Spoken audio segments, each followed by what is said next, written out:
Okay.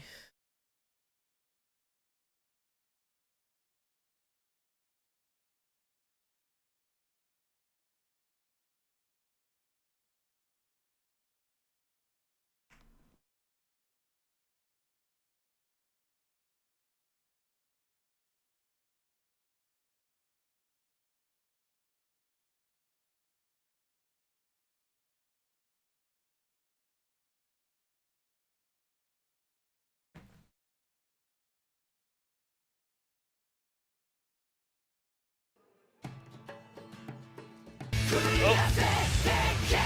Okay. Happy birthday. Thanks, Dave. Happy birthday. Hell yeah.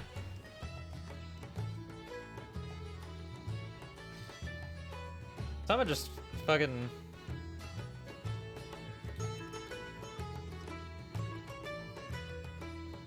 That's a black screen. Well, I didn't anticipate this. Well,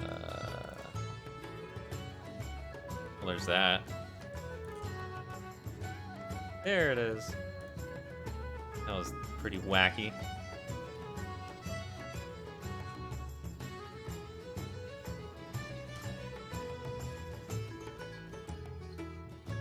Do you want to join a call for this? And you can both discuss. I think it'll be a good time.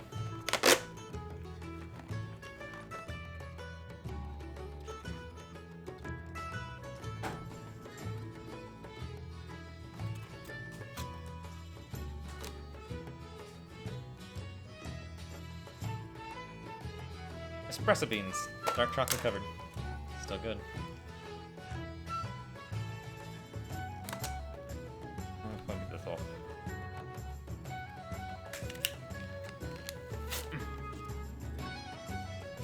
Yes.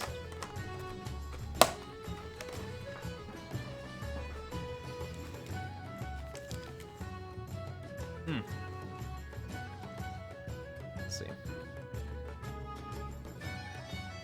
Okay, audio's working. Turn on music.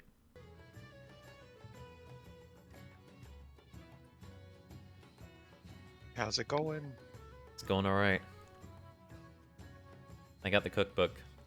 I feel like it's a ploy so that you can make me cook for you more.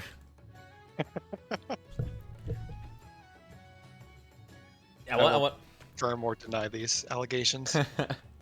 I got myself one too. It's funny. I've had both of them for a while, and I refused to talk to you about it because I didn't want to do anything. And then I hid them when you were here so that you could see them, and it would come up in discussion. Where'd you hide it? It's just in my closet. Okay. Someplace I would never look.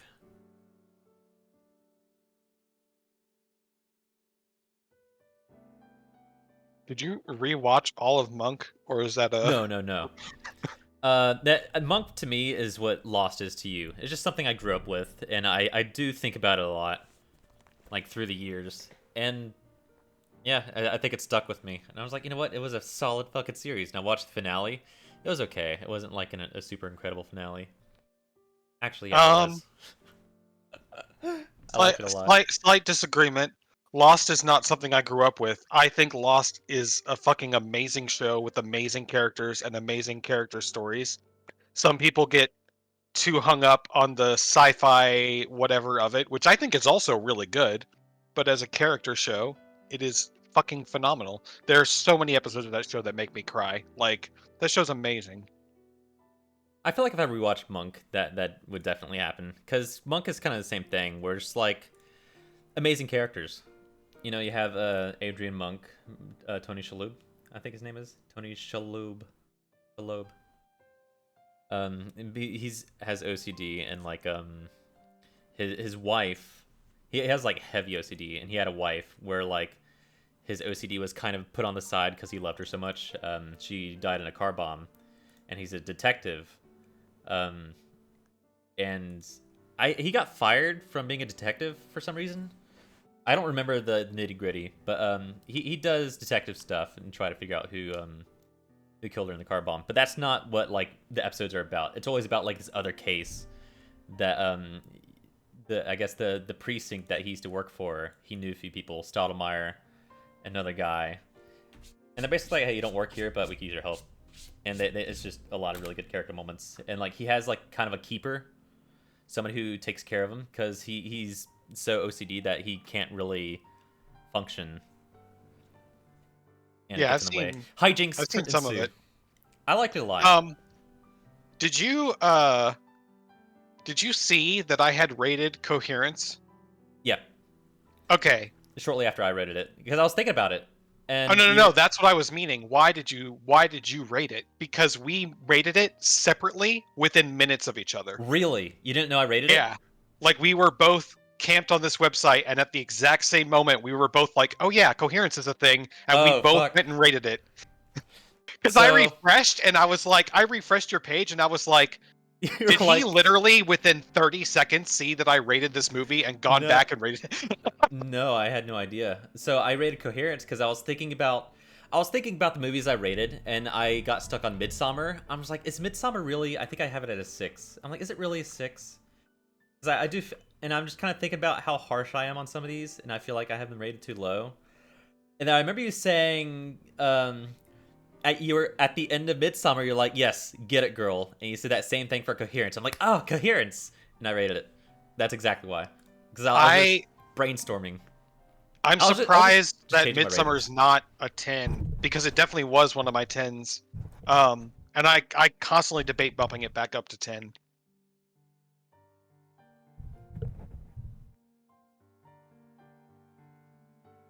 I don't know. I'd have to watch it again. Because I feel like some of these movies, like, I think maybe Hereditary is one of them. What was that other one? A Dark Song, was it called? Yeah. Where I'm going into it, and, like, I don't really know what's going on, so I can't really... I don't really have a science behind it, but it's something about kind of being in the dark about where the plot's heading, which may be like the appeal. Coherence, it really worked for me, because that was kind of a part of, you know, the mystery is like what is going on, or like some of these other things you're just kind of like a little lost about what's going on and about what direction the movie's going, where I can't really enjoy it because I don't really know what's happening. I don't know.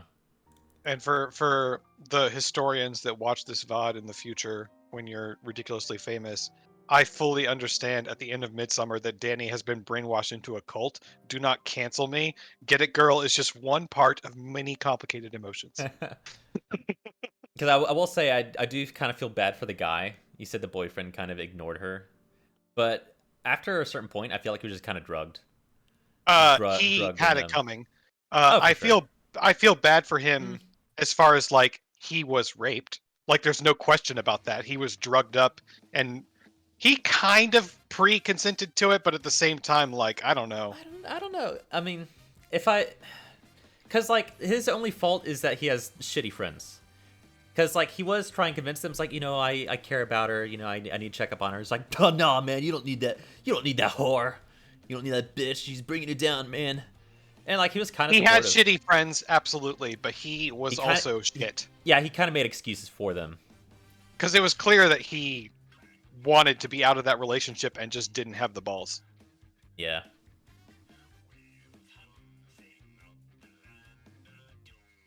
The Coherence sounds pretty funny. Ari Aster describes that as a breakup movie, Midsommar. He doesn't describe it as a horror or anything else. He describes it as a breakup movie. Funny. Yeah, I probably have, like, I definitely want to watch Dark Song again. Because Dark Song, I was just like, are they actually doing something? Or is he just kind of, like, hazing this lady into doing, like, nonsense? Because he started wanking. I'm like, wait a minute. I kind of, so, I wonder how people on the outside look at that scene, because to me, even though he's definitely a dick about it, it makes sense. I get it. Because it happens after he had to see her with her shirt off for a couple of things. And it's like if he's going to perform this ritual, he can't constantly be, when the mystery's there and you think someone's attractive, the mystery will always be there and you'll always be wondering and it'll be a distraction. But once you've seen it, it's whatever and he can get on with it and just do the job, Yeah, I realized he was he was very serious about the job when he drowned her. And I understood that, and it's almost kind of like a Mother Teresa sort of thing, where like you're closer to the afterlife when you die, which is why I don't know if you know a lot about Mother Teresa, but she would hang out at not hospitals, but like she would be with people who are dying so that she'd get closer to God, that sort of way. So I understood in that sense why he drowned her. And so that's where I'm like, okay, he's doing this for like a good reason, or what, a reasonable reason for what they're trying to accomplish. I guess. I don't know enough about the Mother Teresa thing to really say one way or another. I don't know. All I know about her is that when I was looking into the term Long Dark Night of the Soul, I found out that apparently she had been in an incredibly long one when she died, which in theory means she did not go to heaven. Oh. Because she died during a crisis of faith. What actually happened, I guess, would be between her and God. And obviously she's been sainted, so the church clearly believes, but... Yeah. They probably believe for optics. They're not going to be like, man, it's a damn shame, huh? What a goddamn Greek tragedy. They're going to be like, yes, of course. I never saw Coraline. I read the book many years ago when it came out. I thought it was a... what's that guy's name? Tim Burton. Tim Burton movie. And it's not a Tim Burton movie. It's just the person that did the claymation worked for Tim Burton. So I don't remember anything like about that book except the fact that she kept insisting that it was Coraline and not Caroline, and people wouldn't get it right. That's all I remember about that entire book. I had fun watching it. It was enjoyable. It's pretty average. I so wish they did more singing, because that one singing segment they did in like the kind of beginning middle was really good. I need to watch Ratatouille because I just saw Everything Everywhere All at Once, and there was a reference to it in that movie, and I don't know if I understood the reference because I don't know what Ratatouille is actually about. Okay. Maybe I shouldn't explain it and just let you go and you just raw dog Ratatouille. I mean, is someone controlling the cook, or is he getting his cooking ability from something else? Yeah. Okay, then I correctly understood the reference without having seen it. Okay, yeah, but... It's Ratatouille's a mech movie. Yeah. Well, Coraline, I had only one issue, and one kind of major issue as far as like the writing, which I didn't really super fault the writing because like it's just a fun movie.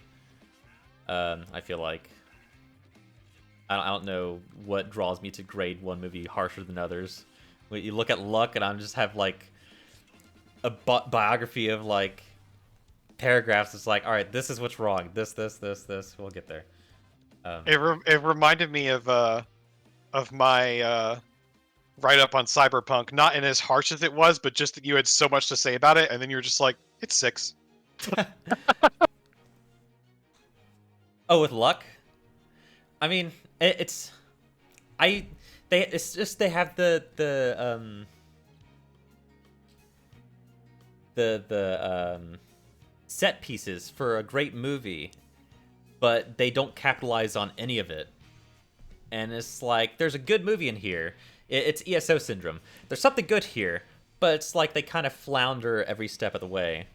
I really think they just have to spend too much time on setup. Yeah, I understand that, but I feel like there's a lot they could have cut out. But it's a G-rated movie, so I don't really... I will watch it again, see if there's any subtext I missed out on. It's because one of my complaints was like the character moments weren't deserved near the end. Because the pacing goes way up.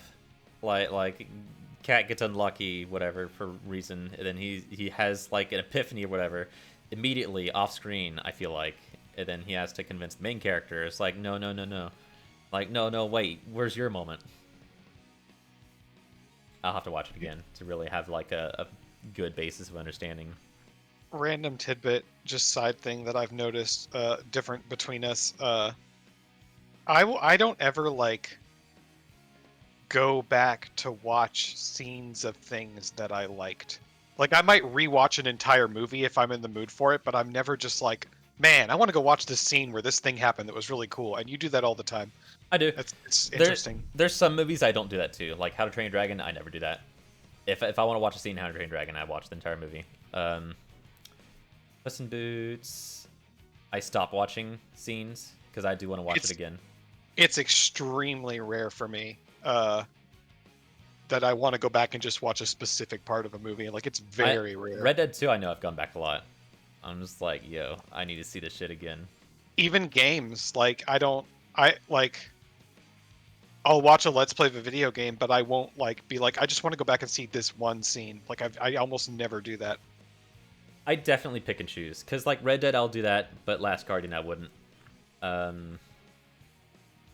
don't think Last Guardian really has middle to end scenes that stand out on their own. Middle to end.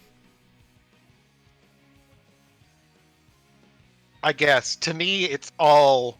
It's a personal experience for sure. It's a very larger context game. It's not like Yeah. it's the addition of all tiny things and your own investment. It's not like a particular scene that's amazing, you know?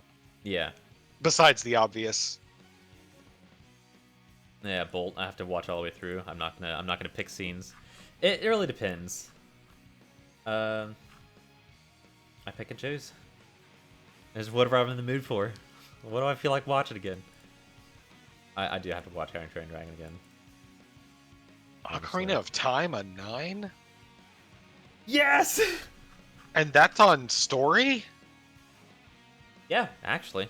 I think the story's pretty fucking solid. What story? If you really think about it.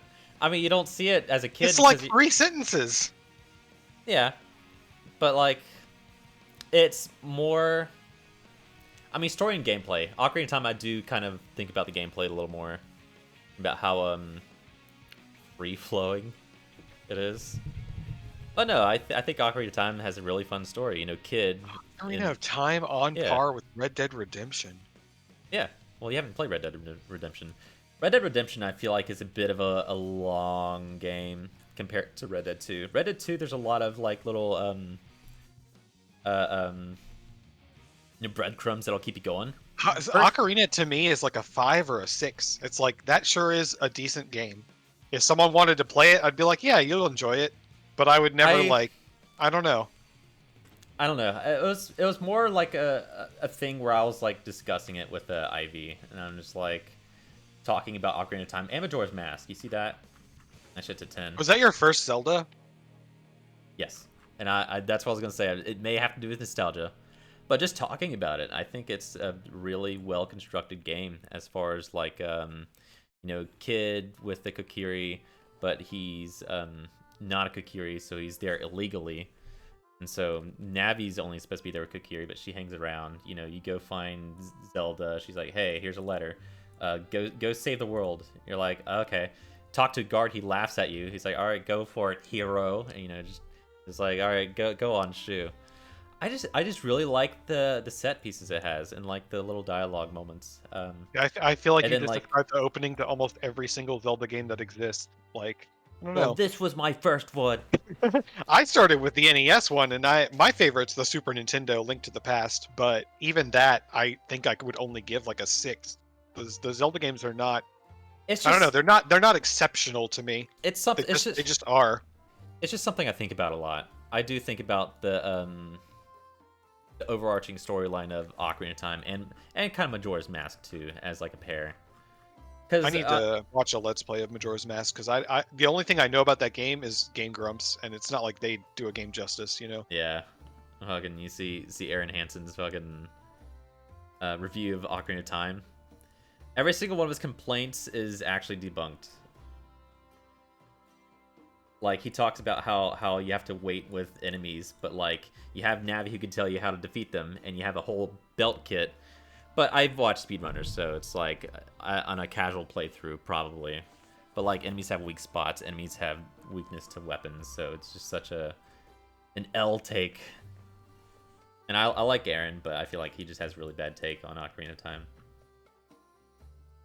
I know it's like how it leads up and how Ganondorf is actually this mysterious figure. You run into him once as a child, you run into him as Phantom, and you get to the end, and it all comes to a head. And I just love the ending interaction where you're like, you know, you're knocking the orbs back, whatever, defeat him. And then I guess also my first experience of not my final form, and probably my favorite. Bop pops out of the rubble, shows you his little Triforce, and then turns into a giant pig monster. Knocks your fucking sword away. Zelda was ahead of his time. You had to go fight him without a sword. Just a lot of really cool stuff. I think about it a lot. What is this Klaus movie that you gave a 9? I've never heard of. It's people. Where is it? Klaus. It was a Santa movie. It's like a Christmas origin story kind of. Like it's about a mailman runs into a guy. It's really fucking wholesome. I couldn't stop crying for many different reasons. I almost gave it an 8, but I'm like, nah, man, this needs to be a 9. A.K. Simmons. It'd get yeah. He plays fucking. I can't imagine him in a children's movie anymore. I know. I didn't know it was J.K. Simmons until I looked at IMDb. I'm like, no shit. If there was more furries, it'd get a 10.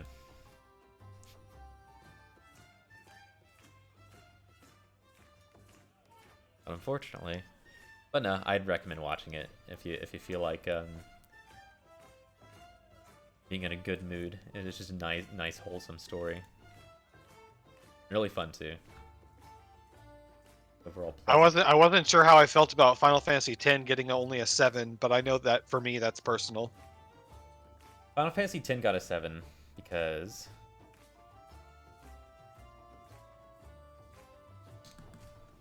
I feel like that's kind of also like an aspect of gameplay. The gameplay kind of got in the way of the rating. Because it does the thing where if you lose, you have to watch a cutscene again. That's something. There was that whole ass ball sport you had to do. The pacing was really bad. I didn't like the pacing at all. I love the dynamic with the characters and how like the rules kind of flop halfway through and how you're playing a side character. I like that a lot. That's why it's a 7, not a 6. But I can't say I'm comfortable giving it an 8 because the gameplay is so intrusive, you know. I don't know. That's kind of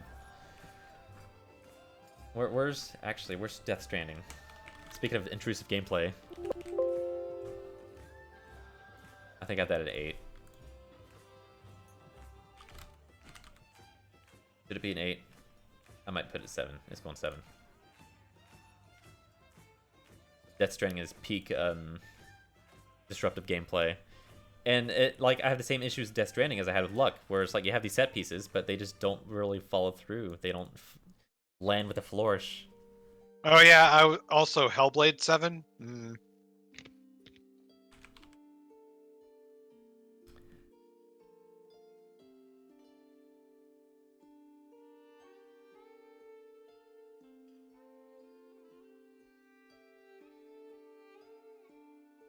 Looking at it next to Resident Evil 7 is a little weird. And Resident Evil 5. But I think Resident Evil 5 is underrated. Like, I enjoyed the fuck out of 5. But people just hate it. It's like, oh, it's an action game, not a horror game. It's like, yeah, but it's a fun fucking action game. With a lot of really fun cutscenes. And even like an emotional scene near the end that I always go back to. I always like watching that cutscene. But I think Resident Evil 5, I didn't play 4, but I think Resident Evil 5 is peak fun as far as like action commands. You know, press this button now. Huh! Really fun fights. I liked it a lot.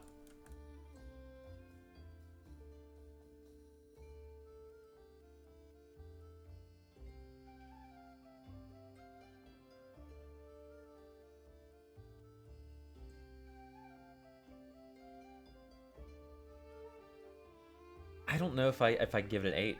I have to look at my 8s. What do I have 8s?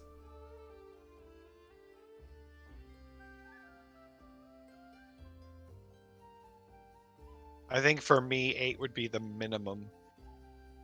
Arcane. I don't think I could give it a 10. It could definitely get a 9. It absolutely could.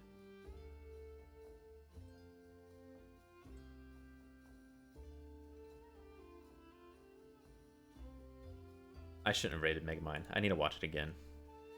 I unrate it. I really just need to watch it again.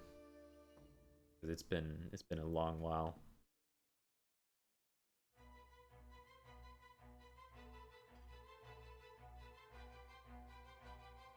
Oh, I just unrated Hollow Knight. 8. I think I'm gonna leave it at 7. I don't know.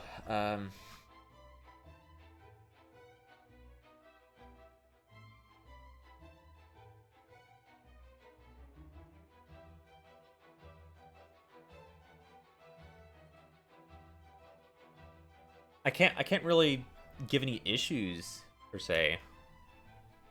But it's not necessarily like an issue kind of thing. It's more of like what I walk away with, how I feel at the end. And I played it twice. I will say playing it the second time it wasn't as great as like the first time I played it. I don't know.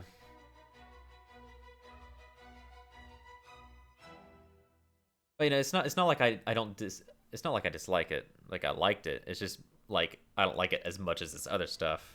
And it's like you said, it'd be so much easier if we could rate on a scale of fucking 100 or give half stars. So that's kind of what I'm Stars, yes. 100, absolutely not. That would Well, make this impossible. What do you mean? That's basically the same thing, right? Well, no. That I would love a 100 grade scale because you can say I like these about the same. No, but I dear like God, this one slightly better. it would take. I would die fiddling with the numbers on everything.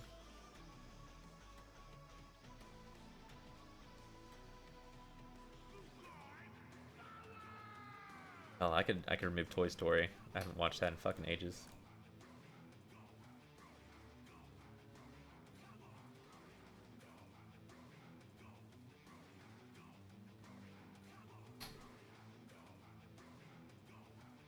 I guess I should start top rated. Go down the list. Yeah, Dragons, because it's fucking greatest film ever made. Red Dead 2, because it's the greatest game ever made. Greatest narrative story. Funk. It's really good. Last Guardian. Which Also Red greatest Dead's, game ever made. Red Dead's a funny one because you can absolutely play that game in a way that makes the story really shitty. Yeah, I know. Yeah, I think about that sometimes. It's like, am I getting the best experience playing it the way I'm playing it? I need to find this video I watched forever ago. I want you to watch part of it, but I don't want you to watch the whole thing. It was this guy that replayed the entire Mass Effect trilogy to try to figure out why he didn't like it, because it's like this lauded video game series, and he goes over him doing multiple playthroughs of this game, covering each playthrough, and in the final playthrough that he does a playthrough where he absolutely intentionally fails everything. Like, if a character can die, he kills them. If he can make a wrong decision, he makes it. I've seen a video on that. Oh yeah, and when he gets to the Citadel DLC, and it's just like all this happy-go-lucky shit, and he like puts canned laughter on all the joke lines. It's just like, this isn't funny. Like, Wow. Yeah, because you were talking about Mass Effect 2, right? Where people could die doing their roles. No, like the whole trilogy. Oh, the entire time. Yeah, like straight up from beginning to end. Like every Wow. single option that he can take to make things go wrong, he takes it. Like Shepard at the end is just this broken, lonely individual who didn't even lose friends because he didn't really get close to anyone because they all died. Like he At, just rejected everything. God. Like I know at the end of 2, when you do that end run, Joker tries to pull you up and he can't because he has like this bone disease, this crippling bone disease, and you just fall. you just die, I think. And it's just oh fuck, what's his name? Joker. It's just Joker by himself in the end, and like nobody else is there. And it's like fuck, it's lonely in here.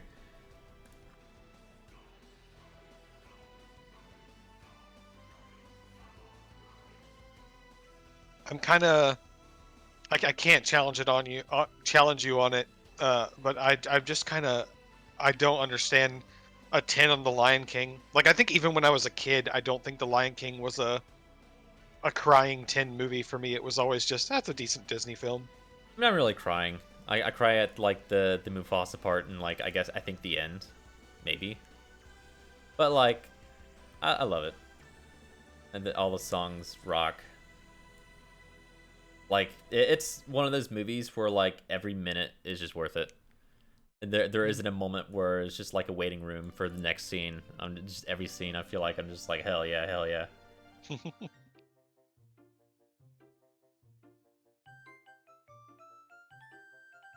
I feel a little weird putting Kingdom Hearts 2 out of 10. But man. Oh man. I wasn't gonna question it. Like I rated Kingdom Hearts 2 assuming I played like so I played Kingdom Hearts and Kingdom Hearts 2 in the past when I was younger. When I got older and I think I was still working, I wanted to play through it again, but I wanted to start with 1. Start with 1, go through it. It's okay to be right. EDC. It's okay to be incorrect. But no, playing through it again, I'm like, I want to experience this again. Play through the first one, play through the second one, got to the end, I'm like, yeah, that was fucking worth it. Happy birthday! Thanks, man. Ugh. Internet might be a little shoddy, so we'll see how far we can go. We're discussing our favorites and shit talking other movies.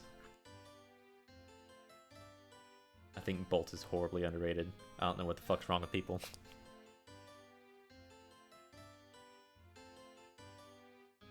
Heaven's Word absolutely deserves a 10. Bolt was pretty good. That's incorrect. It was amazing. One of the greatest films. I don't think I could give Heaven's Word a 10. I thought about it because I do have to consider the pacing. But like, oops. Major improvement off of ARR. But it's definitely no Shadowbringers. It's not on that level. I think it is close. 8, maybe a 9. I may drop it a 9 just to kind of put Shadowbringers in the forefront. But like, I do think Heaven's Word is the kind of expansion where you finish it and you kind of lean back in your chair and you're just like, it's not gonna get better than this, and you're just the catharsis and satisfaction. Granted, you'll disagree with me on this. I would put Heaven's Word behind Endwalker. Really? Yeah. Damn. Endwalker's pacing was awful. I know they had a lot to get through, a lot of bread to cut, but man, the pacing was just so bad. I mean, the only one segment of the pacing really bothered me with Endwalker, and when I think about it, I mean, I hated that section of Shadowbringers too. Putting together that giant golem statue and the trip back to Labyrinthos. Like, I think that's just a part of their MMO pacing that they can't get rid of. Yeah.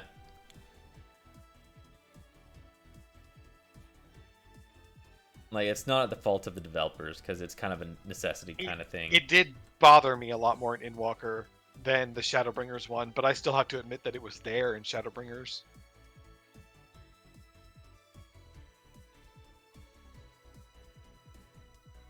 It's staying at 10. They're both staying 10. I can't. I'm not trying to argue you out of it. I'm just saying, for me, Heavensward is like a really good stepping stone, but it's not by itself like an amazing 10 out of 10 story. All right, drop the gavel. hit it with it. What, Heavensward? Yeah. I'd probably give it an 8. Lock it in. I'm not rating video games on here. No, but it's so heavily story based. Like I'm not gonna rate every single game I play. I'm gonna just rate the notable ones. Like I went through like my whole PS4 catalog. And I'm just like, what else could I rate? And I'm just like, I'm not rating this shit. It's just a monumental waste of time. What am I gonna give a 4 for like a beat 'em up game? Fuck that. A fighting game? Mm-mm. That's not what I really play games for.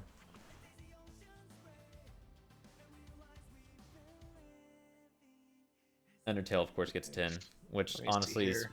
really funny because I haven't done Genocide route. Okay, just we're gonna- doing Passes route, I think it's a solid 10. We're gonna bang these out. Okay, A Realm Reborn.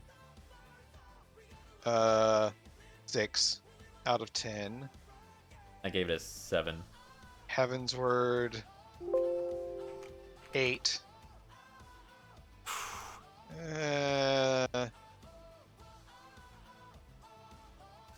7 out of 10. Heavensward. Whoa! You dropped it some more. Savage. Stormblood. Stormblood, I gave 7. Awkward. Giving it a 6. Oh hell no! It's at least a 7. Okay. Stormblood is amazing for the patch content alone. And see, this is where we get weird because like the narrative of the Stormblood base game, kind of a 6 or a 7, but the dungeon content better than Heavensward. The raids better than Heavensward. Like the actual gameplay at the time period better than Heavensward. I didn't play when it launched, so I can't speak for that. I can only imagine what sort of changes they made, like going from one expansion to another to make it just. Yeah. Was Stormblood when they removed the AP, or the what was it called? It's that energy TP? GP, yeah. Was it GP? TP. TP. Technique points. I think it still existed in Stormblood. I can't honestly remember. It wasn't something you had to think about by the time of Stormblood, I'll tell you that. Because the only time you would ever even run out of TP is if you were mass AoE attacking without reprieve. Yeah, I think they got rid of it in Shadowbringers because I remember I started in Shadowbringers and I'm like, whoa, I just missed this archaic sounding mechanic because it sounded like it was something that would come from like base game, but it just kind of hung around. And I was just shocked by it. All right, I'm bumping Heavensward up to 8. I'm giving Stormblood an 8. Stormblood as good as Heavenward? Yes, Yeah. they're good. They're good in opposite ways. Okay. Shadowbringers, no question, 10. Fucking solid. Endwalker. God, is it a 9 or a 10? I gave it a 9 because, like I said, the pacing is pretty bad. I feel like the ending, it did the same thing that I talked about Death Stranding did, where they just kind of announced that this is a non-problem. It's like, okay, well, that just kind of takes the punch away from the actual ending. The thing Big with fumble. Stormblood is like the patch content included the stories of Yatsuyu and Fordola by themselves make it amazing. The Omega raids were awesome. The narrative there was awesome. Like when Alpha was running through space, I Yeah. cried. Like there was so much good about that expansion. It's just the main story was a little lacking, but I don't even hate the main story as much as most people do.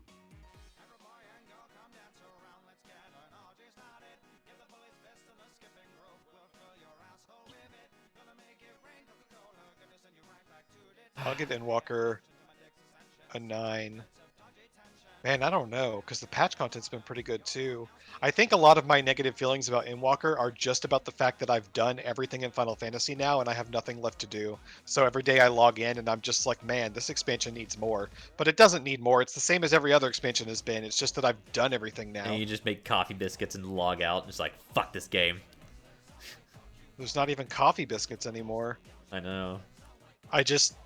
I maybe catch the morning train if I get on early enough, and I try to make sure I get 3 to 5 hunts in because I got to get that tiger. I'm almost up to 1700. Goddamn. Oh. Yeah, I'll give it a 9 for now. I may drop Heavensward to 9, just so I can kind of put Shadowbringers on a pedestal, because Shadowbringers is definitely in a different tier.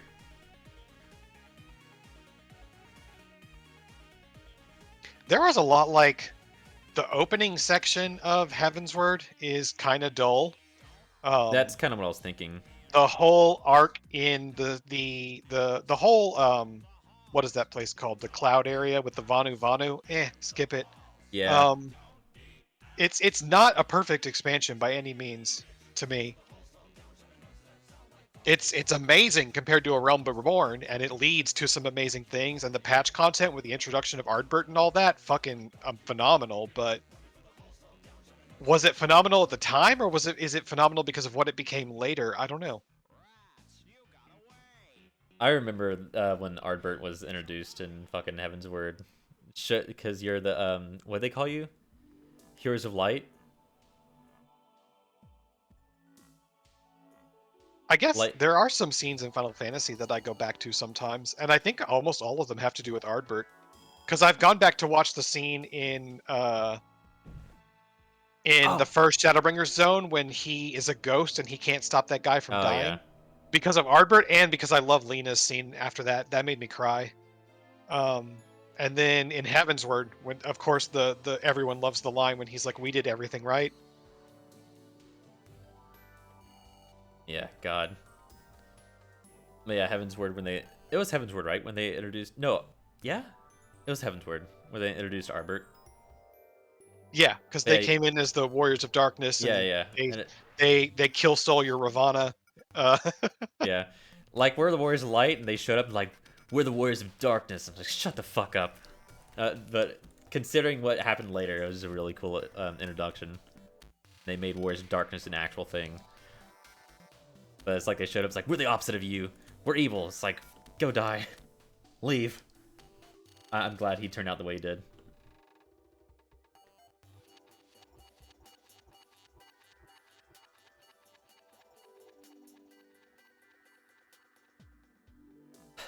But yeah, I watched the entirety of the MCU Avengers, I guess, storyline. And I think I've only seen 3 of those movies Oh, in man. total. And like, there's a whole timeline. It's like you gotta watch Iron Man 1, then Iron Man 2, and then this movie. But first, you gotta watch Captain America, Captain America, and then you gotta go watch Nope. Captain America, Winter Soldier. I saw original Avengers. I saw one of the Captain Americas that had a lot to do with Bucky. I don't even remember the title. That's Winter Soldier. And I saw the movie when everyone was turning on the Avengers because they had destroyed a city in the previous movie, I That's guess. Civil War. They Okay, destroyed the those are city the in only 3 MCU movies I've seen. They destroyed the city in Age of Ultron.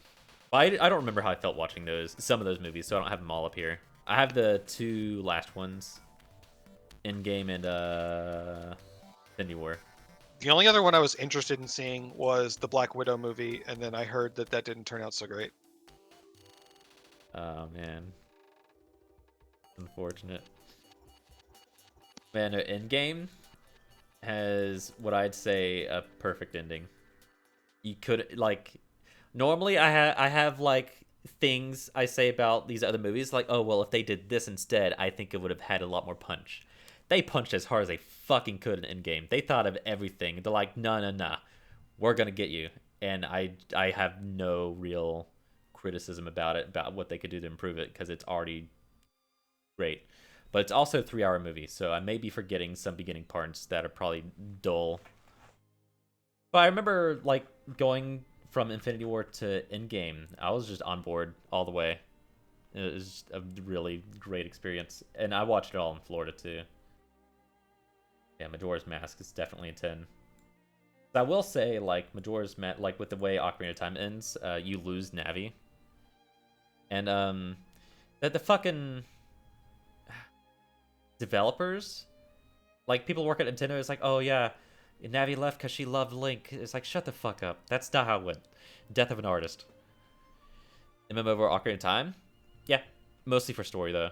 I think both gameplays are really solid, but I will say I like Majora's Mask infinitely more narratively. Because Majora's Mask, you're on this mission to find Navi, whatever, and you get your shit stolen. But then it stopped being about you. It's turned into you helping a community of people, and you have like the whole ass notebook just helping people. I Got it. never played it because I heard the gameplay loop described to me, and I was like, I was very young at the time, and I was just like, that's not a Zelda game. The gameplay loop's And also really cool. I just refused to play it on principle. I'm just like, you loop in time and you don't fight Ganon. This is not a Zelda game. I played it a shit ton, and I loved every second of it. When your kid never went back, I still have the N64 cartridges over there. No TV to play them on though. That's fine. They're emulators. Yeah, no, I liked it a lot.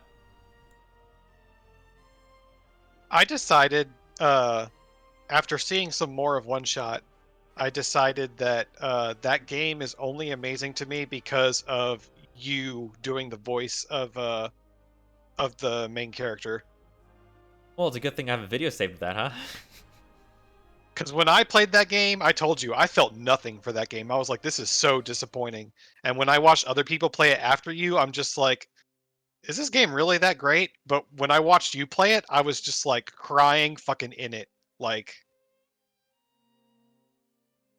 I don't know. I hate that I got stuck in a segment, and that's why it's at a 9. Because I didn't really get clear directions where to go, and I spent fucking 15 minutes running in circles. I hate that. I hate that that's saved. But maybe one day I'll edit it down. Re-up it. Also, I spent like 5 minutes on a decision that ultimately didn't really matter. Mass Effect 2 could probably go down to 8 because I'm only thinking about the ending. I'm assume that there's some pacing issues near the beginning. I remember having a good time all the way through. What do you mean by ending? The end run in Mass Effect 2. The entirety. Okay. The music too. When I think of the ending of Mass Effect 2, I think of that humanoid Reaper thing, which to me is absolutely the worst part of the game. No. The entire end run, start to finish. When you're planning, from the point you're planning to the point you're executing, and it's the suicide mission. Fuck. What a way to end a game. But yeah, that last boss was pretty dull and stupid as shit. I don't care. It's so fucking hype. Yeah, and then they correctly just pretend like it never happened. Oh, but it's so good. The music, I will say the music makes it here. The music made it so much better than what it was. I did not find the music of 2 that memorable compared to 1. Same, but I remembered Suicide Mission. I don't. I had it on my playlist until it got marked. 2 would be a 10 game for me, but specifically, it's only a 10 game if you have a Mass Effect 1 save to import and you can actually see even the tiniest references from 1 brought over into 2 before your eyes, except for how they fucked up Conrad Werner. Yeah. And they fixed it in 3. It's like, hey man, sorry. You're talking about that guy? Oh yeah. He's just mad at you like, regardless. Oh, yeah, and he's like, oh, I was going through a really bad time. I'm sorry. I don't know what I don't know what I said to you, but I was in a bad mood. I didn't mean it. That's really funny. I didn't play 3, and the gap between 1 and 2 is so large that I didn't even remember what I did in 1. Infinity War, I remember really liking it. I don't really remember a whole lot of it. Actually, I remember. Yeah. Good. Ocarina of Time, 9. Red Dead Redemption, 9. It just has... It has the GTA effect where, like, you're going from one point to another point, and it does feel like you're going back and forth. It's not... It didn't feel as bad in 2, but in the first one, you really felt it. But still a really fucking good game. God of War got a 9 because of a very specific point in the game, like kind of pivotal point, where Kratos is just unresponsive for no reason at all. And it's like, Kratos, say something, and he just kind of doesn't really care. He'll make a remark here or there, but it's just like, no, you gotta fucking handle this. And he doesn't, and it's very frustrating to sit through. If you know, you know. Metal Gear Solid 3.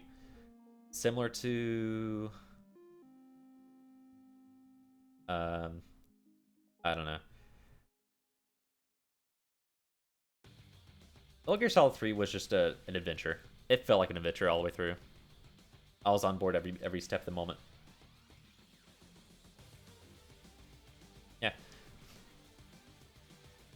Last Wish, I may give it a 10. I'm gonna watch it again and again and again until it's a 10. Do exactly what I did with How to Train Your Dragon. I'm gonna keep watching it until it's a fucking 10. I will say, watching it a second time, I was more okay with the soft pause, and I was less okay with Pierto. I found that he annoyed me a little bit more the second time watching. It's probably because I was sitting next to my mother. I'm just like, oh god. What did you not like about Soft Pause? I felt like, I don't know. I felt like she wasn't a super strong supporting character. But no, second time watching it through, I'm like, yeah, she's okay.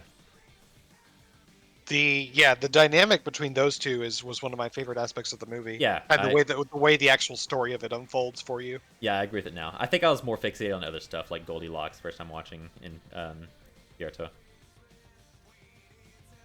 For sure. Yeah. I'll watch it a third time. Let you know. I think. Shadow of the Colossus, honestly, I have this rated higher, but it's honestly such a really fucking fun game. It was way ahead of its time. It gets slept on. I think people have noticed it more nowadays with the what was it, Bluehole? Did Bluehole remake it? What's that company that remakes games?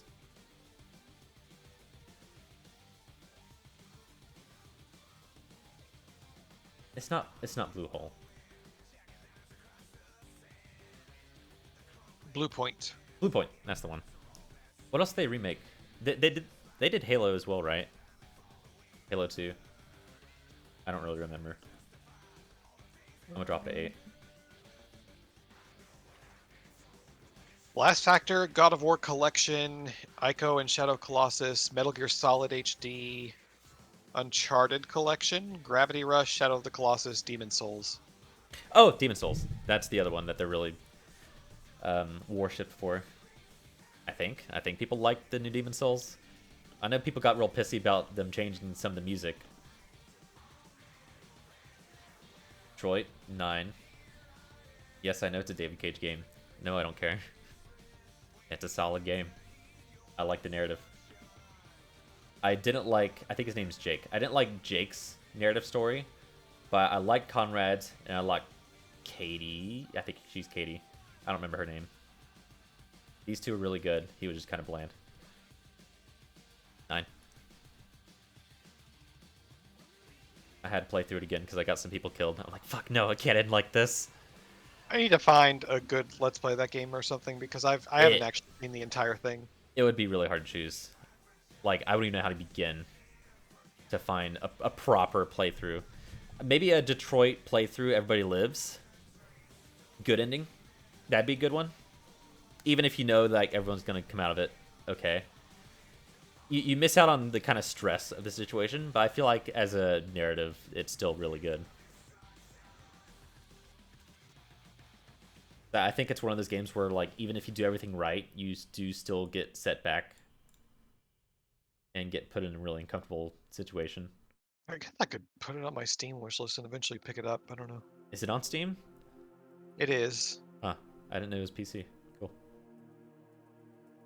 Klaus already talked about, just wholesome as fuck. Watch it. 358.5 days. It's probably because I love that one. The movie one that they put on the 1.5. Right. The only thing about that is there's like a small cutscene. It's like I don't think they have any of the dialogue cutscenes in the movie, and there's like a specific dialogue cutscene between Roxas and Axel that I thought was really good, and it was right after the Aladdin stage. Because it's like Genie told Aladdin, it's because we're pals, you know, we don't have to. I can't remember the context of it. And then Axel said the same thing to Roxas. It's like, it doesn't matter because we're pals. I'm like, oh, that's so sweet. I remember how I felt. I just don't remember the context of it. it was definitely a moment I remembered, and I didn't watch the cutscene version, but knowing that it wasn't in there, I was like, oh, that sucks. The ending is very sad and somber. Not even bittersweet. It just sucks. It's just a bad time, because you're just like, oh man, only 2 weeks of summer vacation left. Like, oh, poor thing. Revengeance, honestly, I probably have it rated higher than I would. But man, oh boy. I think Child Me liked Aladdin a lot more than The Lion King. I've watched Aladdin a few times, which is funny because I don't own the movie. It's all just showing up on TV. I'll see it on TV and like, yeah, I can watch it again. It's G? It would not pass for G nowadays, I feel like. PG minimum. Very hard to get a G rating.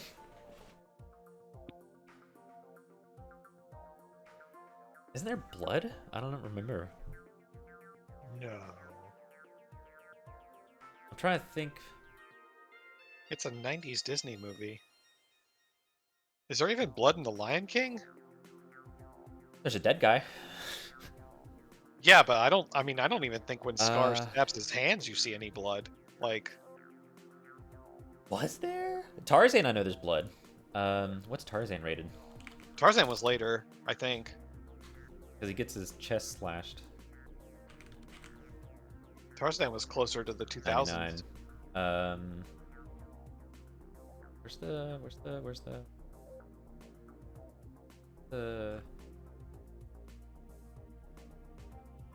It's G! Man gets lynched in there. What the hell? And there's guns? In 99? Yeah, well, early Disney lynching is not that far Yeah. removed. By the way, the noises the gorillas make are sounds of chimpanzees. Gorillas' vocalizations are mainly roars, growls, and grunts. Did you know?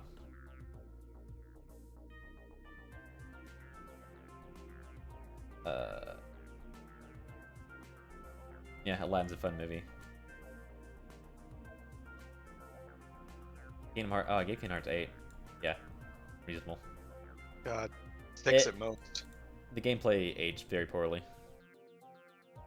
It's not that bad, but That's funny because to me, if I told anyone to play Kingdom Hearts, I'd be like, it's a fun game gameplay-wise to just get through. That's the only thing I would say about it. The story, and as far as the franchise goes, stop there. Like, 1 and 2, you're done. Maybe 365 days and a half. The age really shows when you jump.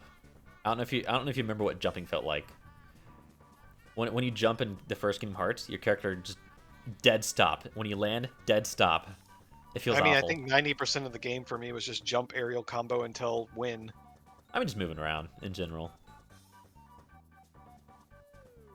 Peace Walker surprised me because I played the remastered version, or not remat. I guess I played it on the trilogy disc set with 2, 3, and Peace Walker, which is weird. But it was on PlayStation. I guess they didn't have Twin Snakes on consoles that aren't GameCube. So like, well, just throw 2, 3 in there, and then Peace Walker. Just toss it in there. I thought it was gonna be like a very gimmicky game. But I think the highest I could give Metal Gear Solid 4 is a 4. A 4 for 4?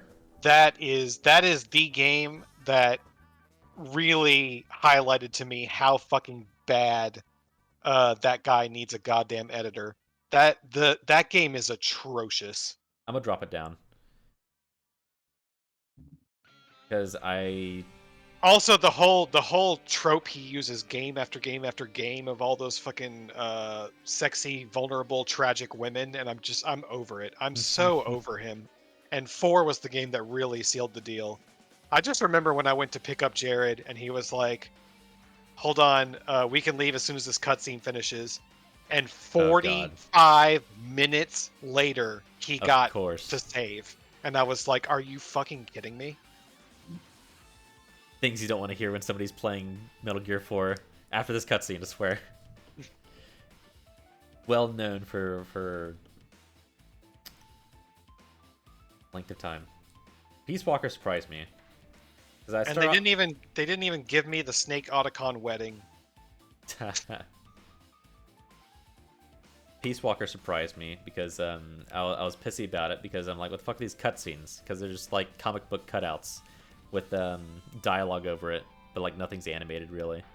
And then I realized it was a PSP game that was moved to console. I'm like, oh, okay, I get behind this.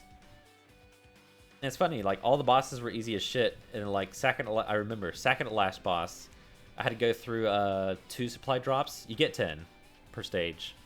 I had to go through 2 supply drops because I'd run out of ammo. I'm like, okay, that was whack. Got to the last boss, went through all 10 supply drops. That shit lasted so long. I'm sure I did something wrong. But whew. The ending though, ending is really good. I liked it a lot. The kind of game you want to play after playing 3 for sure. Soma, I dropped it down to 8. I think I had a 9.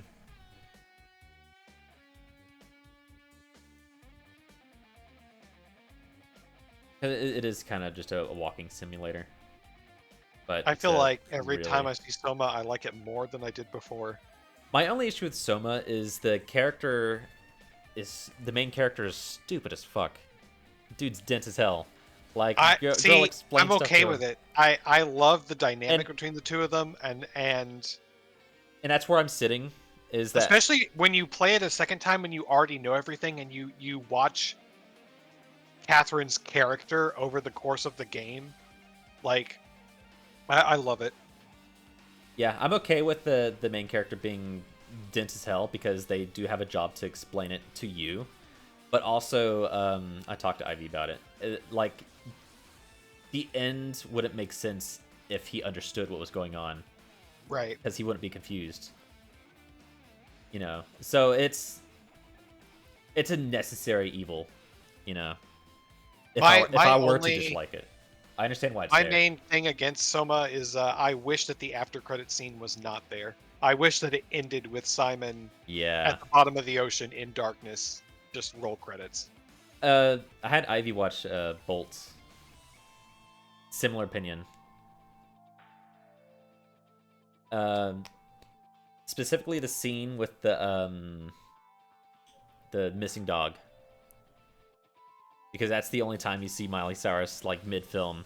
If you went from the beginning to the end and you saw Miley Cyrus hug that other dog, you'd be like, no! It was right?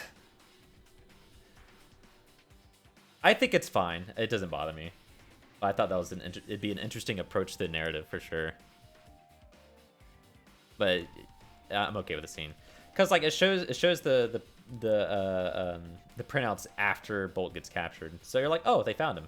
And you're like, oh, they didn't find him. So it's kind of a bait and switch, which I liked. I remember watching when I watched it the first time, I'm like, wow, that's it? We're done? A little confused. I'm like, oh, no. Hollow Knight's an 8.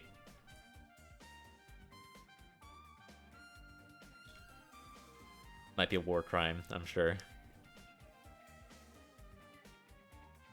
Yeah. Cool. Nier is also an 8. I don't know if you want them sharing the same real estate. Well, you said you're a little more okay with Nier. My hatred of Nier is softening up over time, which is funny because my hatred of Yogotaro grows despite. My main issue with Nier is, like, you have to play through it 3 times, which is okay. But, like, the second time you play it, you're playing as, like, a character that isn't combat heavy, and you have to do the hacking. Which I'm sure is the point. I don't give people the pass if it's the points. You know, cock and ball torture, the point of it's to hurt. Doesn't mean you have to like it. If it's not enjoyable, it's not enjoyable. It insists upon itself. I still liked it a lot. It didn't bother me that bad. But it's just, like, kind of annoying. Wasn't that a minor annoyance. Wasn't that about 6 Feet Under? Oh, what? That Family Guy reference? It was about Godfather. Oh, The Godfather. Okay. Yeah, I didn't think you'd. Here. I have it in my reactions folder, right here. I have it ready to go. I did not think The Godfather was that great, to be honest. I have it on my list, but I imagine I'm not going to enjoy it. Just because I've never watched a film like that. Ryan film, or whatever. We'll see. Guardians of the Galaxy, I have an 8? Yeah, 8's fine. I like the ending a lot, but I don't remember a whole lot of the middle part. And it's just one of those things where like the ending is the payoff for the beginning, and you're like, yeah, that's worth it. That was worth this journey.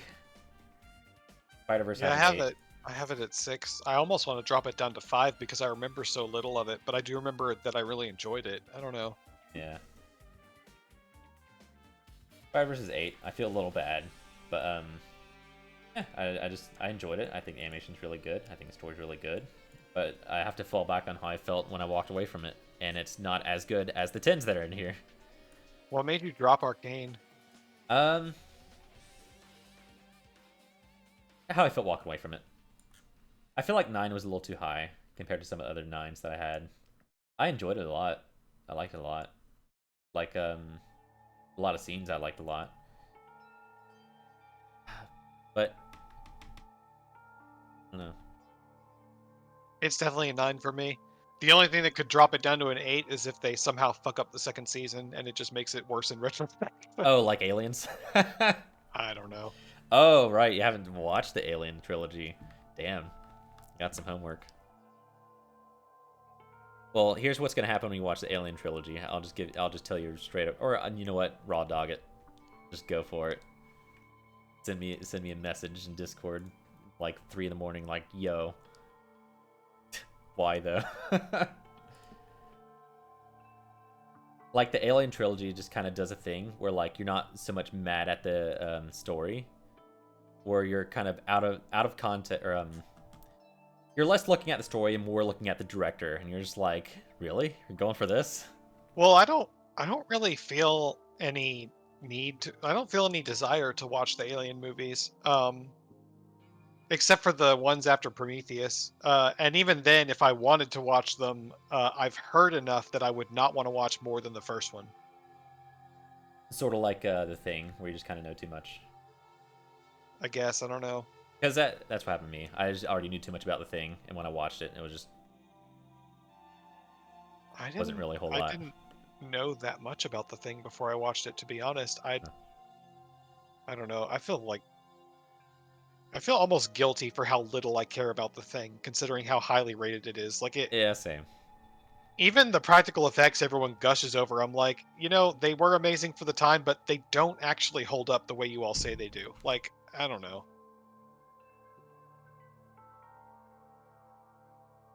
Some of the practical effects are definitely okay. I mean, they're not bad, but Yeah. it doesn't make up for the fact that it's kind of a slow, boring movie. I don't know. I did not feel it at all. Maybe it's like a kind of similar issue I had with Predator, where like the extremely slow pacing is at its own detriment, because like they're trying to build Really? I thought The Predator was supposed to be like an action series. it was very fucking slow. I Okay. hated every second of it. The only film I've watched at 2 times speed. The only film. It was agonizing. I hated it. I hated every second of it. The best part was Dylan, you son of a bitch, and that was the first 3 minutes. When Arnie's crawling around the grass, it's like he's being filmed in somebody's backyard, because the cameraman decides, I'm gonna just stand here and film him, just looking down, panning over, like somebody just standing there watching him. Like the cinematography, it's bad. I didn't like it. I will say it's probably a product of its time, and I imagine it felt really good, like during the 80s, where you had a whole lot of Rambo stuff going around. You had Predator, where it's like, oh, these Rambo characters are being hunted. It's probably good for that reason, but that doesn't make up for jack shit. I hated it. And honestly, I think 1's too harsh. I'd probably give it a 2, but it's staying 1.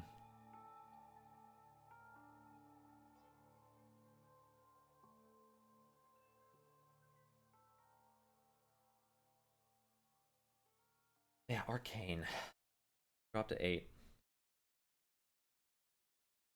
I feel like there's a lot of stuff, a lot of times where there's just kind of nothing going on.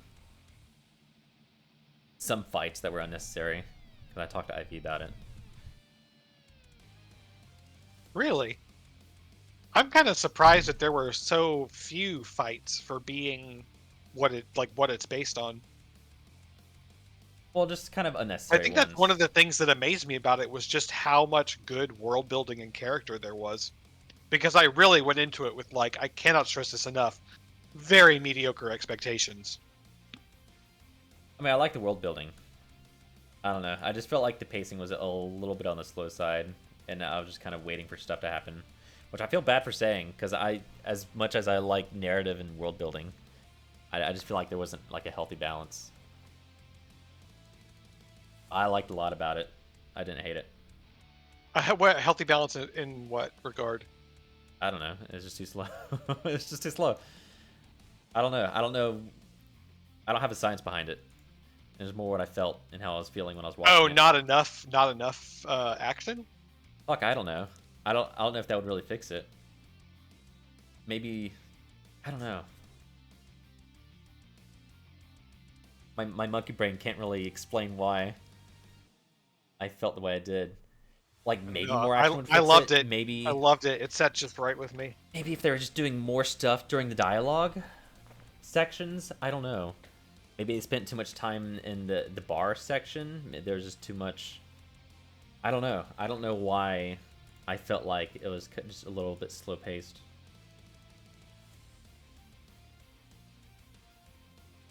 Like the entire time where Vi, whatever.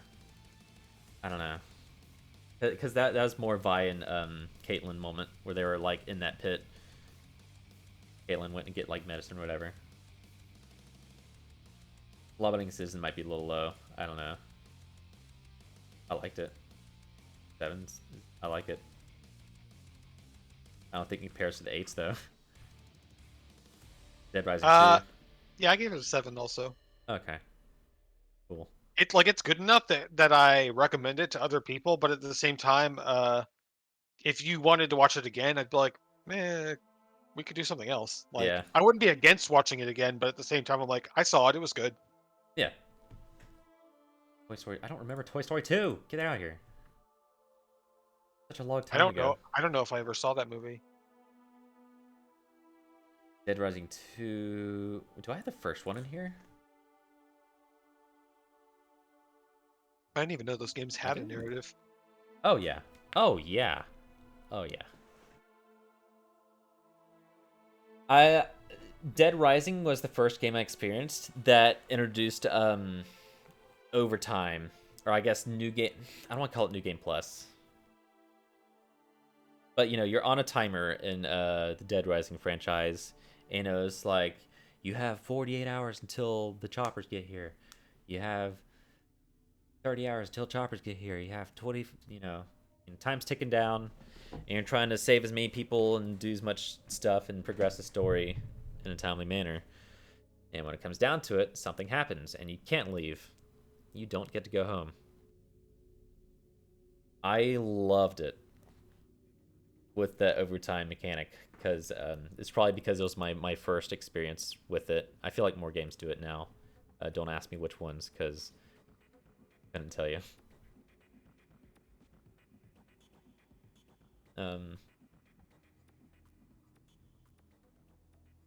Yeah, I really enjoyed it. I enjoyed the narrative behind it.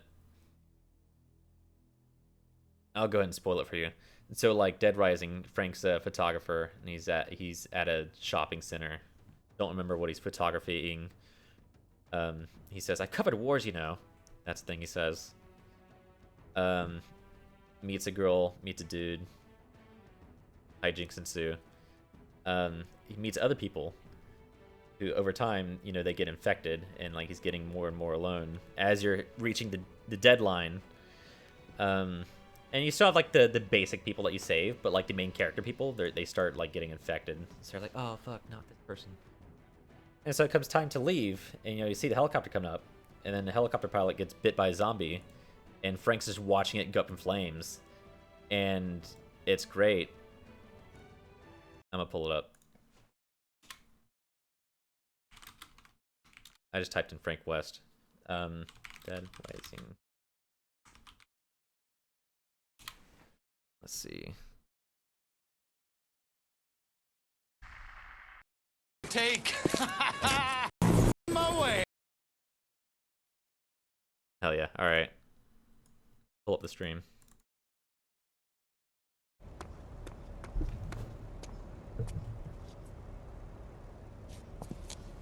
Oops.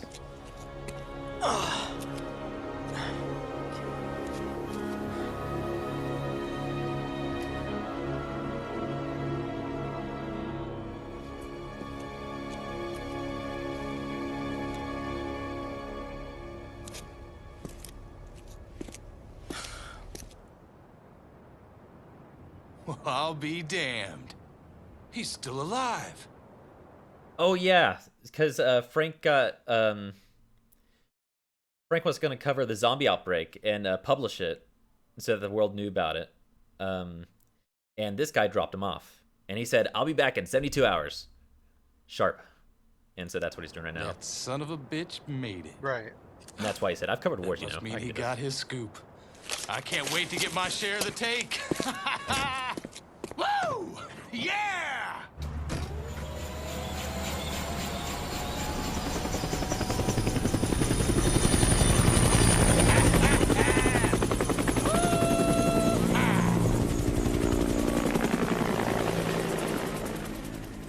All right.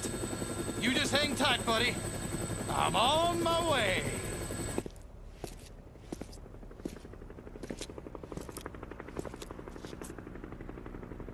Huh?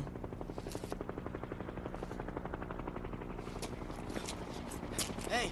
Hey! Hey! Hey! I'm over here! I see you, buddy! I see you! Yeah! I'm on my way! Yeah! Yeah, you did it! You did it! Yeah! Yeah!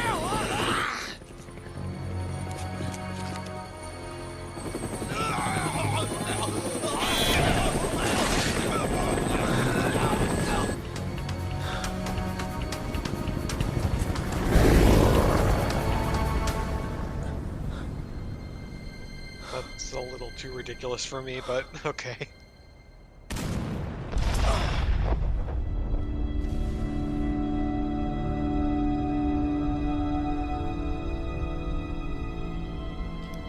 And honestly, when it comes to this scene, it's this part right here I think about. Right here.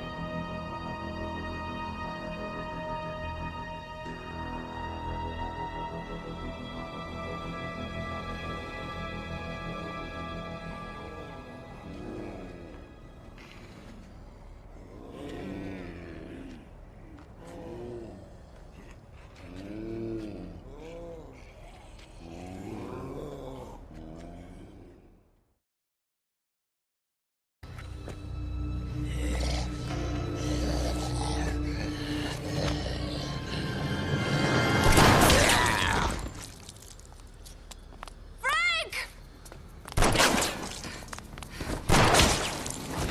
Frank! What's the matter with you? Frank!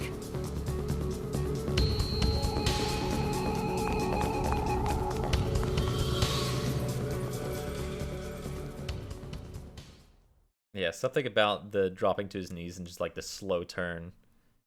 Like he just gave up on everything. I'm sure it's a nostalgic thing. But I like it a lot. And then like when she brings him down, it turns out he's infected and they have to come up with a cure, which doesn't exist yet. And it's like this whole thing. It's like, well, fuck, what do we do? It's a whole thing. It's a good time. The second one takes place after the first one. And I feel like the second one definitely has more heart because you have this guy and like the zombies are like a normal part of the world. And like they have like these zombie cage matches where like these dudes on motorcycles ride around and kill as many zombies as they can. And they make like shows out of it. So it's like, yeah, there's really no cure for it. Well, there's treatments.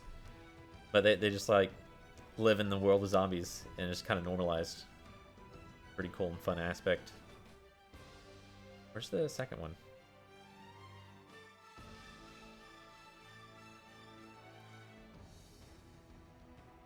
There it is. Yeah, second one, this dude has a daughter, and his daughter's infected, and she's like 7 years old. And so, like, while you're playing through the story, but you're also on like a timer, you have to get Zombrex and bring it back to her. Every 12 hours, I think.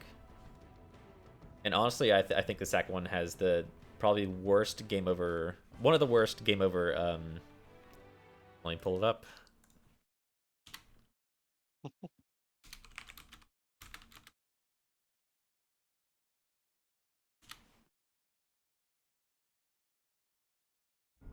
Katie.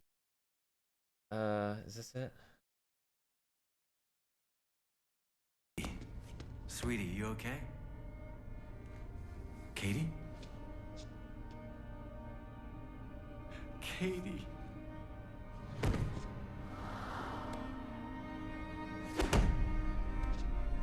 This isn't the one I'm thinking of. Let me see if I can find it. There's a better one. I'll bring it back. Okay.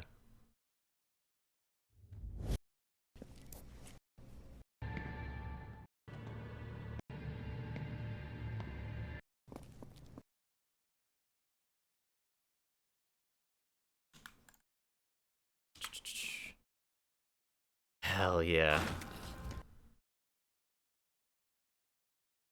Oh, fuck yeah. This is the one.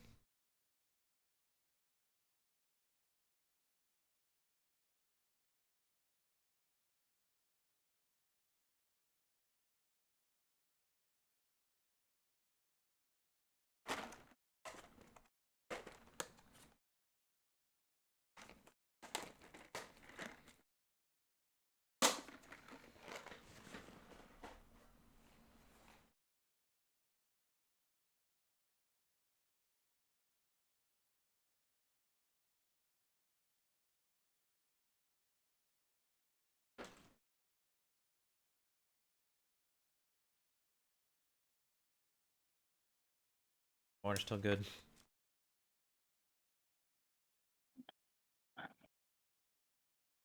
All right.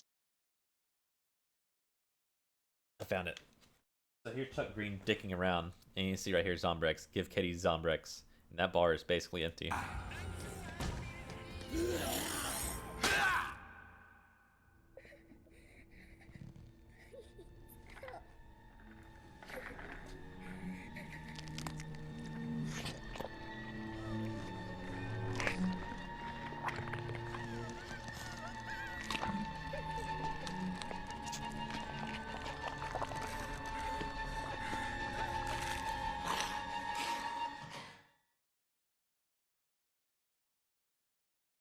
There's something a little more morbid about the fact that you can't see what's going on.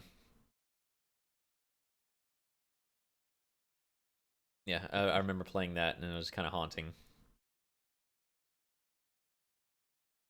Especially since Katie's like this 7-year-old girl, and like you're constantly going, and you're like also bringing her gifts, stuff.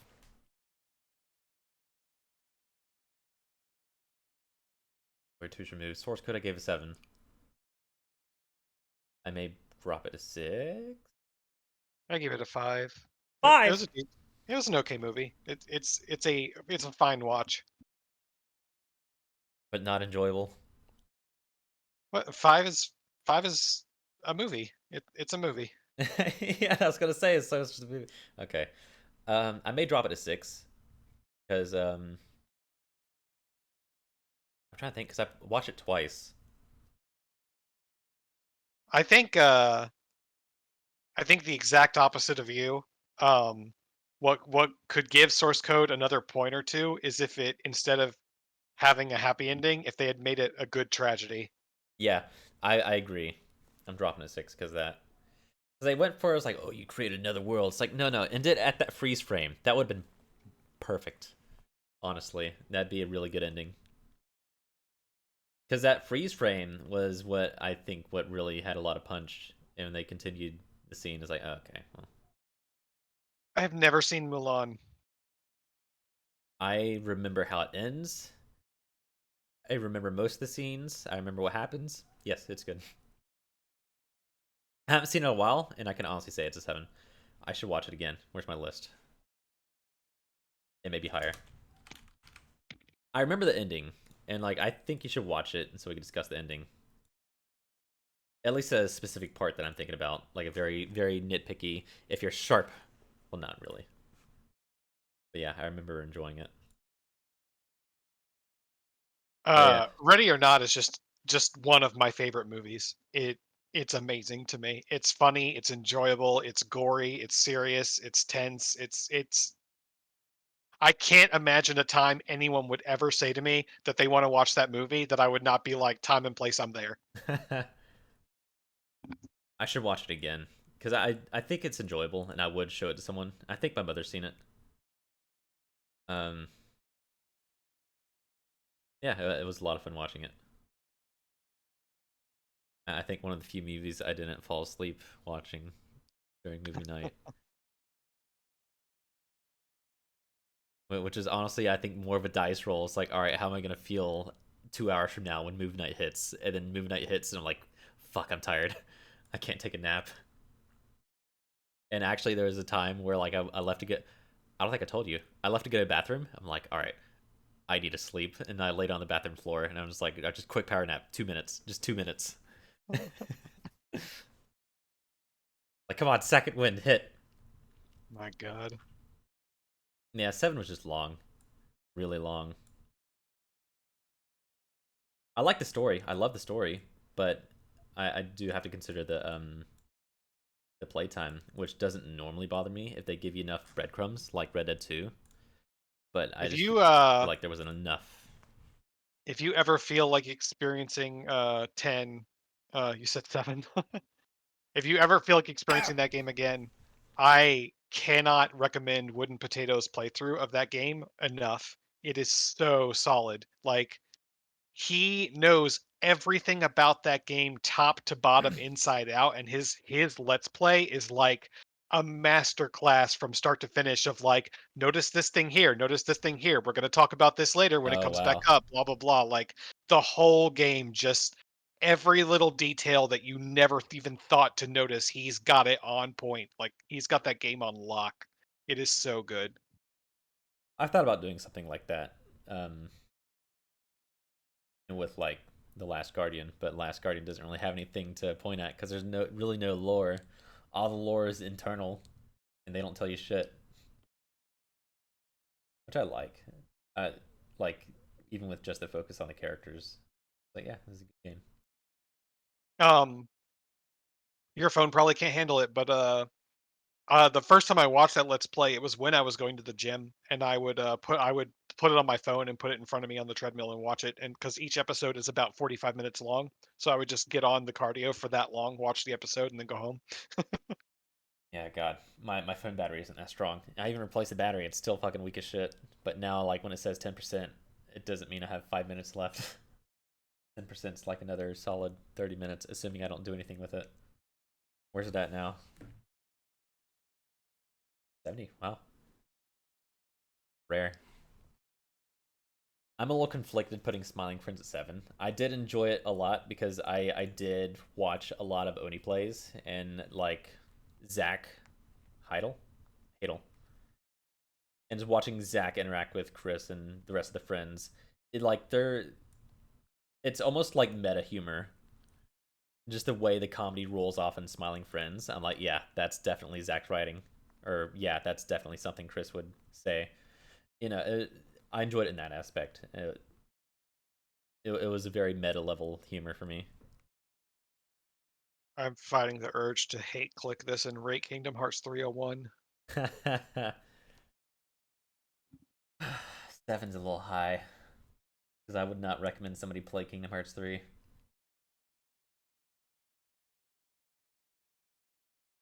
What did I enjoy about 3? Getting a 6. It's getting a 6. I The give it a gameplay? 5. Yeah, Summoning giant Disney attractions over and I over. was thinking that's what dropped it to 6. Like, Finally being able to set aside the question of will Kyrie ever be useful? No. No. I love the boss music, and I love Roxas showing up. That was pretty dope. But you gotta play the whole rest of the game for that.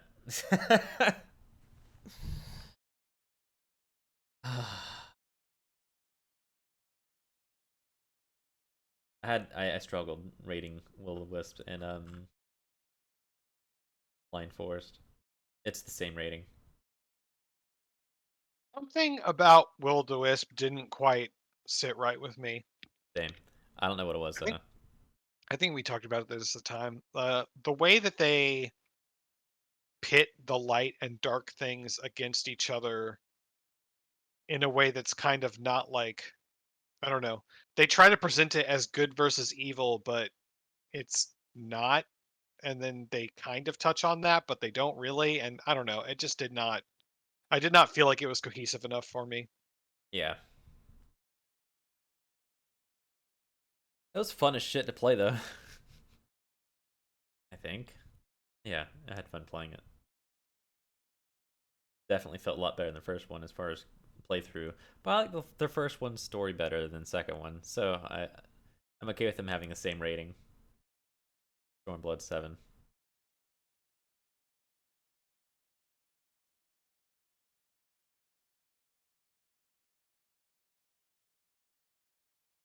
I'll leave it at 7. Django Unchained, Quentin Tarantino.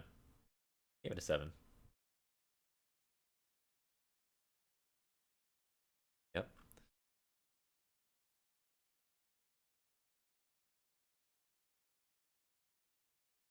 Yeah. Yeah, it was an enjoyable watch. I liked it. Incredible how Leonardo DiCaprio didn't fucking get anything from this.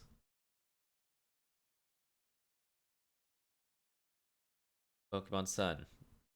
Maybe rated a little high, but I feel like compared to all the other Pokemon games I've played in the past, this one has a higher focus on the narrative. And people are pissed that there are cutscenes where I'm just like, real talk? Like, for real? I was all for it. Yeah, it's staying 7.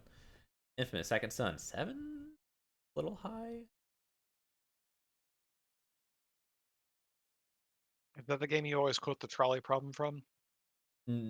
Yeah, well, yes, the franchise, but it's more the first game. This is the third game with different characters. This isn't Cole McGrath.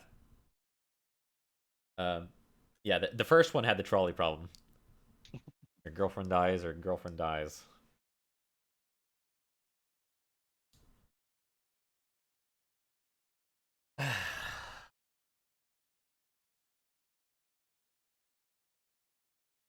So gameplay wise, this game has the issue where like you have powers, and it's like kind of smoke powers, so you can dash, you have attacks, but then like he has the power to absorb powers, and so the next power you absorb, you get a whole new set of abilities that all trump the previous abilities, and so you're like, oh dude, I'm gonna use this from now on. And you have no reason to use the first one. This happens 4 times, and each new power trumps the last one. So you're never really diversifying with the powers you get. You're always just using the newest one. And that kind of sucks, because some of the powers are really cool, but it's like, why would I use this when I have this one right here, where I can fucking fly? Why dash up a building when I could just fly up it? You know, no, that was irritating. I wish they were a little more, I don't know, cautious about that power creep, I guess you can call it. I'll give it a 6. It was fun. It had emotional moments, but I can't give it a 7 in good faith. Death Stranding, man. Talk about death. Oh, like Mario and Princess Peach. I can't. Christ. She did say that, didn't she? Yes, she did. I also, I'm fragile, but I'm not that fragile. Like, oh my I was god. like, shut the fuck up. I hate Kojima. I hate him so much. I just have to accept it's a matter of personal taste. I hate him.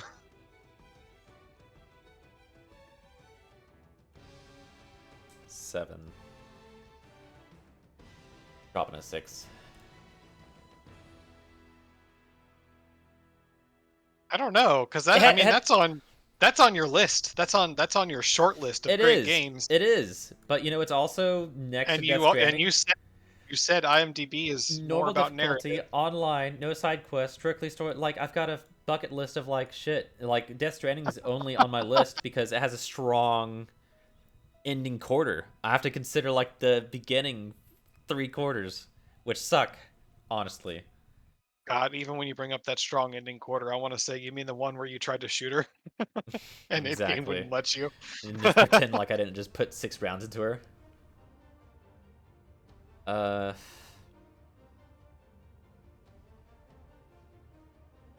Very boring gameplay loop.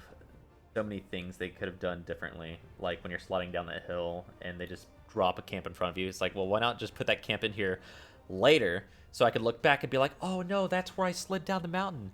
We're not having fun times anymore. This is for serious. No, just a camp right there. After the music, they played special music for it too. It's like, why would you do this? This is such a shitty way to introduce this. Let us have our moment, and then when I progress the story a little more, start dropping in camps. I know you have the fucking technology for it. This is 2019. No excuse. I've never seen Especially Tangled. from Kojima. Never seen what? Tangled. Tangled.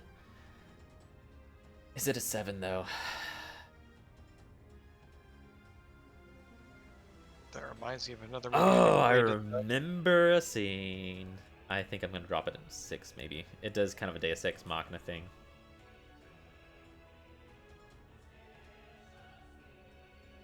I still think it's okay, but man.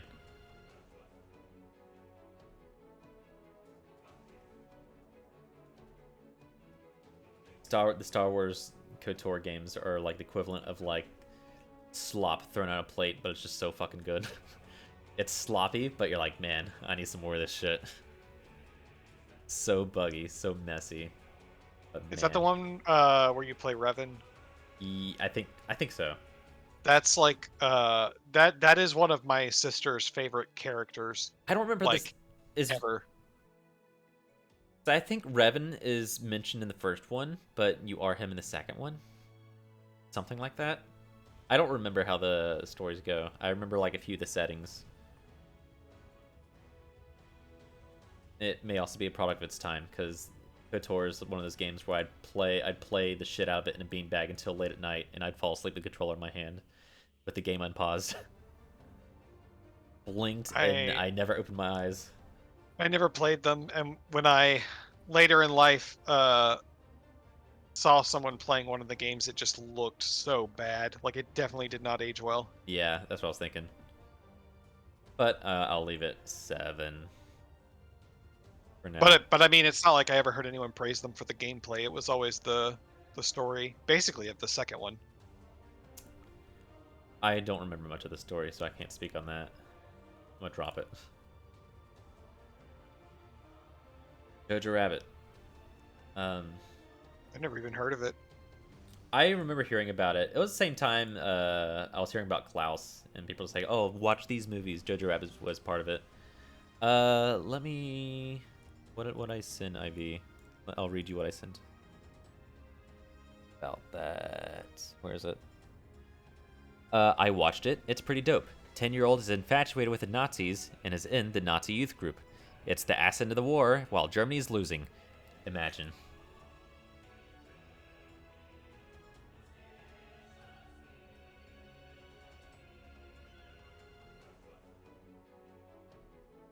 Yeah, I guess right here too. And like his mother doesn't like that he's infatuated with Nazis, and they end up hiding a Jew in their house, and he gets injured, so he has to kind of live with this Jew in the house, and he knows about it, but he can't talk about it because then everyone's gonna get punished, including his mother. So he's like, fine. I think I liked it. God of War 7. It's 7. It's 7.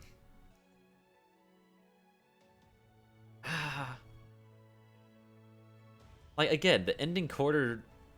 Oh fuck, maybe not even ending quarter, because like there's a segment where you're having to get Pandora's box and you're running around this Kronos. What's the Titan that's wandering the desert? That's Kronos, right? I don't know. I'll be impressed if I got it right.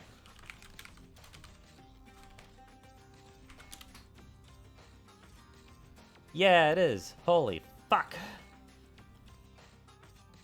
But yeah, there's a segment where you go to desert Kronos.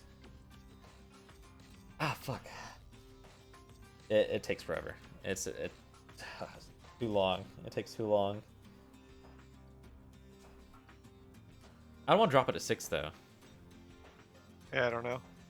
I know Kronos. I've never played God of War.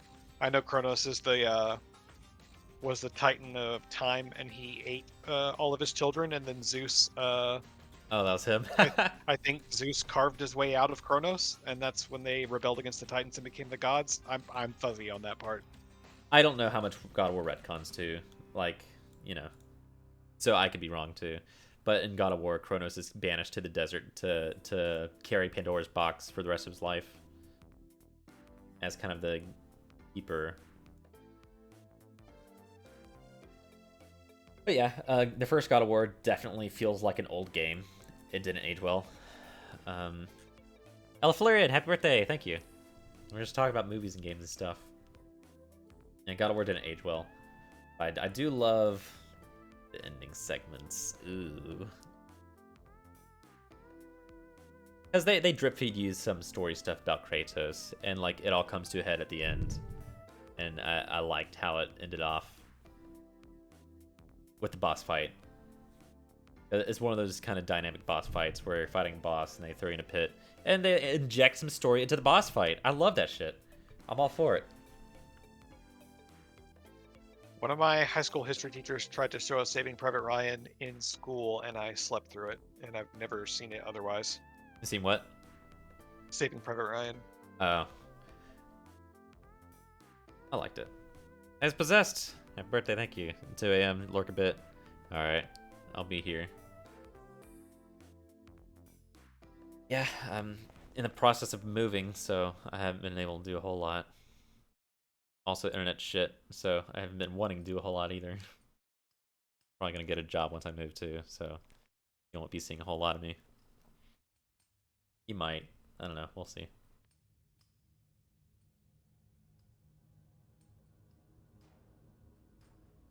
Saving Private Ryan.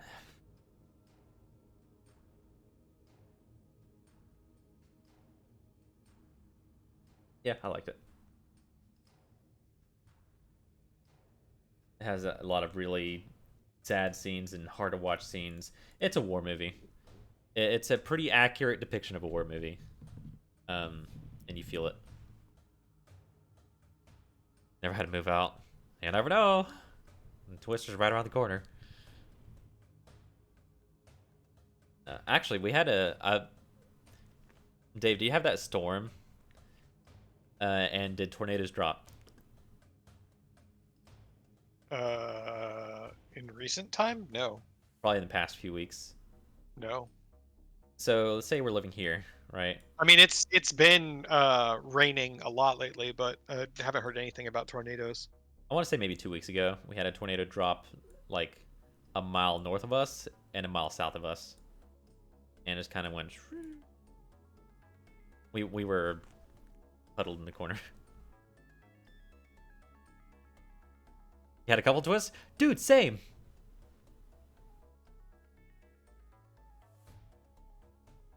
It was, I wouldn't say anxiety-inducing, you know.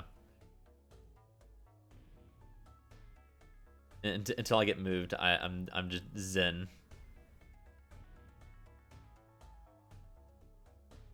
Pretty weird.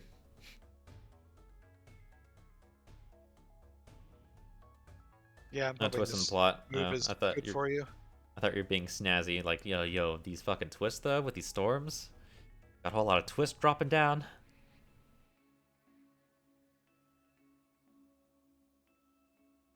Yeah, because I just talked about a tornado. I figured you're playing off that. But also, you probably said that before I even mentioned a tornado, so... We got some twists and turns, too. And boy howdy, I just want a narrow corridor. Please and thank you. Realm Reborn. What an ending, huh? I might drop it to 6. I just did. Coherence 7. Double Entrandandos. Oh hey, Dead Rising again. I just talked about that. Haha.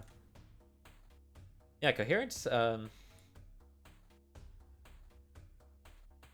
you know, it's like I didn't know what was going on, but that was kind of the point. It was like the mystery of it, and it was like challenging you to figure out what's going on.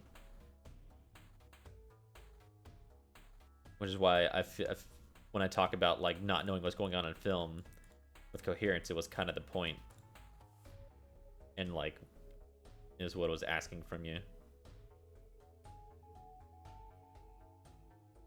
That's Hereditary. I was just kind of lost. Not gonna lie. Like I was following what was going on, but I couldn't grasp the implications until the end. I mean, I don't think you're supposed to the first time. Yeah, I figured, but I feel like it took way more than added. I don't know. The ending didn't really... the payoff wasn't there for me. I just felt like I was lost for most of the movie. I'm like, oh, okay, so that's what's happening. Shrek 10 out of 10? There's better movies than Shrek. If you watched like 4 movies, Shrek might be a 10. You need to see my 10s. Here you go. You got How to Train Your Dragon. You got Red Dead Redemption 2. You got Monk, the series. The Last Guardian game, heavily underrated. Kingdom Hearts 2. Bolt, also heavily underrated. The Lion King. Can't get enough of it. Always enjoy watching it. And like, Lion King's one of those movies I've watched dozens of times, and I can still fucking... Monk 10 out of 10? Yeah. I will say it's probably a product of nostalgia, because I watched it when I was younger. Which, I would have been 2nd grade to 9th grade. Yeah. I like the characters a lot. And I feel like I don't think I've watched a single episode that I really disliked. This 2D character ass? Yeah, sure.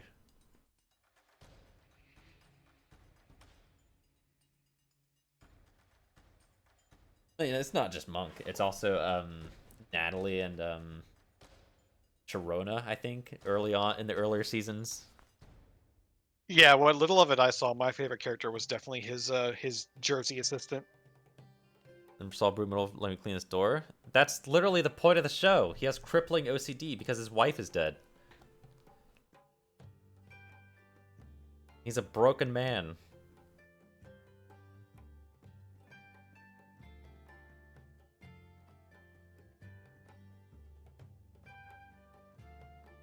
And you just gotta get with the program. And then Final Fantasy, all the Final Fantasies are high. Or all the Final Fantasy 14s, I should say. Undertale's high, even though I only played Pacifist. Pacifist's boat is 10 out of 10. In games 10.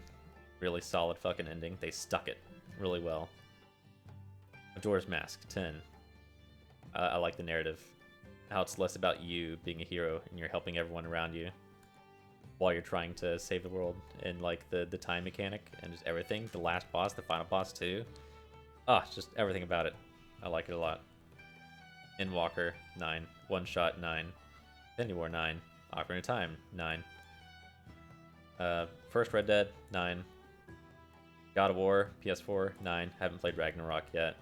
Don't know when I will, honestly. Haven't bought a single game in ages. Metal Gear 9, Puss in Boots 9. I'm gonna keep watching it until it's a 10. David Cage 9. Klaus 9. 358 and a half days 9. Heaven's Word 9. I have a lot of 9s and 10s, Jesus. Oh, last 9. Revengeance. I may drop that at 8. One of these things doesn't belong here. Because Revengeance is just a fun game. I love the music. The fight's really cool. That's it.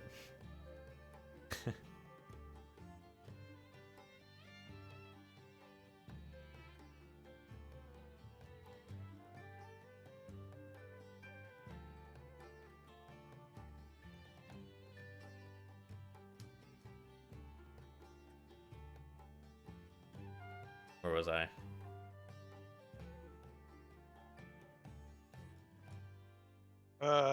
Ori, Shrek. Right, I may lower Shrek. Shrek's gotten to the point where it's just turned into so much of a classic that it's just a movie. Play something like LA Noire? I've never played it. So it's not getting ranked. How's it rated in here, actually? I feel like people were pretty mixed on that game. For being a Rockstar game, it seemed kind of underwhelming.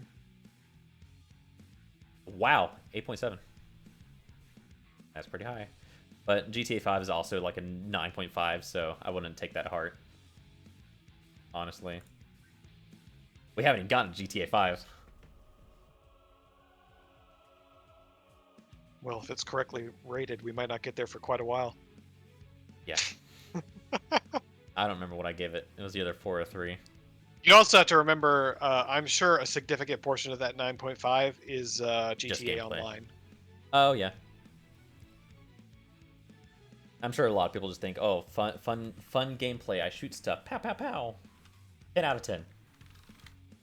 They don't really think about or like they skip the cutscenes and just play more game. Like, whoa! I mean, it's gotten to the point where they literally sell GTA Online separate from 5 now. Same thing with Red Dead. You can buy Red Dead Online separate from the game, which is criminal.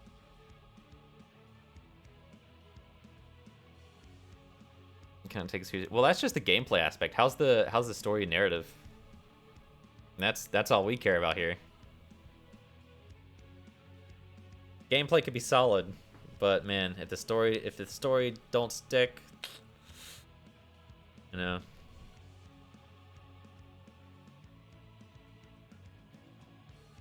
I gave both Oris a 7 for different reasons, which is funny. Shrek. I feel like 7 may be a little high. And not because I dislike it less, but more so all Shrek really is jokes. You know, it doesn't really have anything deeper than that. Because like which is why I have all the high ratings as high as they are, because they're emotional stories. And I feel like emotion you can watch over and over again. And it's not gonna really lose its effect. But like, if you're listening to the same jokes, that's, you know, you either know the jokes or you don't. I don't know.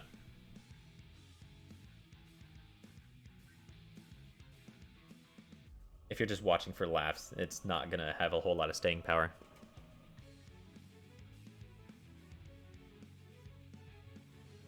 Oh, so you're just okay. So the stories revolve around the cases. I mean, I assume the detective has a story too, right?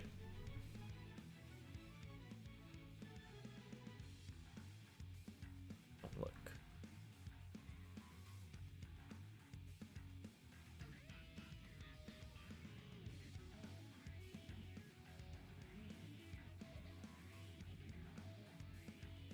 I will drop it as 6 because I don't remember.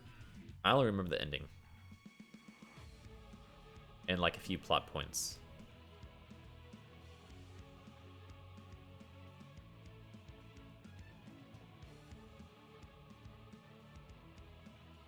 Detective friend. Okay. Well, who knows when I'll ever get the opportunity to play it. I'm out of money. I can't get anything. So that's what we're gonna move and try to rectify. Avengers 7. The first Avengers.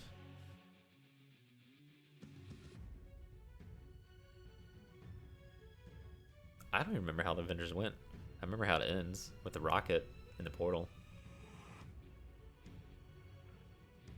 That's more than I remember about it. That's my secret, Cap. A whole lot of fighting, honestly. I think the only thing I remember about the Avengers movie was that there was a scene when they with Black Widow when they had Loki in prison that I really liked. I don't even remember why I liked the scene. I just remember that the scene existed and that I liked it. And it was in the first Avengers? Yes. Because I think she was like pretending to be manipulated by him, and then at the last second was just like, "Yeah, keep trying, kid." I don't remember. I may have to drop this down to 6.2. Just because nothing really sticks out to me. But 6 isn't a bad rating. Like, 6 is still an enjoyable movie. I just gotta figure out where I'm gonna place it compared to all these other movies. Get Out Six was is where I had it, and now that I'm talking about it, I'm gonna drop it down to 5. 5. I literally don't even remember it, so how good can it Yeah. have been? That's how I feel about Kill la Kill. Like, I don't remember a whole lot about it, so it's like, you know, I enjoyed watching it, sure, It's but like, not my kind of movie, but I know I was in the mood to see just any old movie, and I went to the movies and I watched it, and I know for being as long as it was, I still enjoyed it. it was a very movie. Get Out was just a fun movie. They were playing Get Out at the gym, and it has subtitles and everything. I'm like, oh shit! And I was on the bike.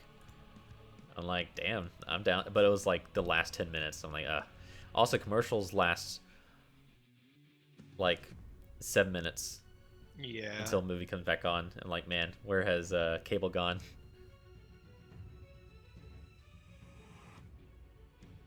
I can't remember whether I've seen The Incredibles or not. I feel like I have, but at the same time, I remember absolutely nothing about it.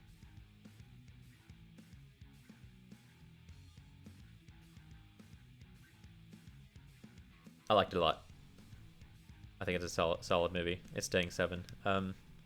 Beginning's really fun, really adult too. Like Mr. Incredible saves a guy's life who's trying to kill himself, and like the guy sues him because he got injured,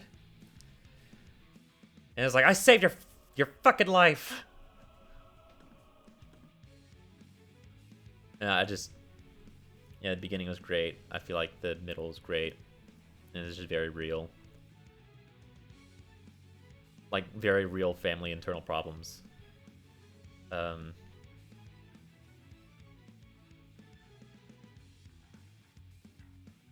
And I don't remember the ending. I mean, I remember the ending, but there's like a very specific scene where like it's Mr. Incredible. Yeah. Yeah, no, I watched it again recently, and like when I was younger, and like he said, I'm not strong enough. I didn't really think anything of it, but watching it again, he said that, I'm like, oh, my heart's broken. I can't lose you again. I'm not strong enough. Fuck. Damn. Really good dialogue. It's staying at a 7. Hello Boss, it's a YouTube series. I may drop it a level. I have a question.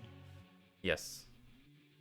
I have a bunch of friends that really pushed Has Been Hotel on me and said it was amazing, and they were just all about it. And I watched like 1.5 episodes of it, and I thought that it was super cringy garbage. Yeah, no, Has Been Hotel is the one that people shit on for having really bad jokes. Hell of a Boss is the better one, the better written one. I was gonna say, should I give Hell of a Boss a try? I don't know knowing why that somebody recommended Has Been for you first. this was back when they were both new things. It was competing with Smiling Friends for a Adult Swim slot, Yeah, and no. my friends were pushing for Has Been Hotel, and I was just like, first of all, Smiling Friends is leaps and bounds better than this and deserves that slot, and second of all, this is super cringy garbage. Yeah. I didn't watch Has Been, but like based on the stuff I've seen, I'm just like, I don't think I'm gonna waste my time. But a Hell of a Boss is definitely like a better paced, better written sort of thing. I'll put it on the list. It's all on YouTube.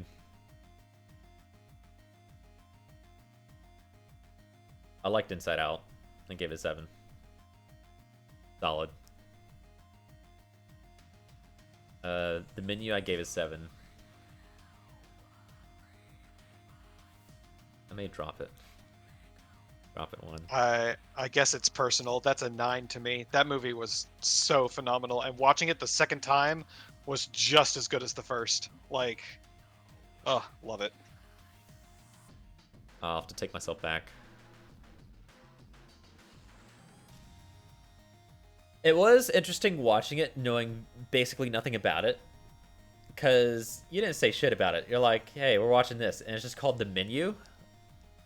I mean, I'm that's just- pretty much the way I saw it. Like, it was kind of billed as a horror film, but even watching the trailer, you're like, this doesn't look like much of a horror film. Like, and it clearly, like, I don't know, it's very much its own thing. I love it. Yeah, when the gun came out, I'm like, oh, it's a different kind of film. Because, like, we're going through, like, 20 minutes in, 30 minutes in, it was just like cooking. It's like cooking and it's like making a spectacle. And I thought it was going to get more and more ridiculous, and everyone was going to latch onto it, and like she was going to be like, "This is shit. Like, why is everybody like this?"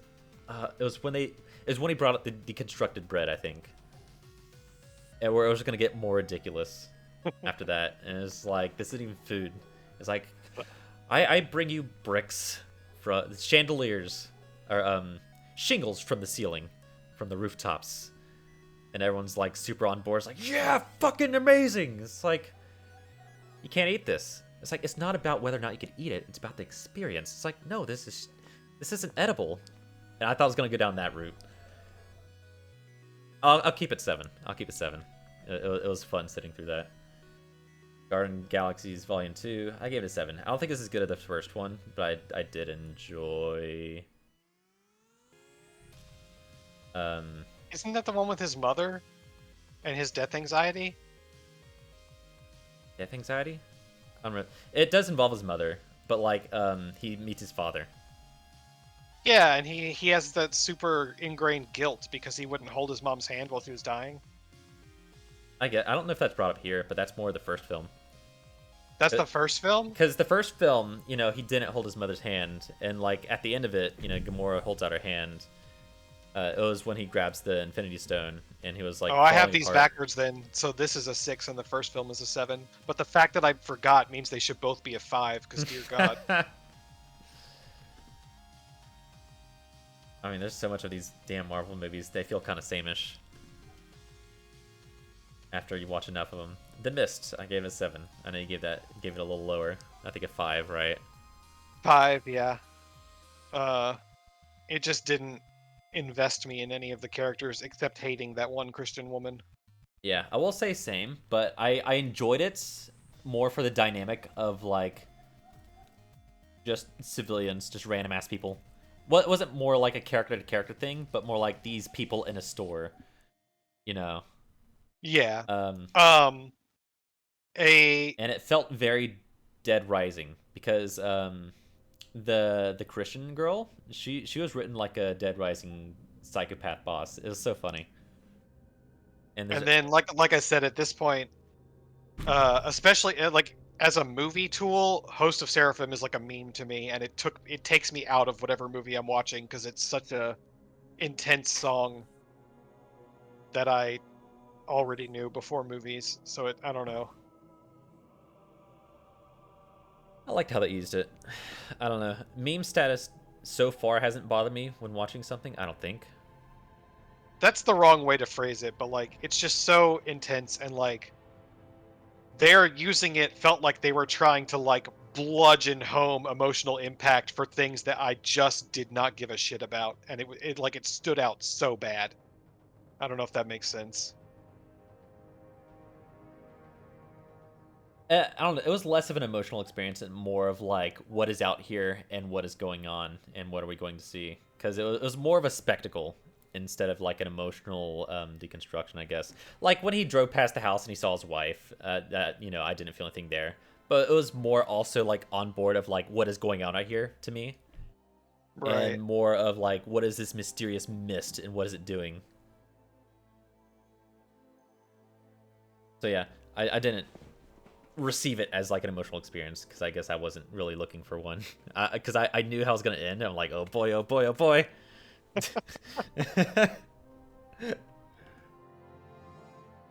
I may have had ulterior motives. I'm like, oh, let's get to that ending. But it's such a fun ending because I'm imagining like the board meeting. It's like, hey, so instead of it ending like this, what if? Hear me out. You know, Dragons 2. I feel like I may have overrated it. I may drop it to 6. What was that movie rated? R. Okay.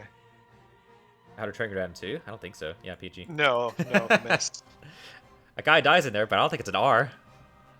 Like if you Oh, the Mist. if you show a father shooting his own child off screen, can you get a PG-13 or? Or is that immediate fucking?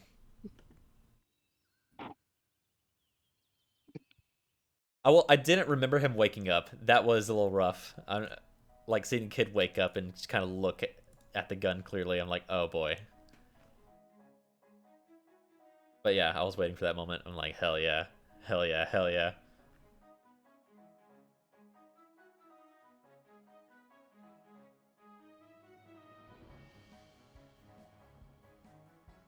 What else for 7s? This is hard to express. Sometimes I want to bump Zootopia up to an 8, but then it would be the same as Bolt, and Yeah. I don't want to give Bolt a 9. Oh So really? So Zootopia has to stay a 7.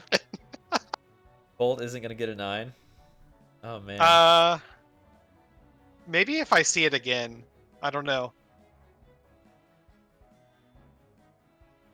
It's funny. I don't know if it's a me thing, but whenever I see these emotional movies, you know, I get through it. I'm like, yeah, I don't know if I'll be able to watch that again. I'll watch it a second time, and it just somehow hits even fucking harder. More so, it's because like you're getting the context while you're watching it. You know where it's heading, and you're getting like the dialogue. I don't know. Yeah. You're getting a dialogue. You know where it's heading, and so you understand a little more about the impact of the dialogue in context of like the scenes that are coming up. Oh, I told you like a couple of days after I saw The Whale, I was watching reviews of the movie, and just Yeah. watching clips of the movie in the reviews was just hitting to me because I'm just like, oh god, like I know what that line's about. I feel like I should rate Zootopia lower, but I Really? I liked it. I thought it was. I pretty like good. it. That's why I keep it as 7.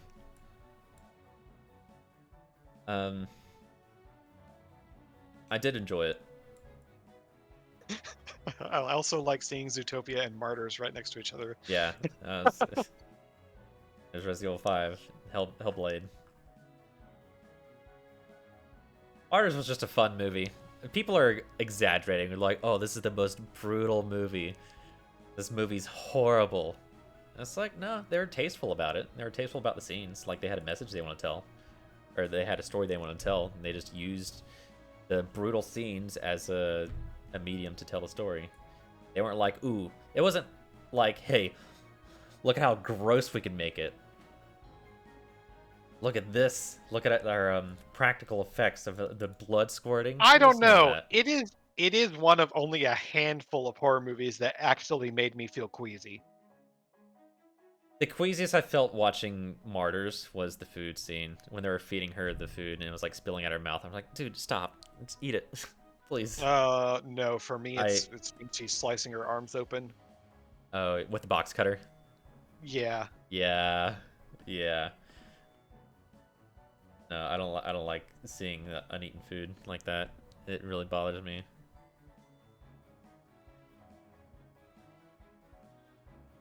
Not like the thing that bothers me the most, but it's definitely just like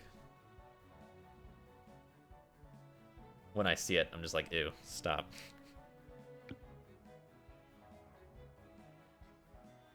Hell, chewing with people chew with their mouth open, it still bothers me. I'm just like, stop. You can feel your lips close. You have to know.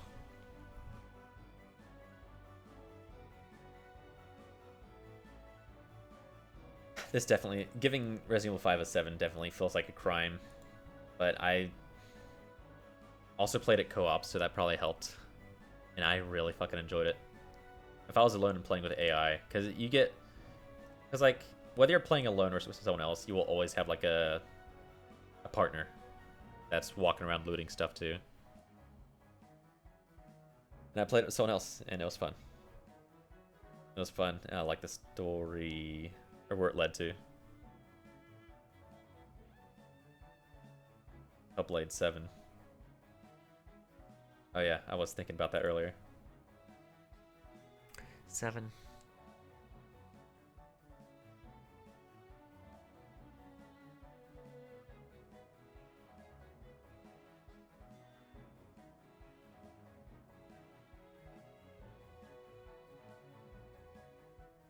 Yeah, I'm gonna leave it a 7. I wouldn't want to play through it again, but I think I would like watch cutscenes. I think I would do that, because like it's a lot of puzzles,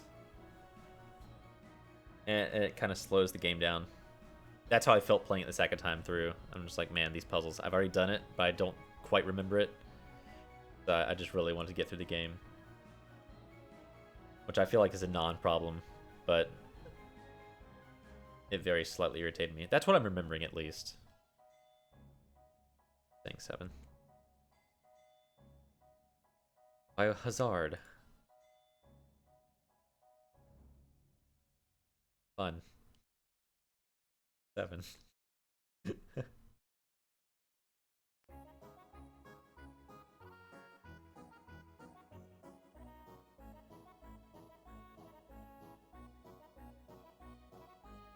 Like, the only gripes I'm thinking of is, like, gameplay related.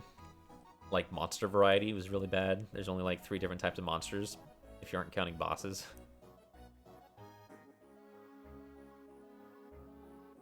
Doesn't really bother me super, super bad, though. It's just a 7 kind of game. It doesn't blow my socks off. It's fun. I like the cutscenes.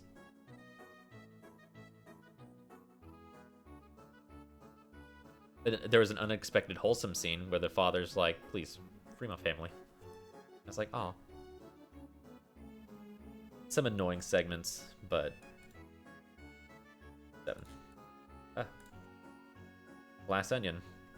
Gave it a 7.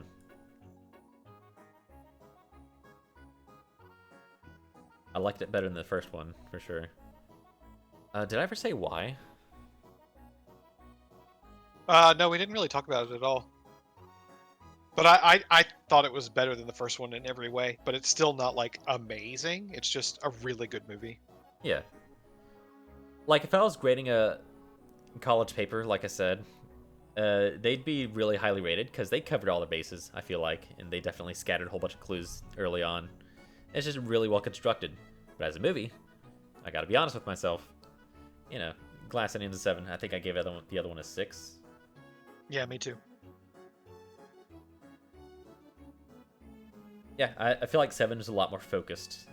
I do. I really like that it Glass had a unique structure to it. As far as like the first and second third of the movie, like With the flashbacks? yes, Yeah. Yeah, I did like that too. Like where they put the flashbacks and where you came back from it, and just how it kind of left you hanging. It's like, okay, well, why am I getting this now? And you just kind of, I remember feeling, I didn't think they'd do that. I remember feeling frustrated, and I was like, oh man, I'm gonna learn about this lady now. It's a little late for that. okay, Ben Shapiro. Alien, I gave a 7. A 7? Is it a 7?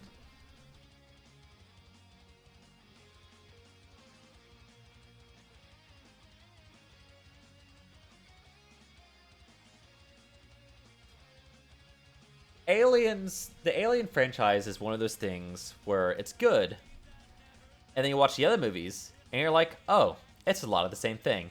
And so in retrospect, it just kind of cheapens the first movies. If you want to know what you'd be getting into. That's kind of where I'm sitting with this. I may drop it down. That's kind of I've never seen the the other two movies after Prometheus, but when I see bits of them and I have heard about the plot, I'm just like, and who the actors are even, it feels like he just finds a way to tell the exact same story over and over and over again and It call feels it like a it. new movie. Yeah, it feels like it. I can confirm with the other aliens. I give you a very vague plot point.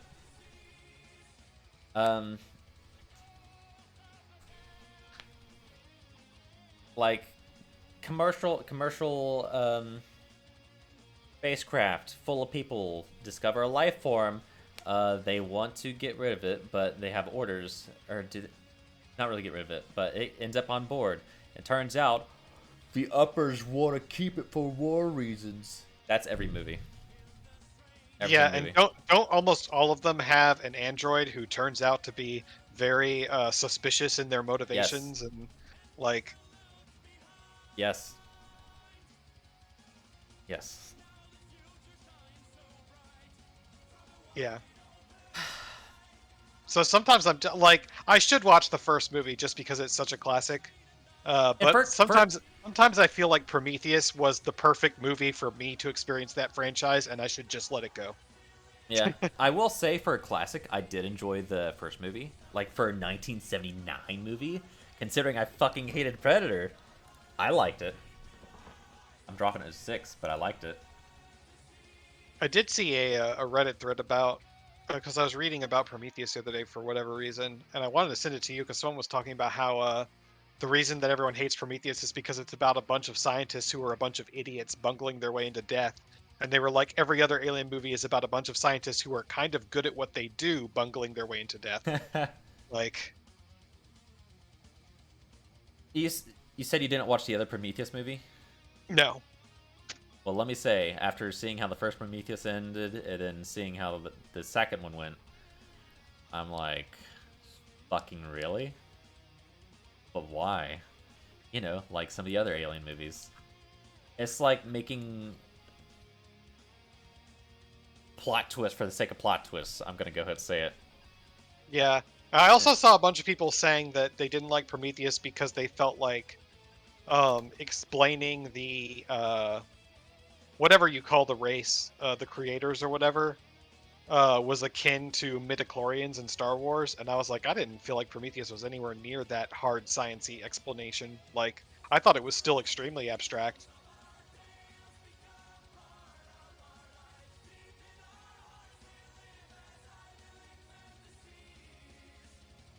I skipped down to the other Alien.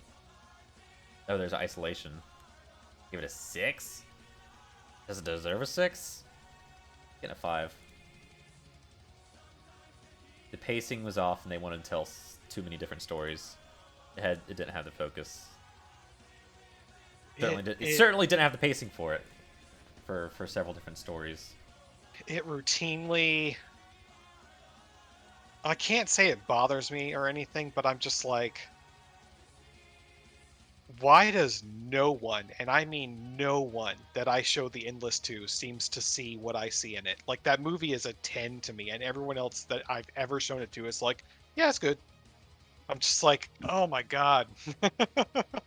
I may have to watch it again. I don't know.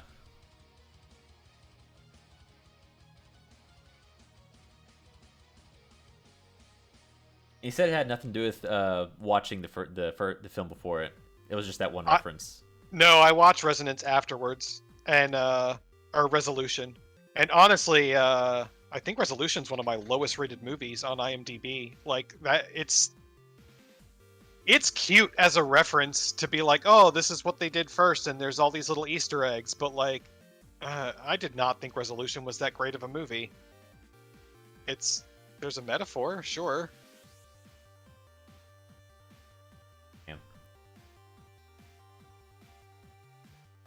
Oh, you get Frequency of 4. I'm gonna keep it at 5. It was slow. It was so fucking slow. Watching the first time, it was okay. Watching it the second time, it's like, holy fucking shit. Well, Moving yeah, along. it was slow, And it was slow being a movie that I was seeing because you wanted to watch it, and part of me wanted to be like, I've seen this movie before and I don't remember it, but I don't really feel like watching it again. I remember that much about it, but I didn't push hard enough on that, and I watched it again and it was still slow, and I'm just like, dear God. I didn't remember it being that slow. And it was funny because we both just immediately agreed. It's like, was that slow? Like, fuck yeah, it was slow. I thought that was funny. Infamous 2, 7. Man, I'm getting a lot of 6s. Squeezing them in. Infamous 2, what happened? I remember how it ended. And I like the ending a lot. Man,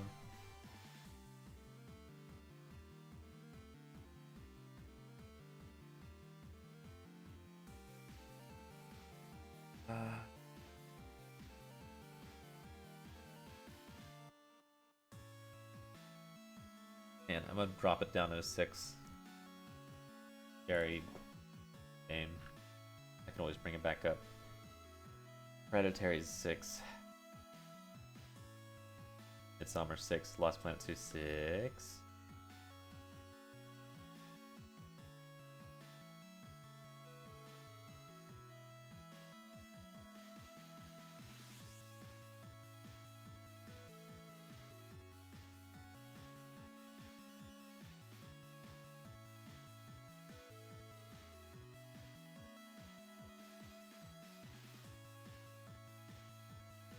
Like, I don't like giving some of these low ratings because I feel like it's me missing the point, you know.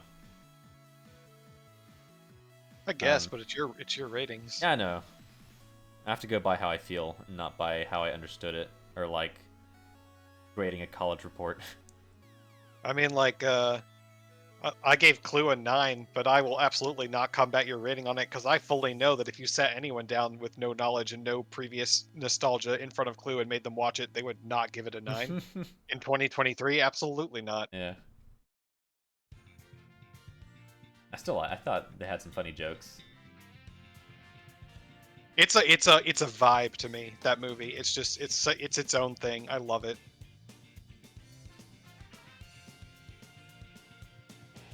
It's like I was on board during like telephone pole. I was on board, and then after it, you know, like I understood like what and why, but then like it just kind of droned forward, and not a whole lot was going on, and it felt like stuff was happening. Stuff kind of did happen. It was confusing. I couldn't quite follow along. I feel bad because I'm not smart enough to follow this. Not smart enough to follow what's going on. Things happened a little too fast in the end, too. I don't know. It'd be something I have to watch again. After knowing where it leads to. I ended up dropping both of them. One, like, Hereditary is down to an 8 now, and Midsummer is a 9 instead of a 10. And I don't think that... I think that, for me, is more just the fact that I've seen them so many times that they're starting to lose the impact, you know? Yeah.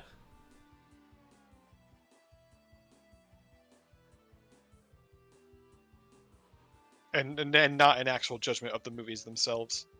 Did I tell you that I didn't understand why the lemonade was red? Until No. Oh wait. Oh, no. Wait. I'm trying to think back because I didn't know why there was a hair in the bread. They're like, oh, gross, is it a pube? And I was thinking they cooked someone. Oh yeah, you did mention that. I remember mentioning that, and I did notice the lemonade was red, but I didn't put together pieces why until later. I think when he met that girl. What happened after the lemonade? Like the I guess prophecy. Do you remember? I don't remember, but he has the meeting with the head woman who asks him, who's like, hey, this woman has her sights on you. And I don't remember timeline-wise when it lines up, but he tells Pele, he's like, oh, I think I ate one of her pubes. Or Pele was like, this girl really likes you. And he's like, I think I ate one of her pubes. And That was the Pele's point. like, yeah, that probably happened. Like, he's just like, yep, that's what we do. Yeah, you know, that was that point where I was like, oh my god, it was menstrual fluid. Like, and I Because I remember I The thought quilts. Mark was going to throw up on me in the theater. He was like, and I'm surprised he didn't throw up on the seat opposite me.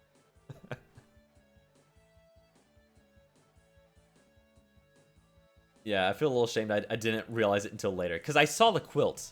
I saw the quilt. And I noticed it. And you brought it up. You're like, just a normal love story, huh? Like, yeah. Jesus. Ramps up real fast, huh? Yeah,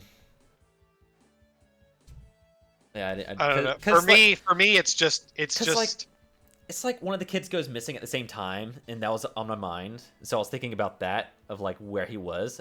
Like the quilt wasn't even on my radar at that point, because somebody had just gone missing. yeah. This is actually a touchback to what I was talking about earlier.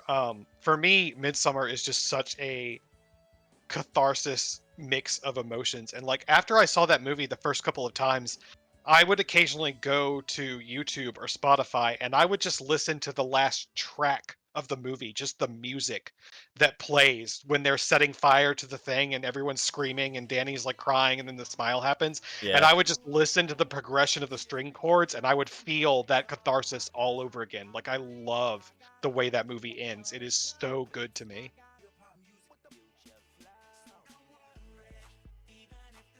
I'll have to watch it again at some point. I really want. And then now I always think of the Animal Crossing characters crying to that music. Because like it's like I said, music really makes a scene, and sometimes I don't really catch the music because I'm reading the scene first. But then, like when I rewatch movies and when I replay games, I watch what I already know and I'm listening, and so it normally takes me 2 tries. Like Puss in Boots too. Like I was more in tune with the music going on. You know, just in that sense. I don't think I remember any of the music from that movie at all, except that I found the opening song bad. I really like the opening song.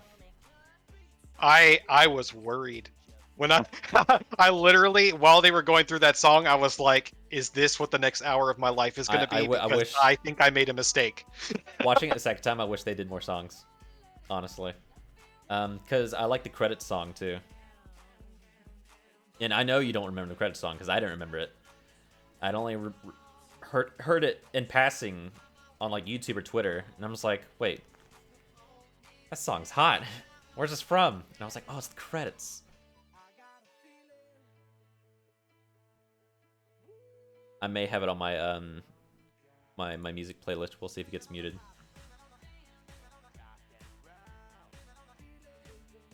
Oh, these numbers are fucked. I'm seeing it go to 7 to 6 to 5 to 7. I'll have to refresh, but I don't want to lose my spot. Lost Planet 2.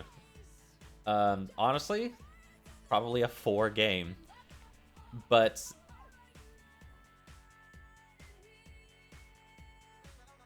I'll leave it as 6. So Lost Planet 2 is a game, one of those games that I played a lot of as an Xbox 360 demo. And it was actually this boss fight. Game where the guy is like collared to the girl and they can't separate from each other, or they blow up or something. No. Okay. Lost Planet, you're just like in an ice tundra. You have like a... Oh!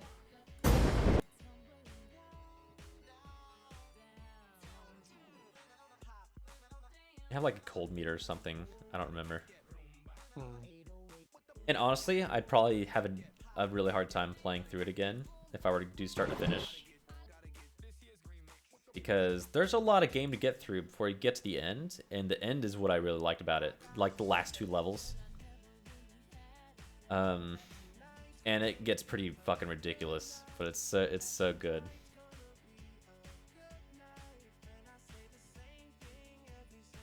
I'm gonna play it. Hang on. Let me see if I can find it.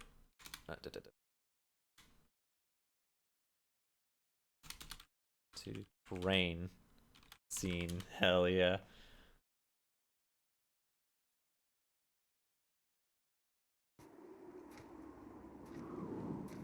You all heard the old man's reasons for wanting Alright, let me skip ahead. And so, what you basically just need to know is they're trying to infiltrate like a hive, and to need it, they need a big gun. And like the missions before it, you're trying to secure a big gun. It's like, hey, we got this rail gun. And it's cool. It's on a train, and there's train tracks that go right near it. And so that's where you're at now. A barrier, what kind? That's what's going on here. Once that barrier is down, you're on your own. As you wish.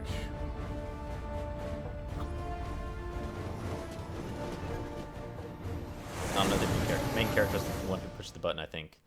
Because there's like QTEs. They don't have as much punch as Resident Evil 5, but it's still okay. Loading.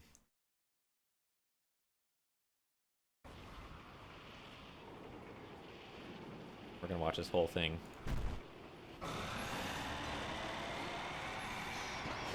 So they're taking the railgun to the hive right now. And honestly, Lost Planet is kind of Monster Hunter. As far as like the setting, I guess. Where there's like a bunch of large monsters just roaming the planet and you're trying to, I guess, get rid of them or something. Something like that.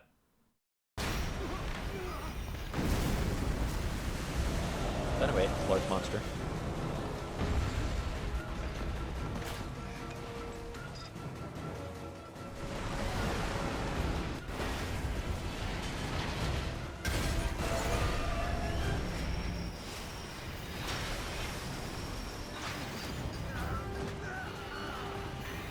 It's honestly a little ridiculous and over the top, but I love it.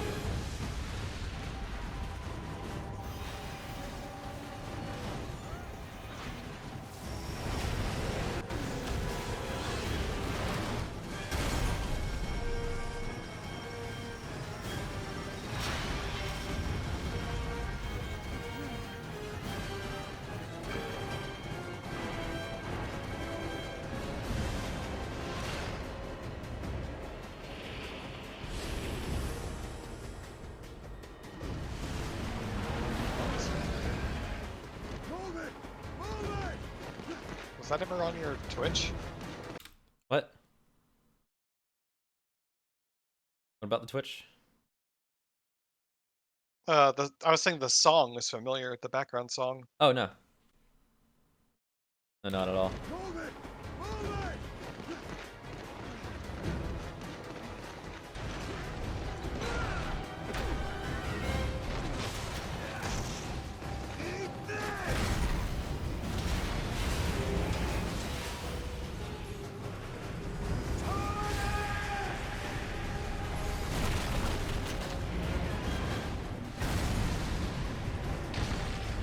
Hell yeah, dude.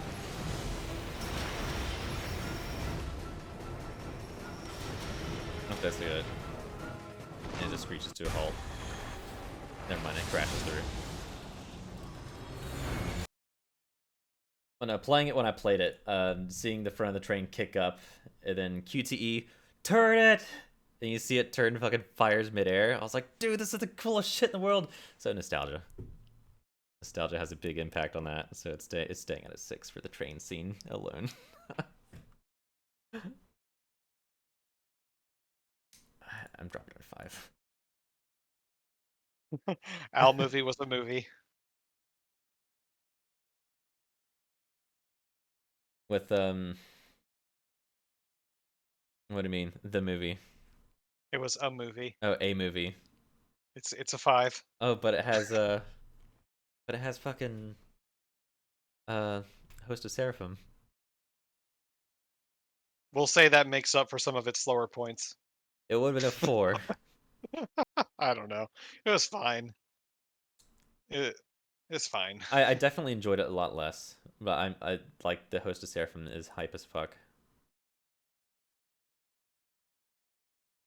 I just didn't enjoy it as much as I did, I think, the first few times watching it.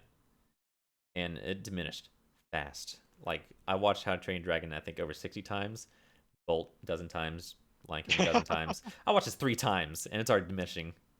Well, I So- mean, over how many visits that it was on the agenda that we didn't get to it. Like, to me, that shows how not into it you were by that point. Like, Yeah, I wasn't in a rush to show you. I was like, yeah, there's a part that has a song, basically. Coraline. We talked about that. That was okay. It's I a might minute. watch Ratatouille tonight. Maybe that depends on what kind of mood I'm in. I like Ratatouille. It was a fun watch, but it did feel like just kind of a basic Pixar movie. But I don't think I've watched enough Pixar movies to really say what a basic Pixar movie is. Oh man, I really need to see The Truman Show. I don't know why I haven't still. It was a fun watch. I liked it. Iron Man 2. I don't remember Iron Man 2. Get out of here. I don't remember it. Like, I remember Rhodey is there. But, like... Fuck. Oh, man. What it could have been.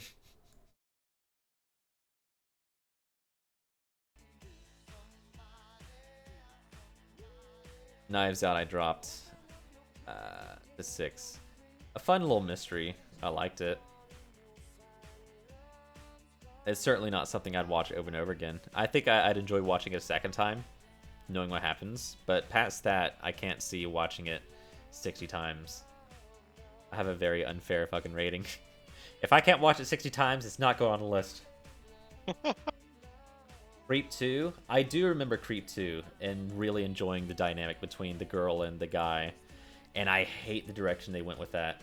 I wish they kept her just being like, just out creeping him.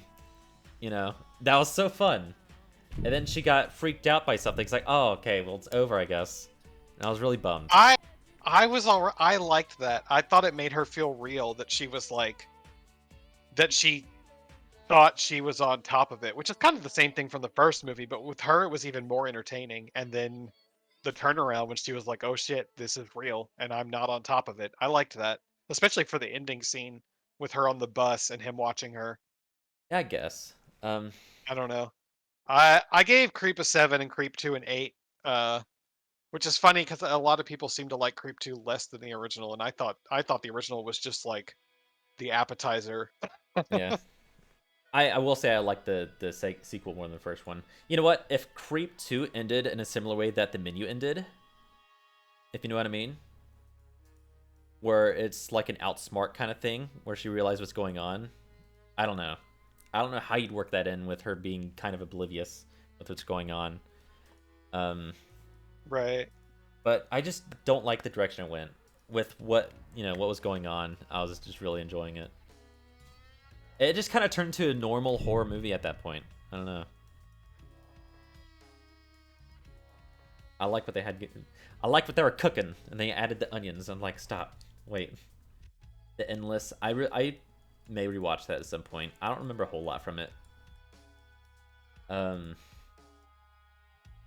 Like I remember they're walking around, they get lost, in, like portals, and they find tapes. And those two guys who were like chained to the, or I think it was just one guy that was chained to the thing. I don't. I need to see their newest movie. Called Something in the Dirt. It was very recent. Although Synchronic kind of disappointed me. Not that it was a bad movie, but it just felt a lot more. It felt like it had a lot more of a safe Hollywood formula. Something in the It was dirt. still it was still their weirdness, but I don't know.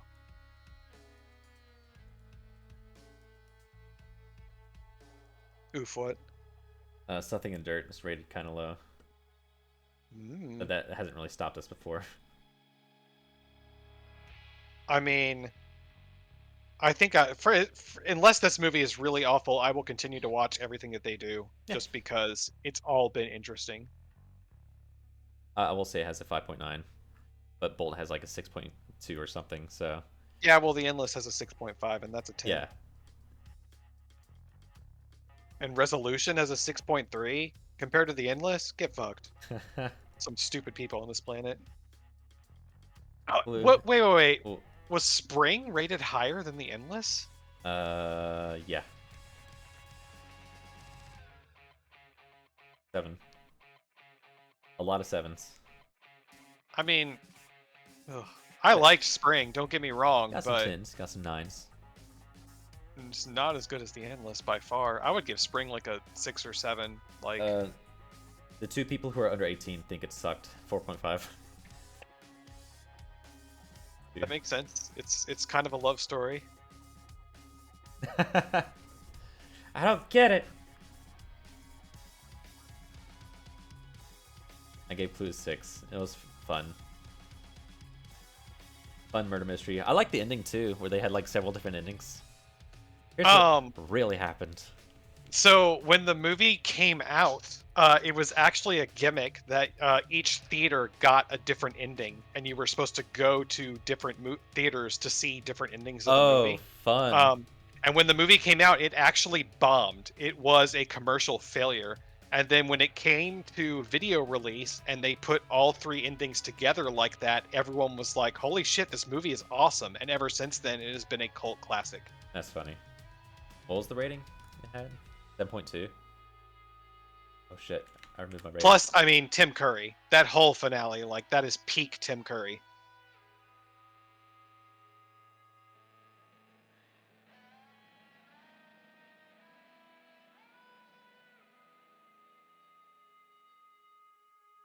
Kind of ruined my list. I refreshed. Hereditary, Midsummer, Source Code. We talked about Source Code. We're down to 5s, I think. Almost. Second Son, I dropped. Death Stranding, I dropped.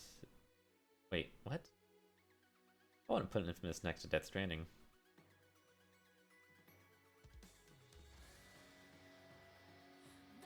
The 7. Tropic Thunder, never seen it. I gave it a 6.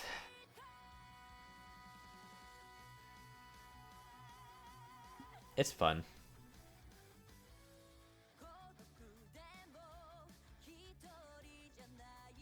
It's fun. I'll let you look at the cast. Why is Luigi's Mansion on here? Does that game have a plot? Kind of. More for the ending. What? Kind of an ending I latched onto.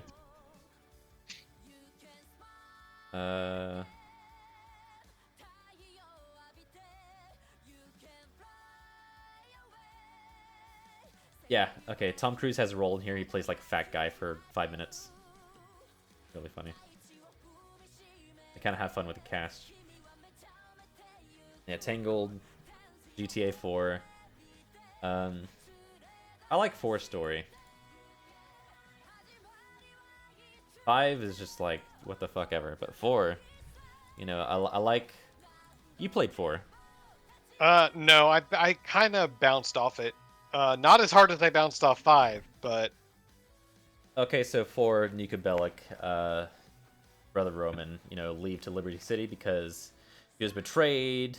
I'm gonna kind of flub the plot, I'm sure. Betrayed by somebody who was kind of in his group, gang, clan. I don't know what he was a part of. I guess a criminal organization of some sort. He was betrayed. Niko swam to Liberty City, I think, and so the Before the game or in the game? Before the game. It's how you end up at Liberty. You don't see any of it. You just hear about it, like, as you're going along. And you kind of hear tips of, like, where this guy is. Well, close to the end, if not at the end, you find him, and you confront him. And Niko's like, how much? How much they give you to betray me? Ended up being $200. Like, $200 fucking dollars? And dude's like a druggie, and is like, definitely not well. And Roman's like, come on, Niko.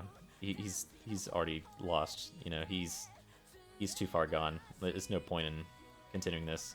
And you get a moral decision. Do you shoot him or do you let him go? Fun.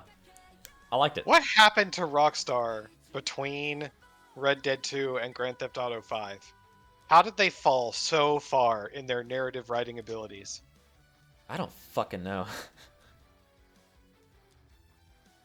5 sucks. Resident Evil 6, I feel like gets a lot of flack. Resident Evil 6 has a gimmick where, like, you have the 3 different campaigns you could play, which all have like co-characters similar to 5. Leon, random girl. You have Cheryl from, I think, Resident Evil 2. She was the little girl in 2. And she played as the main character in a different older game. I think PS1 game. Cheryl and New Guy. And then Chris Redfield and New Guy.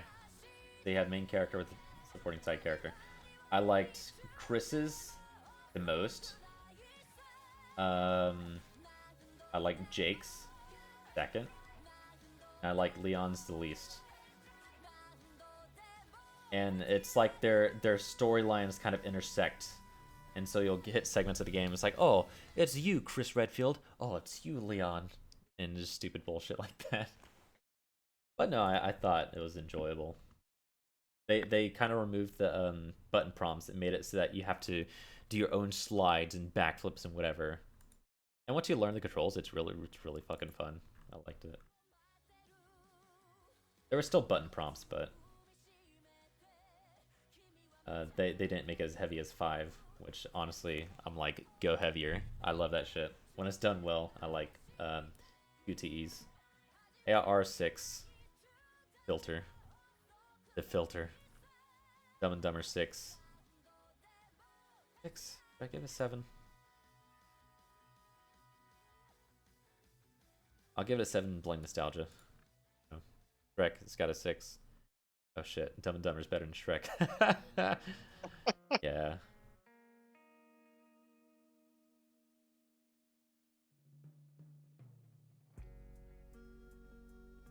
Well, Shrek is just very movie. Dumb and Dumber, I like it a lot. I think. Where is Dumb and Dumber?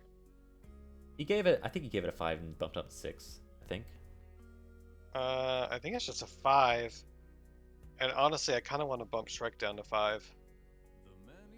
Yeah, I feel bad because I remember watching Shrek a lot when I was younger, but it's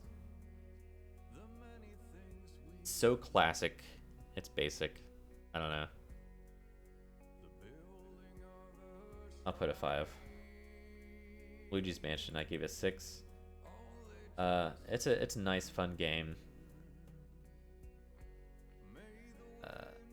I like the ending a lot because, like, you know, your goal is to find Mario. You find Mario, and you save him. Here, let me pull it up.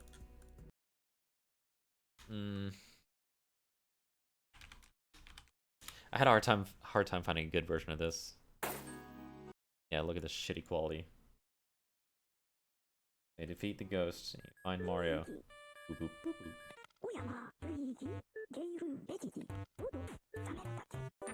Get him.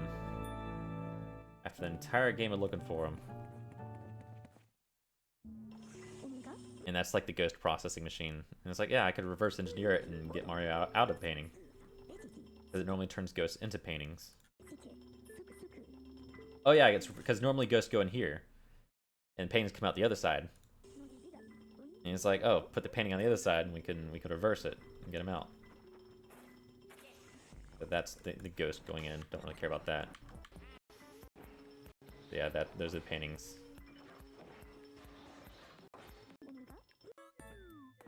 Wow, look at all those ghosts you caught.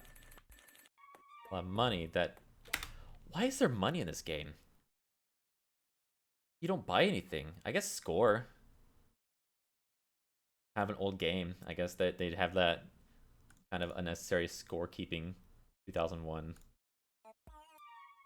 High score.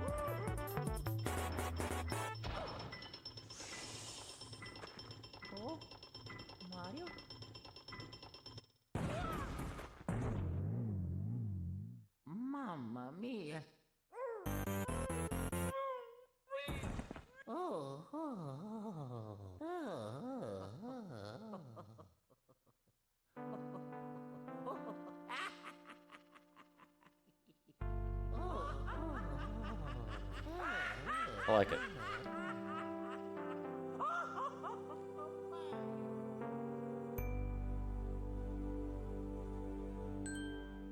It certainly didn't age well. It's like very low poly.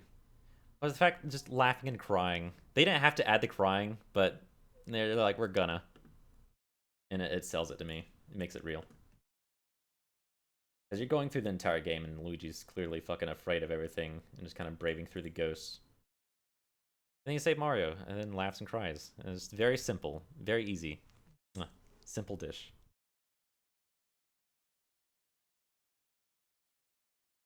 You know, on par with Metal Gear Solid 4. I don't remember 3!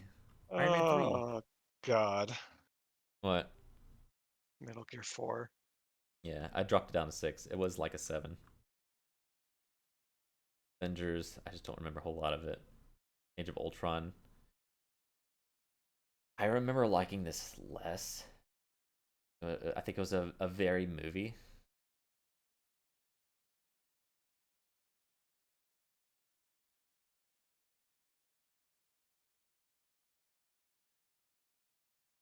Joker. I liked it.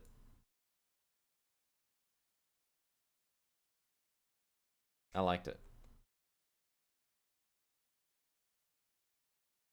Dr. Nero, happy birthday, thank you. It's going well. I'm just going through my movie ratings. Probably going through some crimes against God. Like Joker, I'm sure. Want to be higher rated, but I'm not grading a research paper. I gotta go by how I felt watching it. It was fun. I like the scenes. Can't really say I'd recommend somebody watching it, honestly.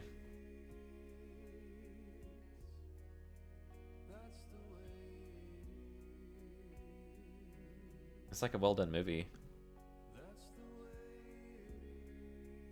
No, I liked the progression. I thought the progression was good. Yeah, 6 isn't bad. Like, I thought it was a good movie. Hell of a Boss, talk about that. Resident Evil 2. 6 though? Thing is, the thing I remember about Resident Evil 2 isn't even the main game, but like, I may just remove 2 from the list, because like, the thing I like the most about Resident Evil 2 is a fucking side game, or like a kind of time attack mission. But like, the time attack missions has its own story integrated into it. And like, you run into Kendo, the Kendo guy, and like his daughter's infected like halfway through the game. I don't know if I'm gonna pull it up. But yeah, and there's like a time attack mission where you play as Kendo. He's like getting ready to kill himself, and then like gets a radio that there's a helicopter coming in. And the music that plays, and the music, it's the kind of music that's timed based on like what point of the map you get to. So it's perfectly synchronized to whatever the fuck you're doing, however much time you spend looting.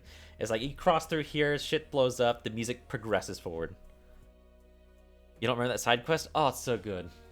It's what's it called? It's called No Time to Mourn. That's what it's called.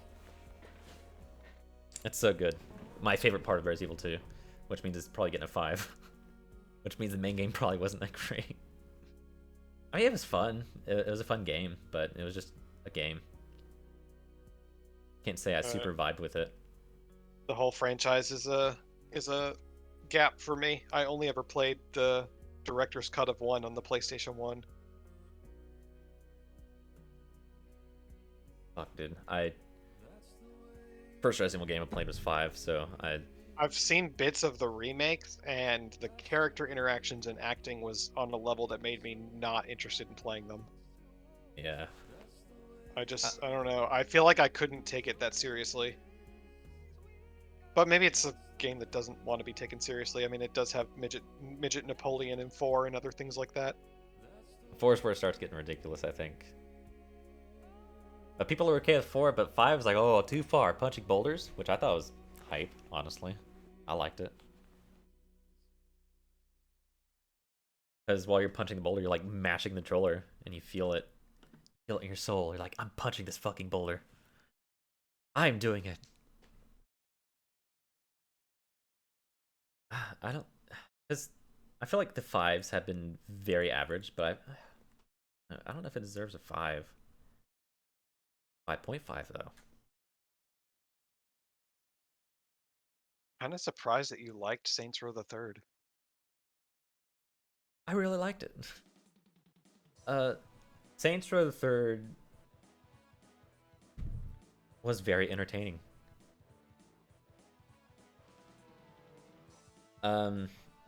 Is that the one where you're in an AI simulation? No.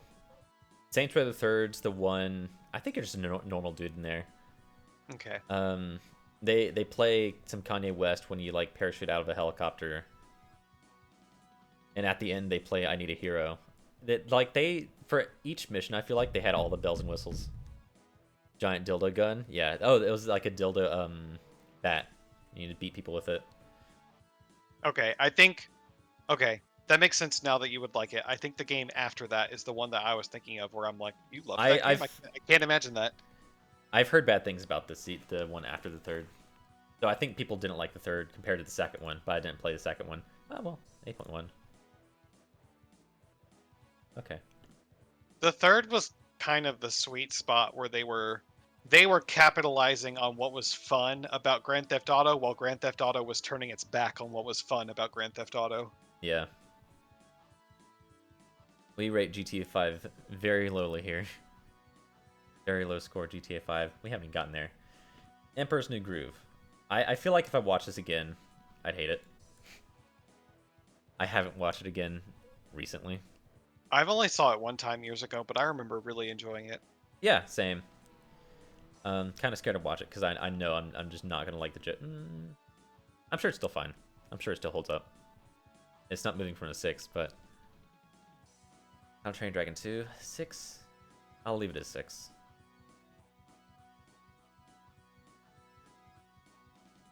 I mean, I had the shit spoiled for me, so I didn't really get a true experience.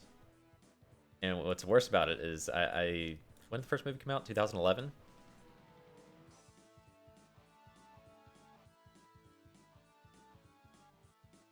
Yeah.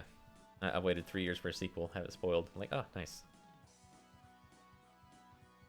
So watching it, there's definitely a sour spot. I can never actually enjoy it, I'm pretty sure. Blades of Glory. Oh, yeah, I like Blades of Glory. It was a lot funner than Zoolander. I need to watch it again. I'm pretty sure it will still hold up, though, because I watched that movie multiple times back in the day, and I thought it was great. Yeah, after watching Zoolander, I got a little worried. But yeah, no, Blades of Glory was really fun. Finding Nemo. It's been ages since I've watched that. I can't rate it. Prometheus, I gave it 6. I thought it was okay. Do I have the sequel to Prometheus here? What's the sequel? Covenant, I think. Gave it a 5. Fix that. 4. 4. God.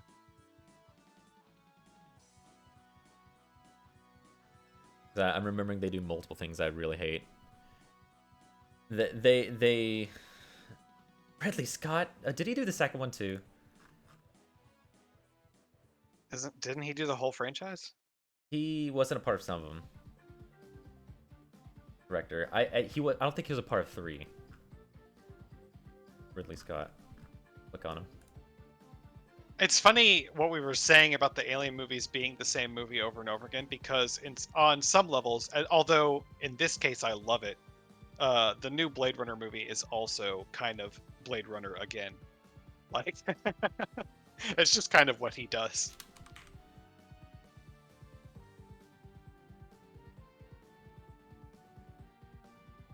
Did he not do... Wait, what the fuck?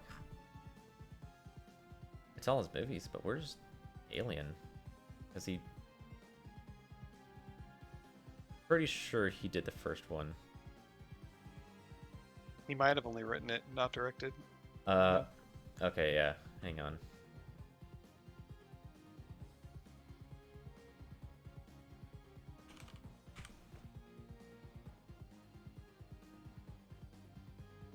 Aliens, directed by James Cameron.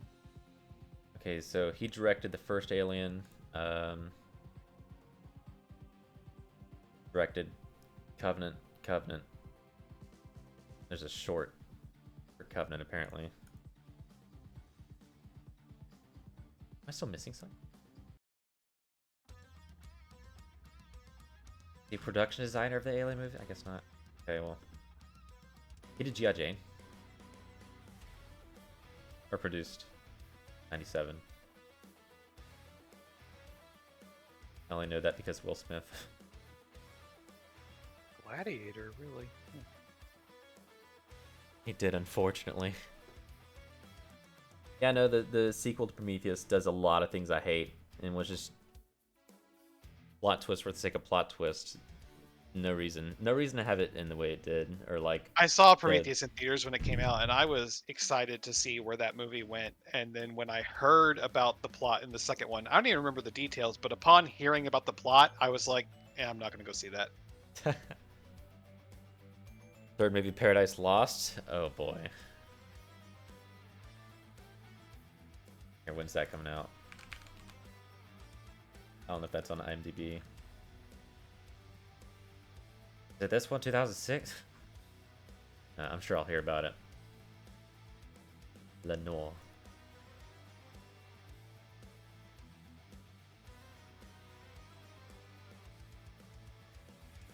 Did I enjoy the first Prometheus? Hang on, I don't even remember.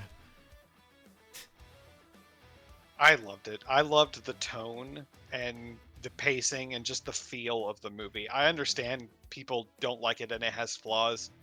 And like I said, I've never seen the rest of the Alien movies, so I don't have a horse in the game when it comes to like the canon of the franchise. But I feel like it's so disconnected from the other Alien movies that it could kind of stand on its own. Or if you want to dig deep, you can. Isn't the ending like the setup for the first movie? Yeah, but like the entire rest of it before that doesn't really matter, you know. I've seen Covenant. Yeah, exactly. It does. It basically does what Aliens 3 did. It's like, why would you just neuter a previous movie like that? When I saw that movie in theaters, it was refreshing because it had been an incredibly long time since there was like a serious sci-fi mystery in theaters of that budget, of that presentation, and I was just there to be there, and I enjoyed it. Like, I don't know. Yeah, Ico kind of outdated. Ico is from the same people who did The Last Guardian and Shadow of the Colossus. It's a puzzle game. It's very puzzly. And you will get stuck a lot and just kind of wander around the same room. But it's got a story to it, and I thought it was sweet. A sweet little story. KOTOR 6. It's a buggy mess, but it's fun. Dr. Nero, thanks for following. I appreciate ya. Hey, there's Alien. First one. Dropped it to 6. I'll leave it to 6 for now. Wait, so what's first, Alien or Aliens? Alien is first, then Aliens. Okay. And then Aliens 3. Well, I guess it's Aliens cubed. Because the 3's like superscript or whatever. I think that's what it's called. Infamous 2. Dark Song is a 6. I want to rewatch it.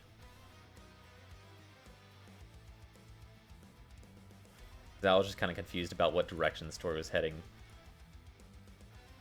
I was following along with the lady and what she was about, like as they were revealing it, and like I understood what it meant as she revealed it.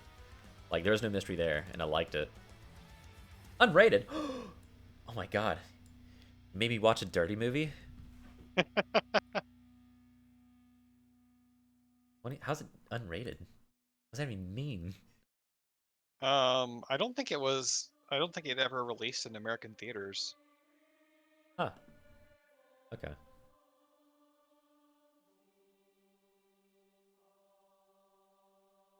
There's Lost Planet 2 again. There's Owl movie again. There's Kingdom Hearts 3. We're starting to see the stuff I tanked earlier. Man, that got hit hard, huh? Yeah. No, like I thought. I'm struggling to find nice things to say about it now. I like the music, specifically the boss fight music for the Ansems and for Xehanorts. I'm out of nice things to say about it. And I guess think the best thing that I could say about it is the I don't know what you call it. The scale is the wrong word, but like that battle against the like thousands of heartless, Generous. and just the sheer scope of the action, not the Yeah. story. The action was neat. I know what you mean. Um, and I like the ending with the fake out, and it's like press triangle, I think. I like that. I like it when games do that shit.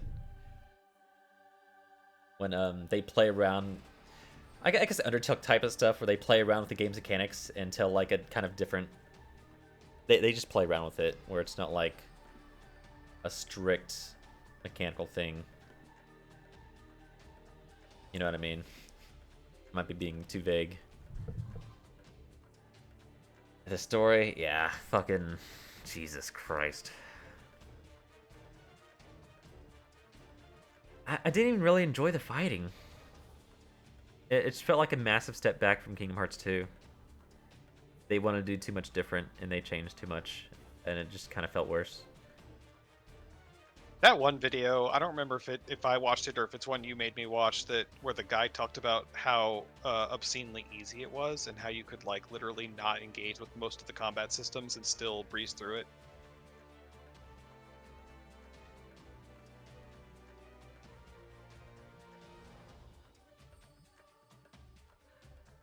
Thing is 5.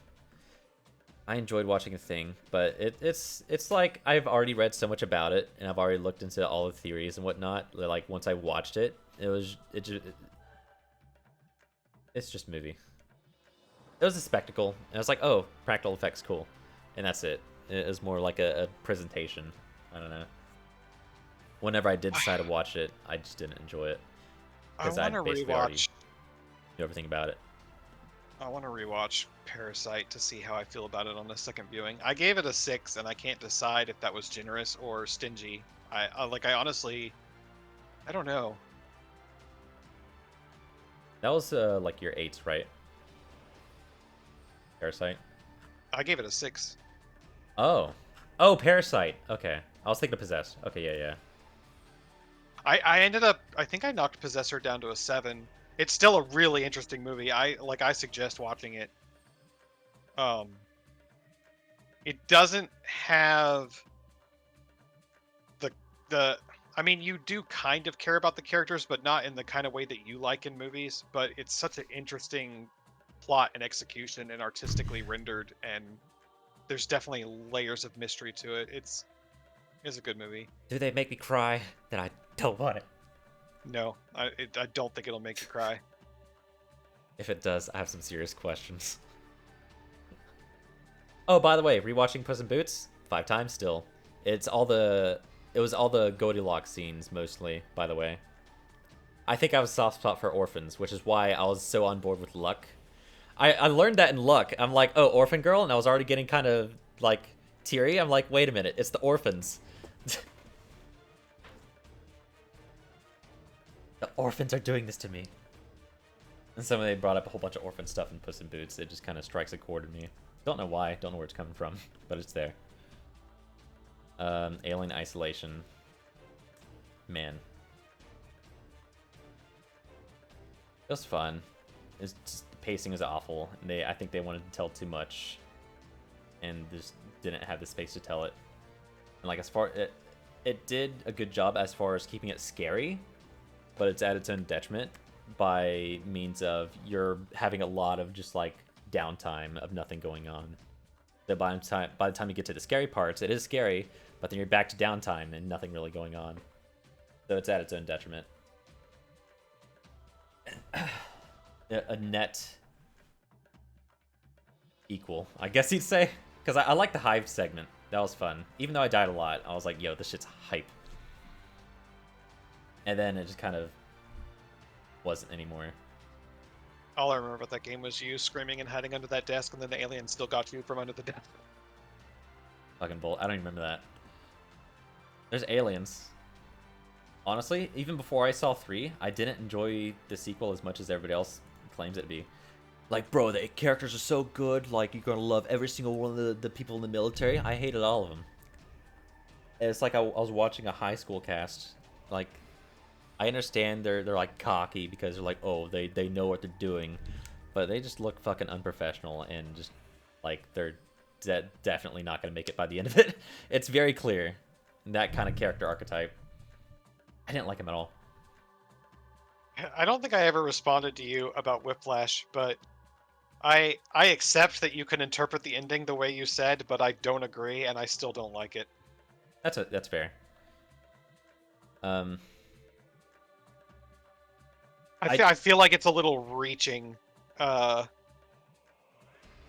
don't know. I also wonder how much of my ability to interpret that movie has been ruined by seeing segments of the director talking and stuff like that.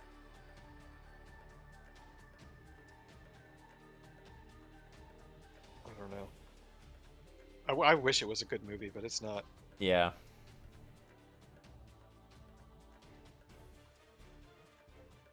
Because, like, visuals and presentation and sound and some of the character are great, but then I wish No. they played a little more on the who J.K. Simmons play? What was his character name? I wish they played a little more on him being insecure. I think that would have been an interesting take.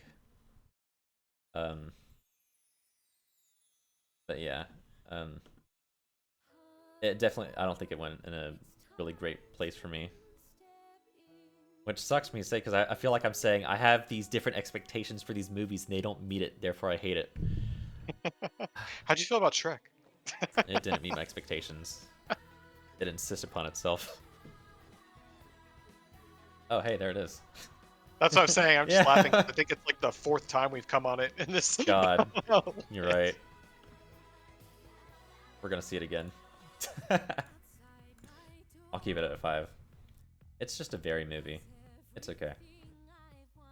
Ultron. One of the movies of all time. I don't remember Ultron. In World. Down to 4. The best parts of the third Dragons movie are the parts that references the first movie. I forgot to And- rate that one. Like if I'm I- gonna...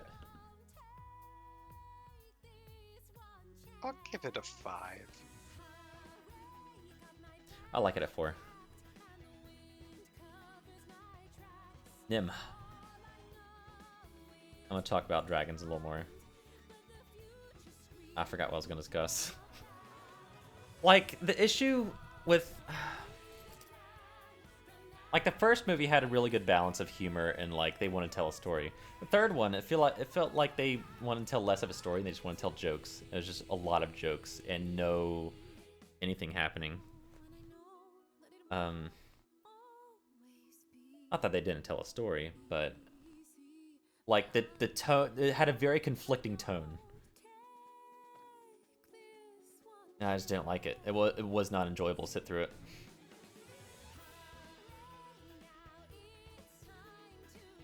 I just... Who done it?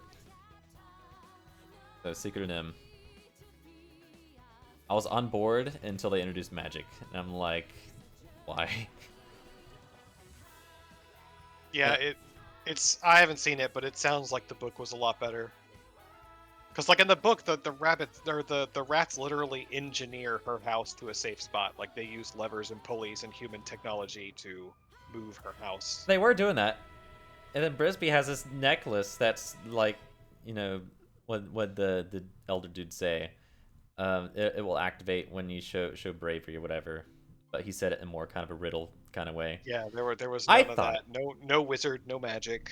I thought we were gonna get. Have you seen Hercules? Which The what- first movie. Infinity Stone necklace? That's bullshit.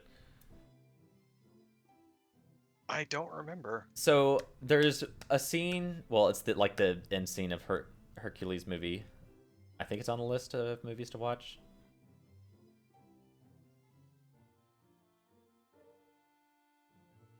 Hercule. I feel like I have seen Hercules, and it was that forgettable. I have a Hercules in here from The Rock, only because there's a guy in there that sees it. I don't know anything about it, so I may be kind of wrong. A guy sees a prophecy that he's gonna die, and he's like very philosophical and religious. He's like, oh, we must follow the prophecy. He sees he's gonna die, and when he dies, I guess he goes to like heaven or something. So he goes to war, and he sees like a hail of arrows. He opens his arms, and all the arrows just kind of falls around him. He's like, oh, okay.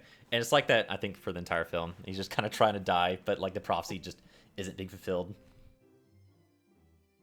And he just can't die, even though he's just like, please, please. That sounds like a decent Disney version of Greek tragedy. I was talking about Nim. Oh yeah, but like in the Hercules movie, near the end, like Megara gets thrown into the river Styx, and like people who fall into the river Styx like start aging rapidly. You know, until they turn to dust or whatever. And so Hercules dives in, and he starts withering away, and you see like the I don't know, Greek mythology. I was about to say lore. That would have been weird. And the three sisters with the string. The Fates. The Fates, yeah. You know, they pull out Hercules' string. It's like, yeah, your time's coming. And, like, it's very slow. And it cuts back to Hercules, like, swimming in the river Styx, like, towards Meg. And he's, like, getting really decrepit. His arms are, like, Okay, I've definitely shriveled. never seen this movie. Yeah. And then, like, they cut the line. It's kind of Deus Ex Machina. But I'll tell you why I like it so much. They cut the line, and they can't cut it. It glows because Hercules is half god. And so when he climbs out of the river Styx with Meg, he's glowing and ripped. The reason why I like it so much is because I don't think he really cared that he was God. He didn't dive in because he thought, oh, nothing's going to happen to me. He didn't even think about it. He just dove right in. You know? And it's the thought that counts. Right. And he didn't do the whole Endwalker thing or Death Stranding thing. It's like, oh, everything's going to be fine because this thing. No, it's great because they didn't know. That's what sells it. That's how you do Deus Ex Machina a good way, kind of. You have to work your way around it. So I thought that was what's going to happen with Nim because they talked about bravery and like the house was sinking in the mud. I thought like the bird was going to come back with like string because earlier in the movie she told him, like, just fuck off, fight some string for me, like we're moving or whatever, just to tell him fuck off. I thought it was going to come back with string. And he'd be like, I have this weird rigid string, which would be like steel wire or something, and like have Brisby grab it and dive in the mud, and like the amulet will grow or glow, and she'd be able to see the house like with the amulet glowing, and that would be the bravery part, and it would fulfill the kind of prophecy of the amulet. I was waiting for that, but no, she just fucking, you know, X-Men storms the house out of the mud with the amulet and just grabs the rope and it floats up. I'm not exaggerating. That's exactly what happens. And I'm just like, okay, we're doing this. It went from a 7 to a 5. It would have been an 8, honestly. Also, there was like another side story with like an evil rat and like his henchmen, but like his henchmen had like a redeeming story arc. It was very weirdly fast paced. It felt weird. It just happened so fast. It was honestly a side story that didn't have to happen. Like, they could just have the house just fall apart and just leave it in nature. They didn't have to have an evil character. So, just kind of an unnecessary addition. I was disappointed because I didn't have high hopes. They were leading me on. And it's like, oh. The edge factor. Yeah, I liked it, but man, it had to end like that. And the bird didn't come back until, like, the very, very, very end. He's like, I got that string! And then he meets a girl. And it's like, oh, okay. Keep it for the joke, but not for the plot. Thanks. Don't Breathe, I gave a 5. I guess. I wouldn't fight over it, but I give it a 6. Sometimes I debate giving it a 7, but it's just like, I don't know. It's definitely an above-average horror film to me. Like, it has great tension, great gore, great twist. But you don't value horror movies the same way I do, Yeah. so... And I agree with you. I think back. Okay, don't spoil the twist for Dr. Yeah, Nero. I know. Although saying there's a twist is a spoiler. It's a soft spoiler. It's probably assumed that every single movie has a twist. Like how Magic's introduced in fucking Secret of Nim. That's a twist. You didn't see that shit coming! So like it's definitely above average for a horror movie to me, but it's not. It doesn't have that special quality that like Dark Song or Hereditary or Midsummer. Like it doesn't have that kind of character involvement to me. I like the dynamic. It's an interesting dynamic for sure. I'd be lying if I said I wasn't invested in it. No. Metal Gear 2. Meh. Very meh. And not meh in the sense of, what, I don't get to play Snake this game? That's just average. Small break at work? Oh shit. Sounds like a 30-minute break. I'm sorry.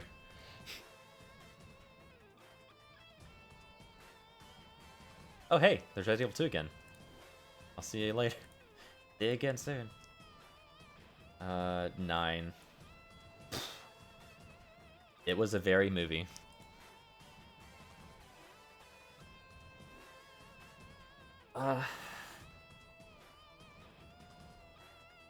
It would have been a 4, but I was okay with how it ended.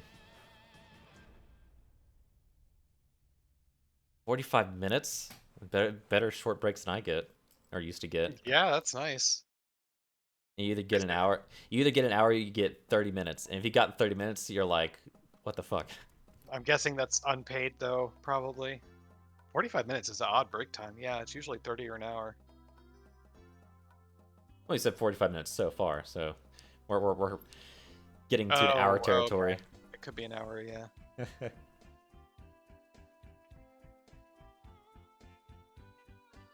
Yeah, I didn't super enjoy 9.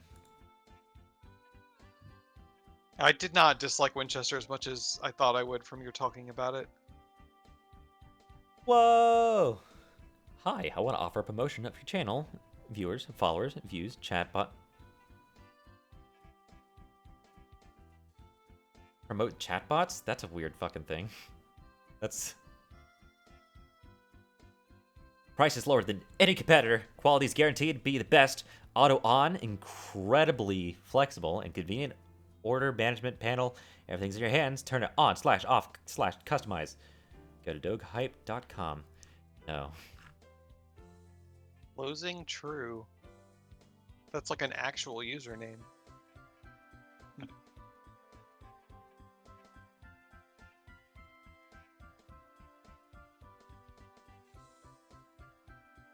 I'm so over the ad reads on the channel. Like I used to be pretty cordial about it, but I'm gonna start roasting people.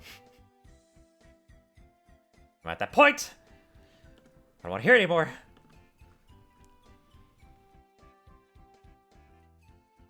Track spans for, like you see those usernames that comes in called evac, and it's always evac, and I feel like it's different people named evac. They're like, hey, we would like to make your borders, and it's legal, you know. But it's, I feel like ran into 4 of them so far. It's like, hey, we want to make custom borders for your channel. You interested? No, honestly, I think the most recent guy followed me. I was like, oh, okay, fair trade. Also, no. Those people just always make me think of the one that that Coin actually took them up on it, and then they just took his money and ghosted. Oh fuck. Oh my god. They're scammers too? I thought they were legit. Damn. I don't know if it's the same group. I'm just Yeah, saying, like, that happened to him, and now every time someone comes in and solicits like that, I'm just like, mm-hmm. Like, if I had a channel and I wanted to get that kind of art stuff done, I would go look for someone. I wouldn't take anyone that just wandered into my channel, you know? Exactly.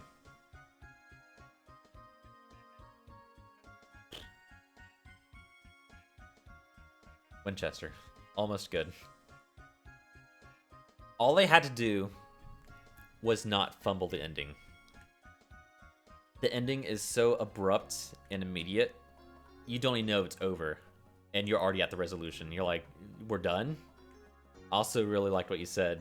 He's now at peace. No, he's not. He just died to the Winchester twice now. If anything, he's more mad.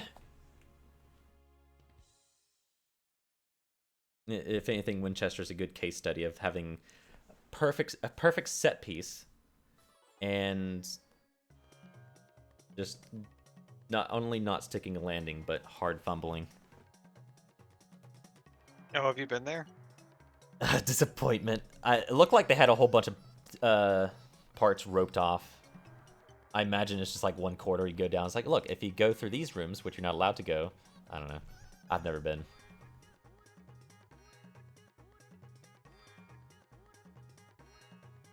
I wonder if they were allowed to film some of it on set, because they used a lot of the exact same setups, like a lot Yeah. of the exact same room placements from the tour video that we watched. Like the stairs to the ceiling. I feel like that was kind of exact. I don't know. It looked good. It looked like the Winchester house. Like the ramp, too. I thought the ramp looked really good. Stuck it. Yeah, I figured they'd keep you in a hallway. Not allowed to go in your rooms, right? All roped off. Civil War reenactment. That's kind of weird. Do they like pretend to do construction? We're building a room over here, just out of view. Banging pots and pans. Creep 1 got a 5. I don't remember a whole lot about it, but it was a movie. What? How'd GTA 5 get a 5? I'm giving it a 4, as in GTA 4 was better. It's one of the games of all time.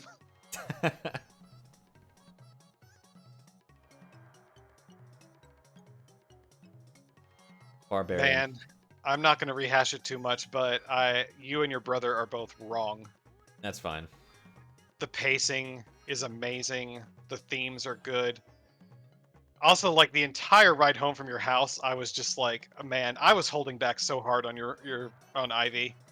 Like, man. Oh, I don't think...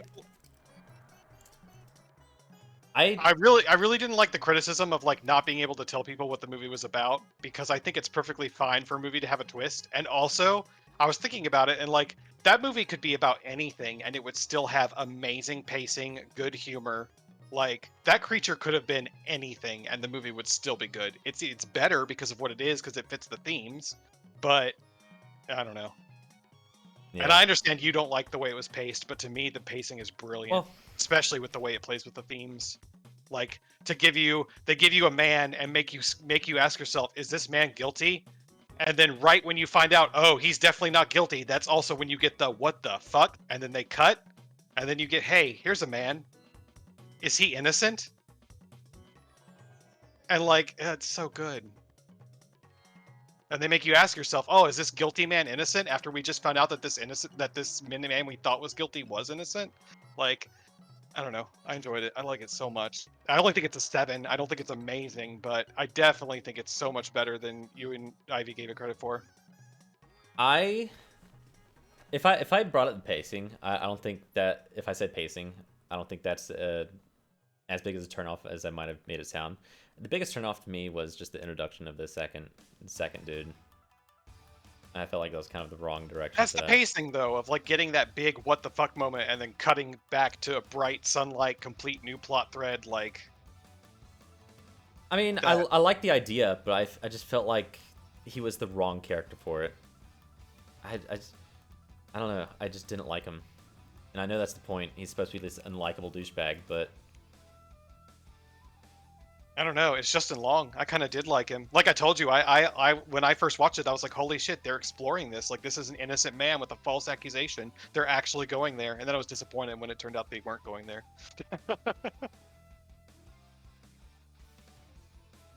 I was hoping that they'd keep jumping to different plot threads or like different people, and like the basement would just be full of like 8 people. I was like, oh, we got another one. Don't make a lot of noise.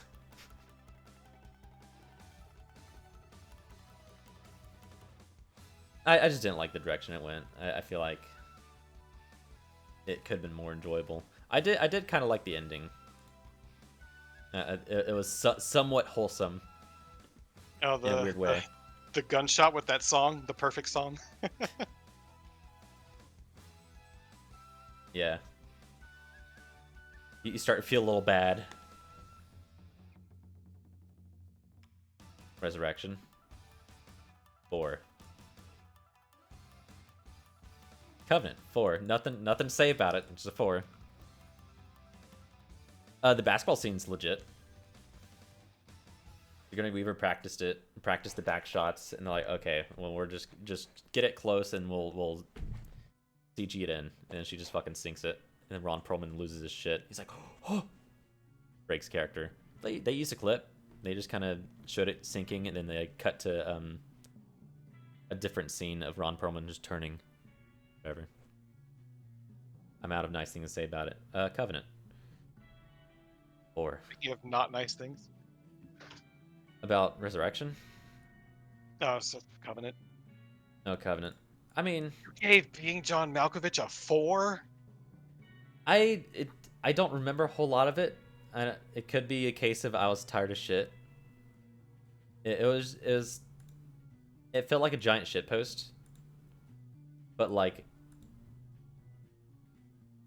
I don't know. I can, on some level, it is a giant shitpost, but it's a dark, brilliant one. I can't say I enjoyed it. Mm. But I also don't remember a whole lot of it.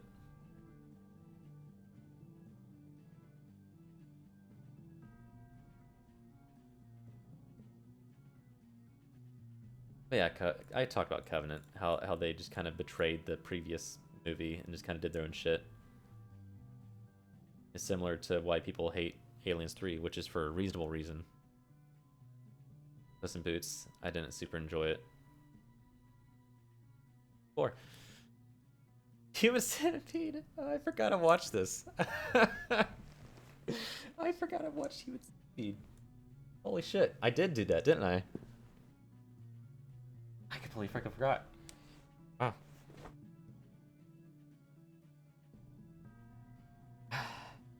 I mean, it's just a movie that tries to be gross. Nothing super incredible. I like the ending a lot, though. That's a very The Mist kind of ending. I've never seen it. It's probably a gap in my horror knowledge that I should correct. Honestly.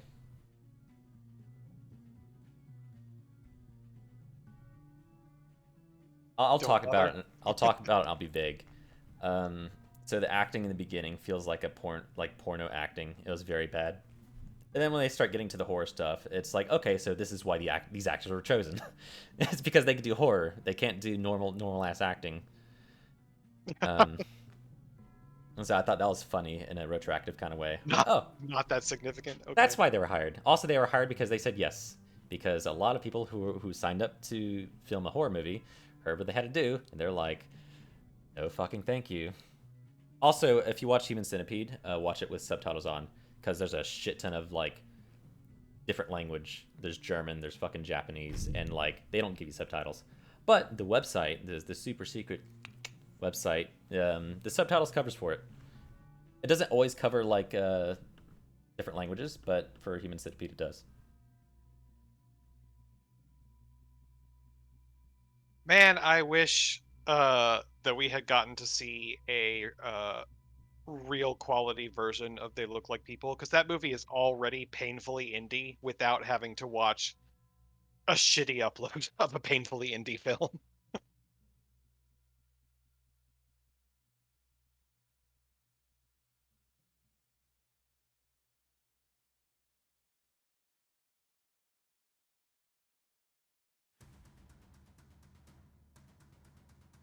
I don't like.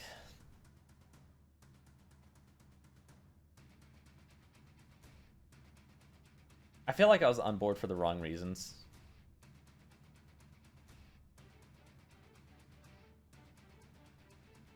I ended up giving it a 5, and I want it to be a 7 or an 8, but like I said, it is painfully independent. It is one of those movies where you can feel the budget while you're watching it, and it hurts. So I couldn't, but I mean, that's one of the reasons I want to see that guy's later movies, which hopefully I will be able to now. When he has a budget. I don't know that he has too much of a budget. They're still not blockbusters or anything, but He's got a few movies. Wow. yeah, The Siren and I think another one now. When I Consume You, Being of Hell. No, it says he just did teleplay. But like, I mean, they have the same director, same actors. Like, that's the kind of indie we're talking. Huh.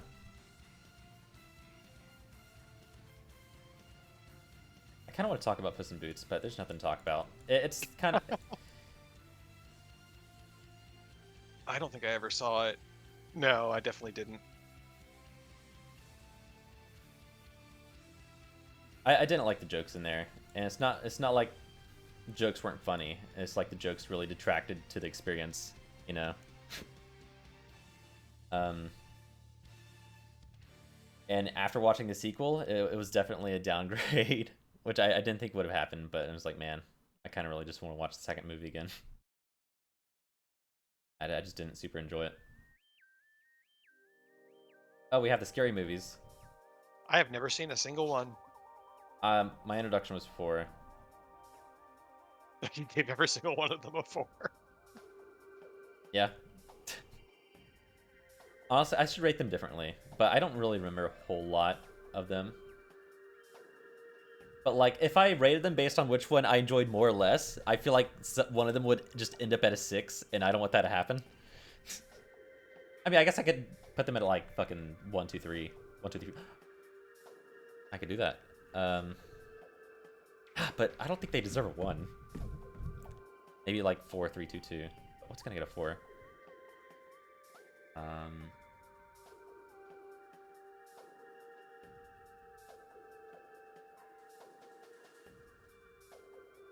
I don't know if I remember Scary Movie 3. Prop circles. I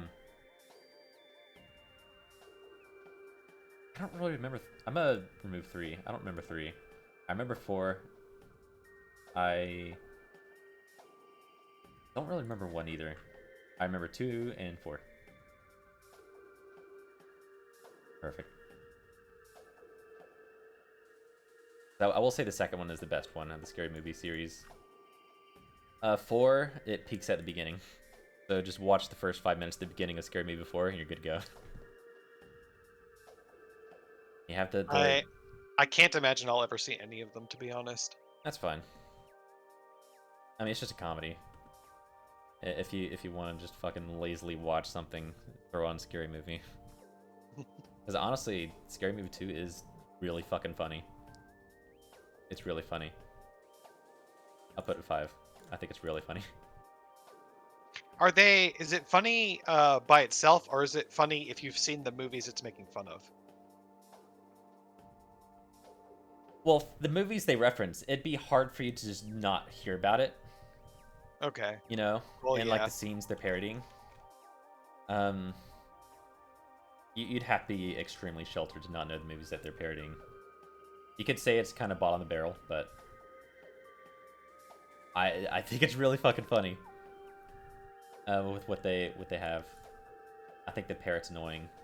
If you watch it, you'll know what I mean. But that's really my only real criticism. I don't like the parrot. I think they go a little too hard on it, and it's just absolutely unnecessary. Detract from the experience. I can only imagine how bad these How to Train Your Dragon things are if you rated them 3s and 4s. Well, like, it's like I watched them because I only had the first film, and I was like, I need more. And so I watched these. And like, sure, at the time I was pretty hyped. I'm like, yes, more dragon stuff. But then like looking at them now retroactively, especially this. I mean, even watching this at the time, it's like, this is kind of shit.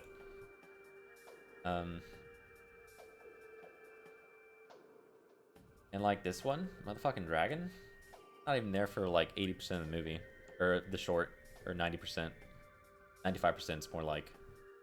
So I'm just like, the only reason I'm here, and I'm watching this. Skyrim 3. Disaster movie. I like the song at the end. Why did you hate Skyrim so much? Because I played Oblivion. It just felt like a lot of the same thing. Like, it felt like I played this game before. Didn't really add a whole lot to me playing it. Also, I played it on the PS3, which there was a memory leak. So if I progressed far enough in the game and did a whole bunch of stuff, like, the game would just slow down to like a crawl. Did you love Oblivion? Nope. Not Okay, really. so is it just Elder Scrolls as a whole as a miss for you? I guess so. Because even Oblivion. Except for the one where you play third person as Khajiit. Absolutely.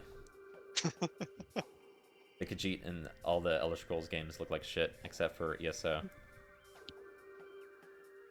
Especially Morrowind. You see Khajiits in Morrowind? They look awful. I mean, everything in Morrowind looks awful. True. Gotta pull it up.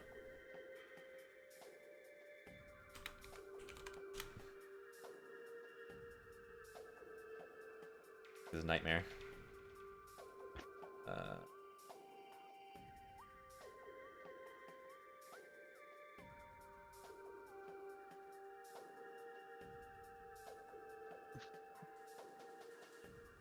I forgot what it's called.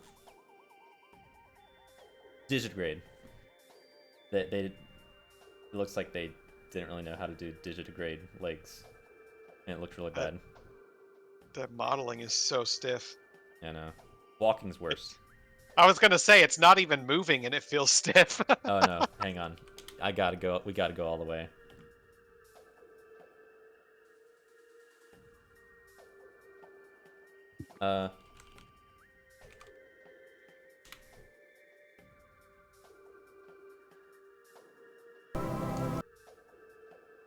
This may have it. Alright guys, I'm playing some Morrowind and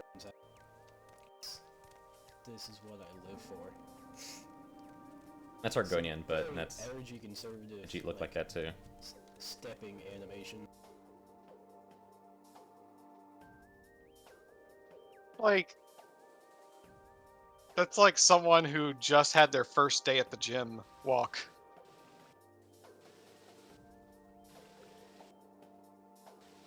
Running looks worse, but you're gonna have a hard time seeing that. Yeah, it's hard finding clips apparently.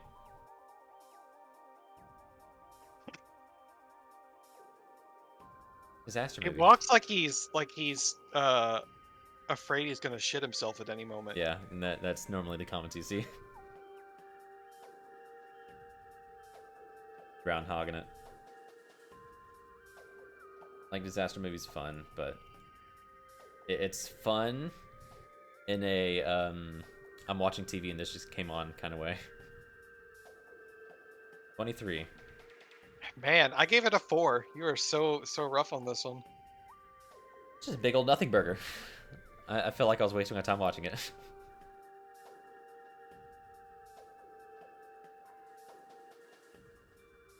I kind of want to give it a 3 because I don't want to be super harsh on it. But I can't say I got anything of value watching it.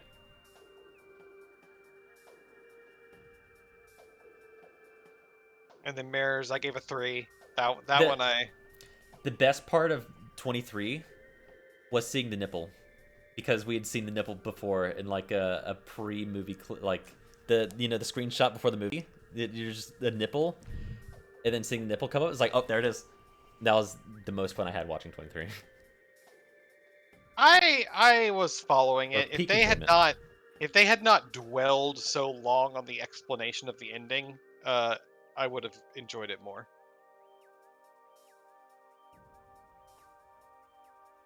I'll give it a 3. But no, only to highlight how much I didn't like Mirrors and Rio in Outlast. And Predator. Predator's won, by the way. I was gonna say we finally found something that's not better than Outlast. I haven't seen it, so I can't confirm, but Outlast movement felt okay. Running around was fun first time. But boy howdy. You could only keep reusing the same assets so many times. Not assets, but same fucking gameplay loop. why did you hate Rio? IMDb says 6.9. I mean, you know why I hate Mirrors, because the Nun just had a fucking... No, Also- Mirrors was horribly mediocre and then Yeah. fumbled the ending. Yeah.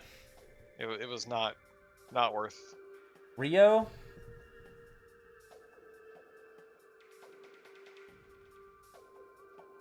The best part of Rio is the main character, Blue, and Jewel, and how they interact with each other. Because it's Bolt but bad. Where Rio is like, this pampered bird that got dropped from like this exotic bird rates and picked up by somebody else and lived with them for all of his life, really.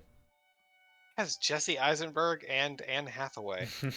And George Lopez, 2011. And Jewel has been like living free her whole life, and Blue can't fly. Guy shows up. He's like, "Hey, that bird endangered. Only 2 left. You in?" And girl's like, "I don't know." He's like, "Okay, well, give me a call." So they go to, I guess, Rio is the location. And like when they drop Blue into the enclosure with Jewel, like I like their interaction because she attacked Blue. And he's like, "Oh, you gonna help me?" He's like, "Help you what? Escape?" He's like, "No, it's cozy in here." And they have like this interaction of he's like, "What, you want to stay behind bars your whole life like a pet?" He's like, whoa, I'm not a pet, I'm a companion, all right? Just funny quips like that and fun. And he said, like, I've lived with my owner for my entire life and she did nothing but nice to me and met you for 5 seconds, you attack and strangle me. Fuck that. But then they introduced side characters, and the side characters absolutely ruin the movie and is the worst part about every aspect of the movie, and they're there all the time. They're so god-awful annoying.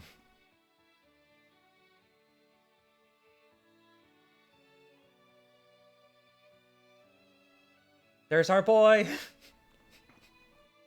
There's our Outlast. Right where it belongs. Predator. I'm definitely being harsh with Predator, but I gotta also... I feel like I have to add Predator to the list now just to see what's worse than Outlast. Do it. We could talk about it. Maybe it'll convince me to bump the rating up. But I will say Predator is probably the only film I've ever watched where I sped up the movie by 2 times speed. Like, they're going for... And it wasn't even... It's not that the practical effects are bad. It's just that there's fucking nothing going on, and there's a lot of waiting around. And I understand it's tense, the tension. It just didn't work. I didn't feel it. I was over it. I didn't like any of the characters. None of them. Not a single one.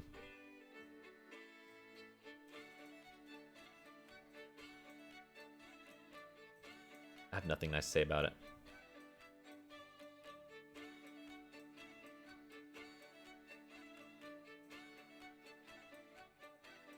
Costume looks cool.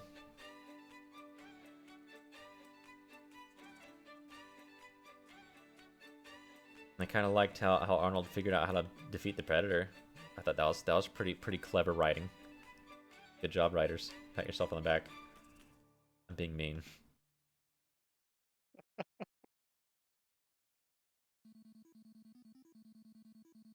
I just didn't find myself enjoying the film at all.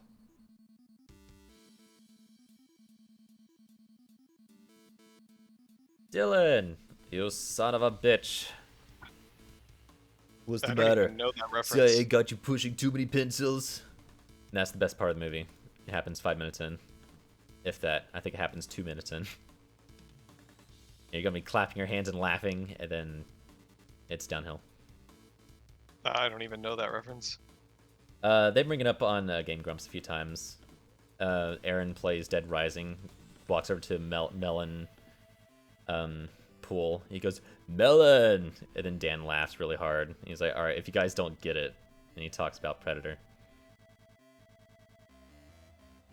Bicep from meme to hell. I don't care. I mean, I feel like everybody looks like that now, if you know what I mean. Everybody just has biceps. This guy's got biceps here. But like the cinematography is bad. I think they picked a bad location. It looks like somebody's backyard. Specifically, when they get to that camp near the beginning, it just looks like they're crawling around somebody's yard, and they have like little houses set up. It's like, I don't feel anything. This isn't convincing. But honestly, that felt the way it did is because the cameraman decided that he wanted to stand on his 2 feet while Arnold is crawling on the ground and track him as he's crawling under him. So it looks like he's just crawling under a dude. Back to work. Yeah, just finished my list. All right. Good luck at work. Good luck with work. Thanks for hanging around, Dr. Neuro.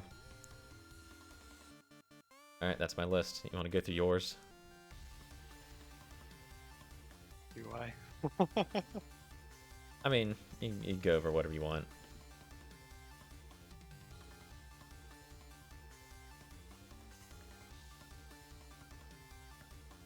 Let's see. Any- I really wanted to show you Before Sunset because I love that movie, but it is the middle of a trilogy, and I don't think you need to see the others, but I want to rewatch the others to decide if they're worth forcing you to watch. I mean, I feel like a lot of movies are watchable, like if you can kind of grasp character relations. Yeah. Because the trilogy is a set of movies where Ethan Hawke and Julie Delpy, the director in the first movie had them meet in some European city for one day. They spent one night together. It was before sunrise. And basically, they spend one night together. They fall in love, and they're like, "Oh, let's." They have to separate, but they're like, "Let's meet again at this location in whatever time frame." And then in the second movie, Before Sunset, you find out that didn't happen.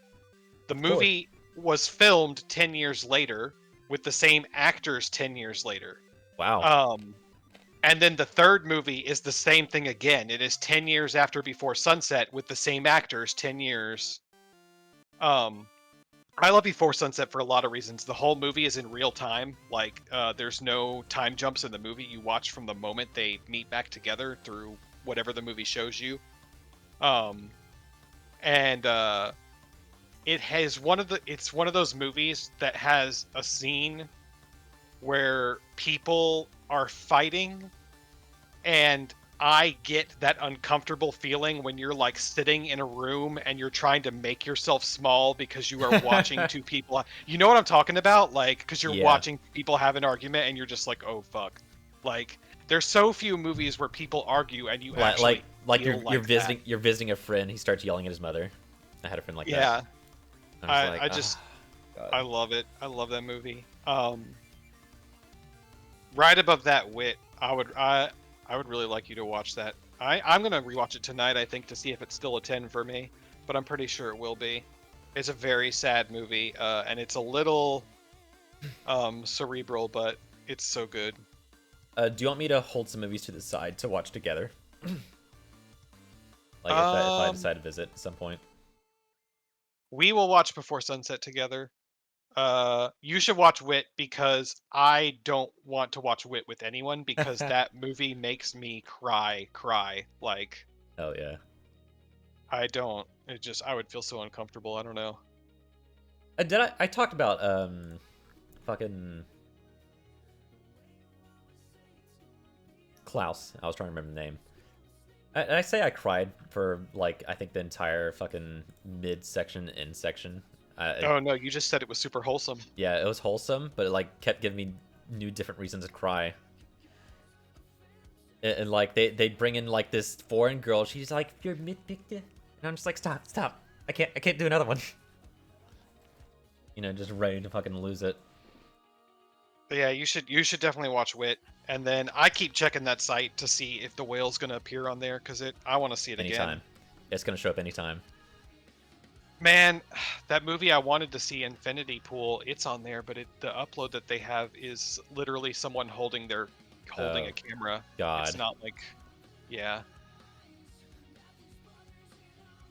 I'm really surprised Puss in Boots came when it did. Like, I don't know how somebody got, basically. I mean, I guess it's streamed. I think it's pre-screenings. Because that movie's huge. I think it was pre-screenings. For awards and stuff. Okay. I think The Whale is too small of a movie to have that, and so is Infinity Pool. Did you look at IMDb Pro and what that means? No, what is that? It's definitely for people who are serious into movies. It's like see, very professional connections. View in development titles and box office data, access to company info, like contact and representation info. It's like they give you so much information, and you're just like, I don't know if I should know this shit. I don't know. Yeah, that would be useless info to me, basically. Yeah, I know. It's for people who want to like make movies. I feel like it's like and like actors. It's like, does anybody need this? It's like business information. It's like little extra, but neat. Yeah, I mean, I don't know. I don't know when you're gonna be here again. Like, Everything Everywhere All at Once was amazing. I can't believe I caught it in theaters. It was good too to see on a big screen. I was just looking at movies that were showing at the mall, and I saw it, and I was like, I thought this movie was like out of theaters months ago, but they still had 2 showings of it before it left the screen. Wow. When was this? Yeah, Tuesday. Jesus Christ. Yesterday, yeah. Puss in Boots is gonna be a movie in theaters until March. Yeah. Everything Everywhere? When did that release? I thought it was like way earlier in the year because I heard about it. I mean, I'm pretty sure that Boring Keith guy referenced it in that Legoshi video we watched. I don't remember what he said about it. But Everything Everywhere makes me think of Kung Fu Hustle whenever I see clips of it. And I haven't seen very many clips. I only know about that one clip with the dog on the leash. And I'm like, that looks like a Kung Fu Hustle thing, which I also haven't watched. It is a lot more than that. Yeah. March 11th, 2022. Nearly a full year. I mean, it could have been a rescreen. I don't know how often they do that shit. I don't go to theaters often enough. Yeah, and the mall seems to have some select movies that they kind of bring in after the fact. But yeah, Everything Everywhere All at Once. That I like. It was enjoyable. It was funny. I cried. Like it was good. I couldn't quite give it a 10 because there was definitely a slower segment of it where I was kind of like, is this movie for me? But I got past that.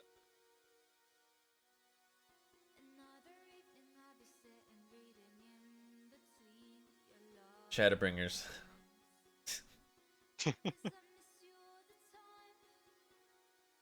Nothing to say. It's just a 10. It's just a solid damn 10. I mean, we hashed it out. Yeah. I wonder if I see it again if The Whale's gonna hold up as a 10. Didn't you somebody roasted Rome? Said Rome was a bad film. It's a television show. Oh. No. Oh, 2005 to 2007. Okay. Yeah, it's 2 seasons. God, I would really love to watch that together, but it's like, yeah, it's 2 seasons of an hour-long episodes each, like 24 hours basically. My God, hour-long episodes, Jesus. Yeah, it was HBO, so there's no commercials. It's so good though, and I think you would love it. I've even like thought about, I've even debated like how I might show it to you because I saw it in a very specific way. Like, I went to visit a friend to hang out, and I walked in while they were watching the end of a specific episode, and I sat down and like I watched the last 20 minutes of that episode, and I was like, "What the fuck are we watching?" And I went home. You want to get I went experimental? home that night, and I watched like both seasons in like 2 days. We get experimental because I told you I like doing that with you know, I got experimental with watching Hell's Kitchen. You know, I'll watch the very last episode, see who the winner is, and whenever I go back to watch the show, watch the rest of the seasons, you now have a main character. See how that works?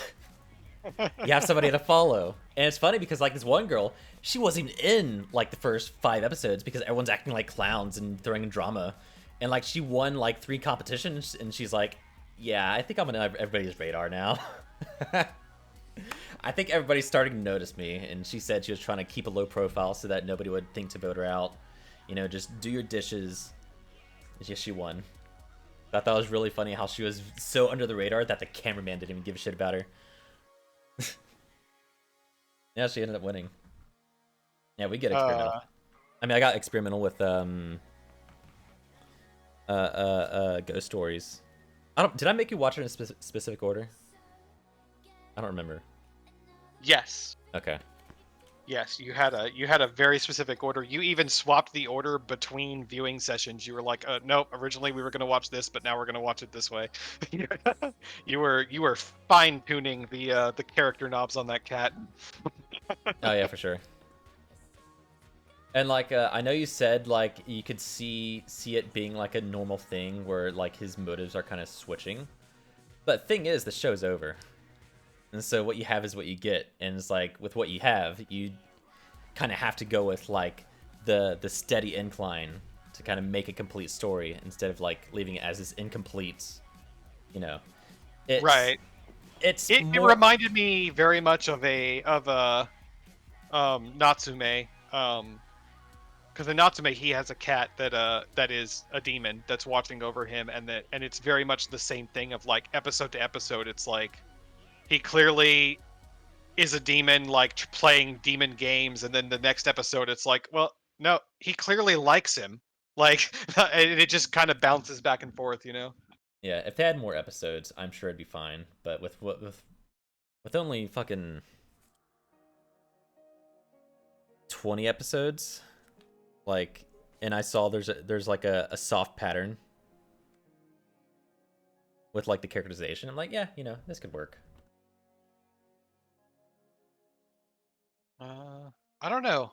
I scroll through here and like the vast majority of stuff in here is stuff that I've already made you watch. Like everything I've thought to rate is stuff that I've seen recently, which means I've probably made you watch it already.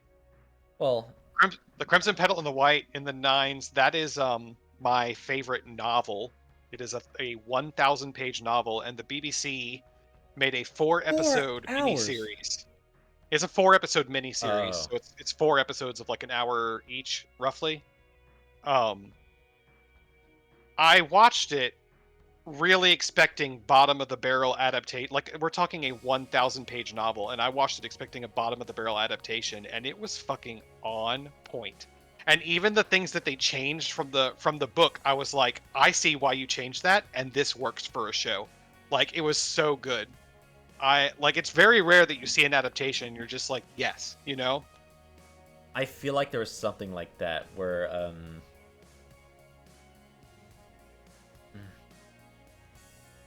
it's like a film, and then I hear about how the book is written, and I'm just like, yeah, no, that would never fly in a TV show. Like, you know, it's usually like inner dialogue stuff, or like what a character's feeling that doesn't convey well to TV, and you have to kind of show it or express it. I feel like there's a good lot of example, that in this book that they found ways to translate to the screen really well. I fucking love it, but I just don't know if it would actually be your thing. Like it's a historical drama. I hate that they tag it as a romance. Like I understand why they do, but it certainly paints a different image of it. You might be a little more in tune with it since you read the book too. I made my sister and her girlfriend watch it, and they both really enjoyed it. And they didn't read the book. Yeah. And then I had one other friend at the time that I tried to make watch it, and he was just so dead set against it, he wouldn't even give it a try. He was like he was a heavy metal head who like loved fucking fantasy stuff and digging axes into people's skulls, and I'm like, please watch this historical drama. I promised you it's so good. And he's like, absolutely not. I mean, my favorite part of a fucking cartoon fantasy movie, Puss in Boots, is the panic attack, the most real thing. So I'm sure I'll give it a try. 4 hours long. I like it when it's grounded. Grounded but not boring.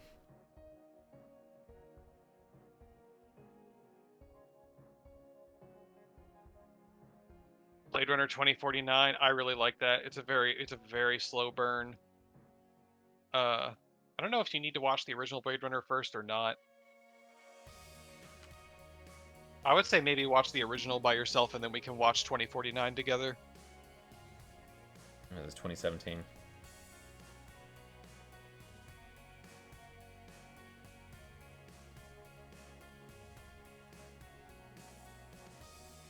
No, which Ivy fucking hates Lighthouse. Like, I can yeah, he said that, or she said that when we were there. I can't fault anyone for hating The Lighthouse. It is an artsy movie. I disagree that it is arts for art's sake. I don't think it's pretentious, but at the same time, like, it's not a movie that I have a definitive interpretation of, and I'm not even sure I want to have one. It was just such a trip. I just enjoyed the ride, you know? okay. Did you enjoy? Is it sort of like Oh fuck! What's that game? You know what I'm talking about. The game. Oh, the game. Yeah. You know No. the one. No, it's nothing like the game. There were guns in there. The Takes game with takes place guns. takes place underwater. Oh, BioShock? Yeah, I was wondering. Yeah, BioShock Infinite. Is it sort of like BioShock Infinite? No. Okay, because I played Infinite and I didn't like it because it just devolved. into nonsense. Really? Yeah, no. I I wasn't a fan. loved BioShock Infinite. I The remember. only thing I don't like about Infinite is I don't like the fact that they turned her mother into a ghost, because I feel like that kind of flew in the face of all the scientific stuff that they were playing with. Oh, yeah. But that kind of multiverse winding in on itself paradox storytelling is something that, when it's done correctly, I fucking love. It's part of what I love about Lost, although what I really love about Lost is the characters. Lost definitely, at a certain point, kind of goes that direction. I don't remember her name. It was like Alice or something. I didn't like her. Like I like the gameplay aspect of like the multiverse stuff. I thought that was interesting, but it's just with the characters, I didn't like her. She wasn't the right fit for like what they were going for. And also, I remember hearing about their ideas of what they wanted to do with the game, but either didn't have the time, didn't have the resources, or scrapped it. I don't remember why. And I remember thinking, God damn, that would have been a much better game. I guess I don't really think much about her as far as her performance. Performance-wise in that game, the by far the winner is the Lutece twins, and that's one of Jennifer Hale's best roles. And I already am biased towards Jennifer Hale because of FemShep. I don't remember the twins. Yes, the physicist twins.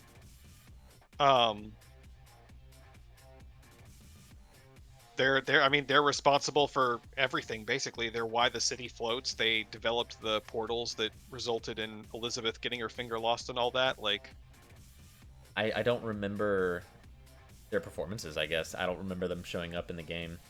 they're constantly bantering back and forth to each other throughout the whole game. You run into them. They're the ones in the beginning of the game, like, he doesn't row. He doesn't row? No, he doesn't row. Like, Fuck, I don't remember. and they make you pick the brooch that you're going to give to Elizabeth, and they have like a tally board set up there to show like which different bookers picked which brooch as across the Oh, timeline. interesting. Fuck, I may have to replay it again. I can understand not liking it. It's that is a kind of thing that I love. That exact thing that you said you didn't like with the whole like time paradox, multiple reality thing. I love it. I mean, I like the interesting aspect of it. I just didn't like Elizabeth, because Elizabeth is supposed to be like this strong supporting character. Like, it's like everything revolves around her, but she's just not the right fit for it. I didn't like her. I didn't like her at all, and people just gawked over her. I think it's also because I had high expectations because people loved Elizabeth. I'm just like, I hate her. She's nowhere near. I as hyped as love everyone what else. they did with her as a gameplay mechanic, as far as like her being there and getting you the ammo and the supplies that you need, like being kind of like the AI way of padding your resources. Yeah, I liked it. I Um, like that, but as a character, I hate her. yeah, I didn't hate her character, but it's like I said, I wasn't particularly in love with her either.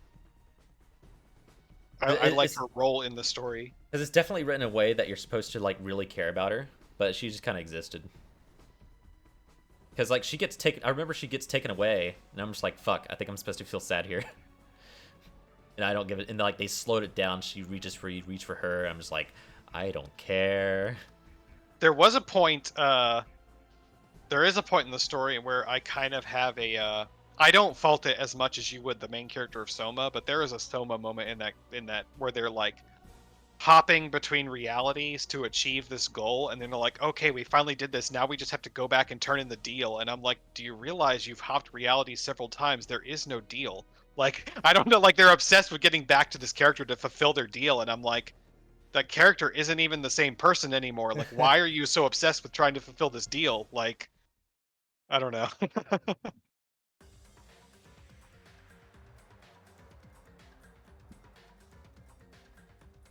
Wouldn't that be interesting I- if they went like a coherence route? I don't know. Coherence was so interesting. I like coherence a it lot. kind of is exactly that though. Yeah, It's even darker than coherence because it's literally it's Elizabeth's quest to kill all Bookers so that Booker never turns into Comstock across all realities. Like, it's so dark. I love it. yeah. I do want to replay it again because I want to put a lot less focus on Elizabeth because I think I was focused on her and like her characterization. I was just waiting for her to have her moment, and I was like, wow, she is very underwhelming.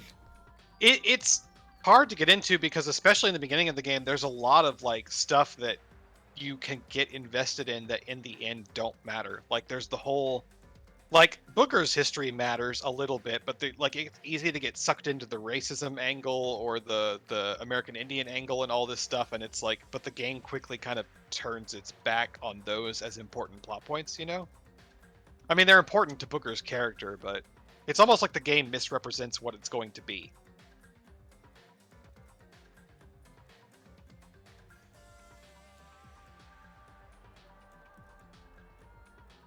But no, the Lighthouse movie is nothing like that. It is It insists upon itself. it does insist upon itself. It is two guys getting onto an to a lighthouse island to live alone doing the lighthouse maintenance for the course of the movie, and it's one of those movies where shit gets weird and there's scenes where you're like, did that really happen or not? And sometimes you never even get an answer to that question. It's interesting. Would you say it's like, well, I don't want to say fake deep, but would you say it's just more like they're just having fun with it? Like, it just feels like they're having fun. There are definitely there's definitely some order that you can make out of the symbolism in the movie. And there's multiple interpretations that I've seen that I'm like, yeah, that makes sense. But on the whole, for me, I just enjoyed the ride and I enjoyed indulging in what was in front of me. Okay. I don't remember I Heart Huckabees. Then you should rewatch that. I don't know if you'll like it, but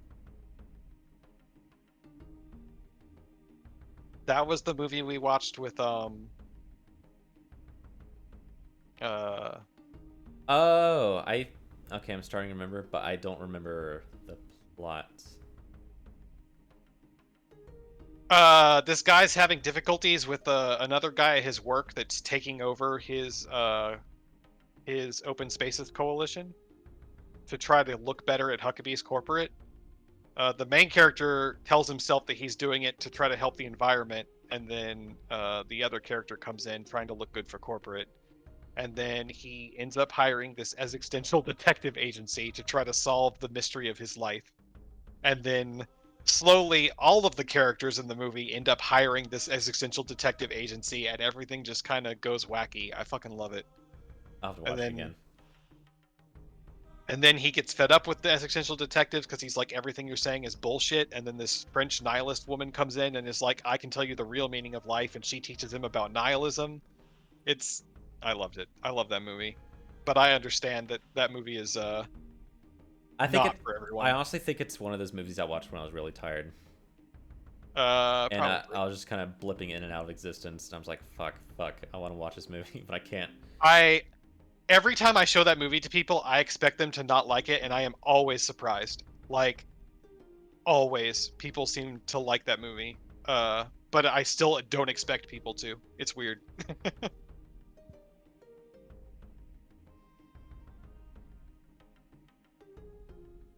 Death to Smoochie. I don't remember enough of it. I think I was awake for it, and like I remember the scenes, but I just don't remember like the story beats to really It's just- give it a rating. It's just a good dark comedy. I loved it, and I love Robin Williams in that movie, and Edward Norton, and I love Catherine Keener like in almost anything. She was also she's the hypnotist woman in Get Out. If you didn't know who she was. Oh yeah, and Danny DeVito's in here. I think he was his agent. Yes. No. Wait. Danny DeVito is Something like that. He was very involved. I remember that. Happy Death Day. You should absolutely see. It is one of the best horror comedies. Did we watch this? I have it, but we haven't watched it yet. Okay. I have Well, the sequel too. I need to rewatch the sequel to see how I feel about it. You said you hated the sequel, right? I've seen it twice, and I feel like both times that I saw it, I felt differently about it.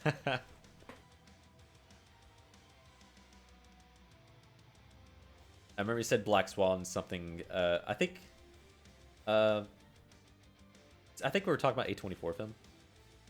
That's Darren Aronofsky. He's the same guy that did The Whale, Oh, Black Swan, Requiem for a Dream, Mother.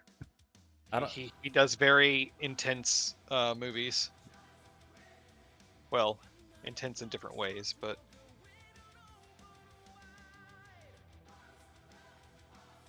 I need to rewatch Black Swan. I only saw it the one time in theaters, but it left me so unsettled.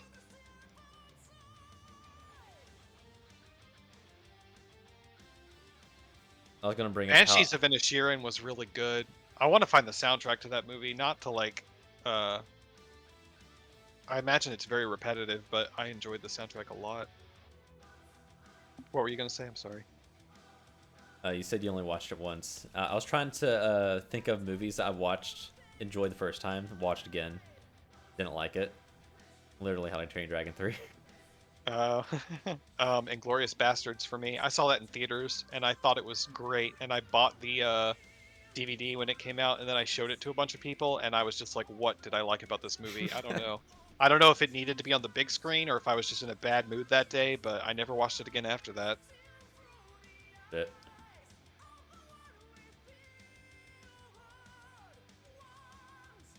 and Banshees you watched recently. Yeah, that's in theaters now. You said Banshees you're thinking about dropping it down to 7? Or no, you said you dropped it 9 to 8. I think it was always an 8. I dropped Possessor from 8 to Possessor. 7.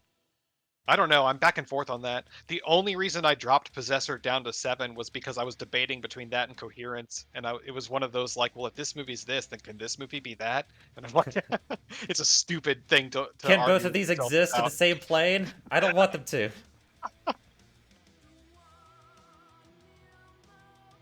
Can I at least order them like tier lists? Like put one in front of the other? It's very fortunate that How to Train Your Dragon's on the very top. I couldn't have planned that shit. But it worked out that way. Oh, I think Red Dead would definitely go there, but I feel like Bolt needs to go right here. How did the monk get way up here? How's this work? Whatever.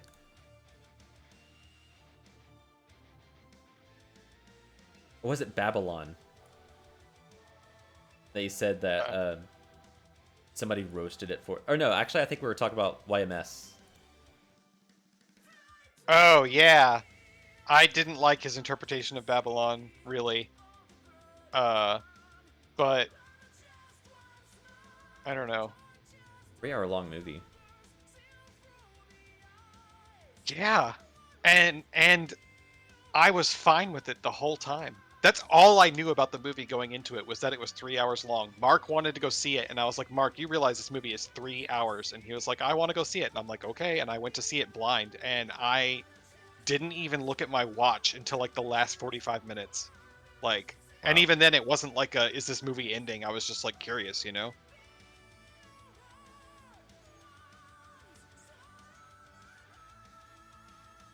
I may pull from your list. I need to figure out what movies I want to watch next. I think I added a few. The Big Lebowski. Just because Bodies. That's worth a watch. You should put that on your list. Was this the one where you saw the sequel and you're like, "Fuck is this?" No, I'm Oh, not sure what you're talking about. There was something you watched. I thought it was Bodies. You watched the sequel and you're just like, man, horribly disappointed. I can probably find it if I scroll up far enough.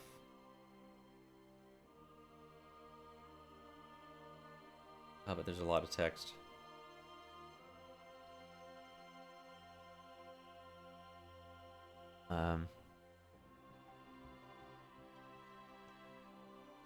Mandy.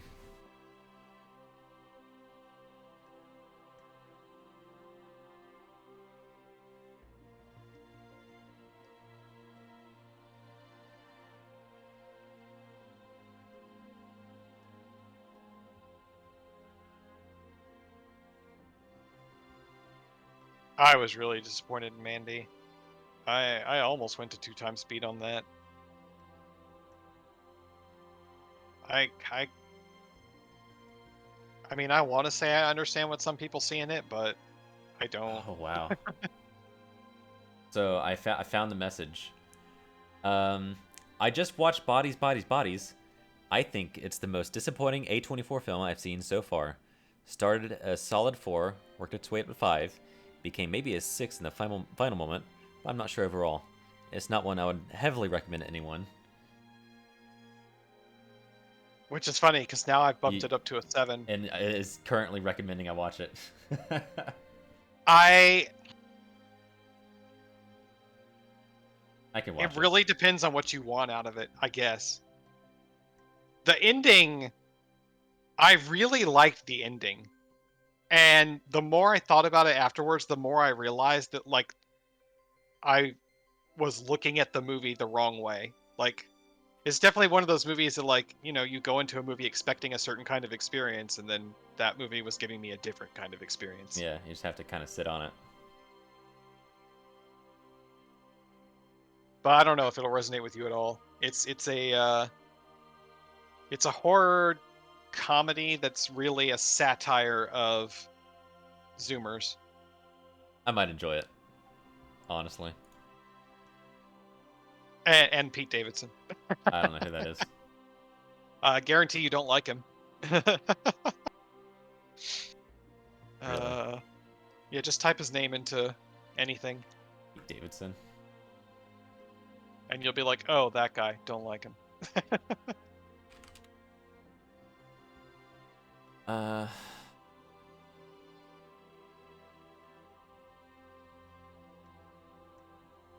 Stand-up comedian,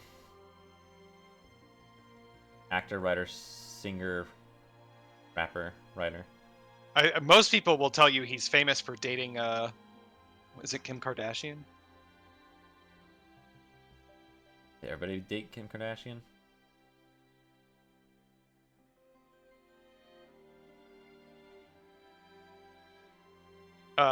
Yeah. Maybe it was Mark that I was talking to about that, but yeah, everyone hates him, and this movie, he's in this movie, and this movie is self-aware, and this movie knows how you feel about Pete Davidson. I'm kind of surprised that. Well, no, I can see why he played the role. He's got a good sense of humor about himself, I think. But Oh man, I don't know anything about him. I'm not gonna fully understand the meta joke with him.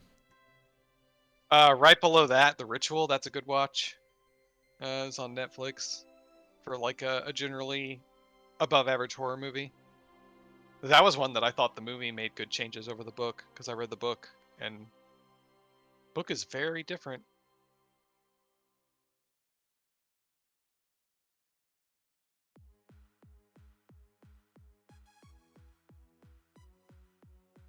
I haven't heard of any of these films. Also obscure.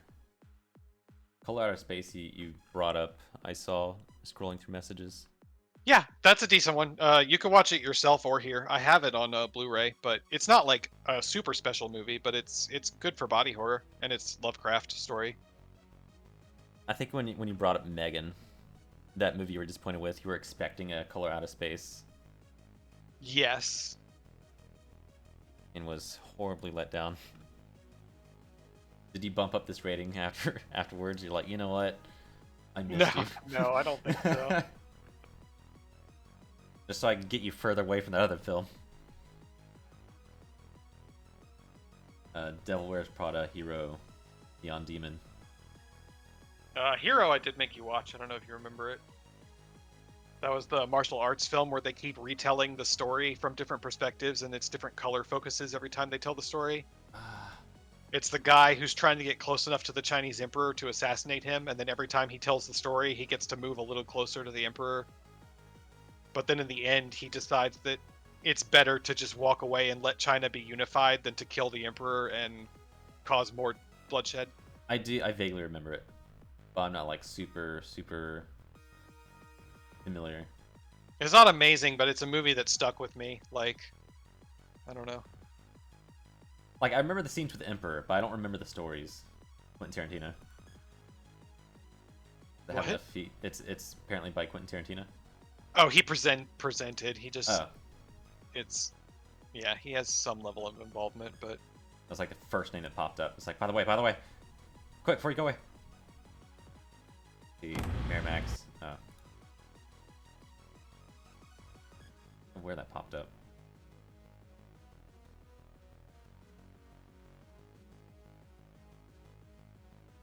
Neon Demon horror thriller.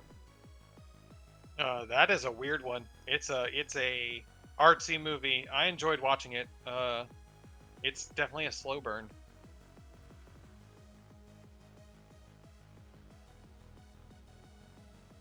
And it's definitely weird. I mean, I guess technically the Human Centipede's a slow burn too. It takes a little bit. I forgot Keanu Reeves was in that movie.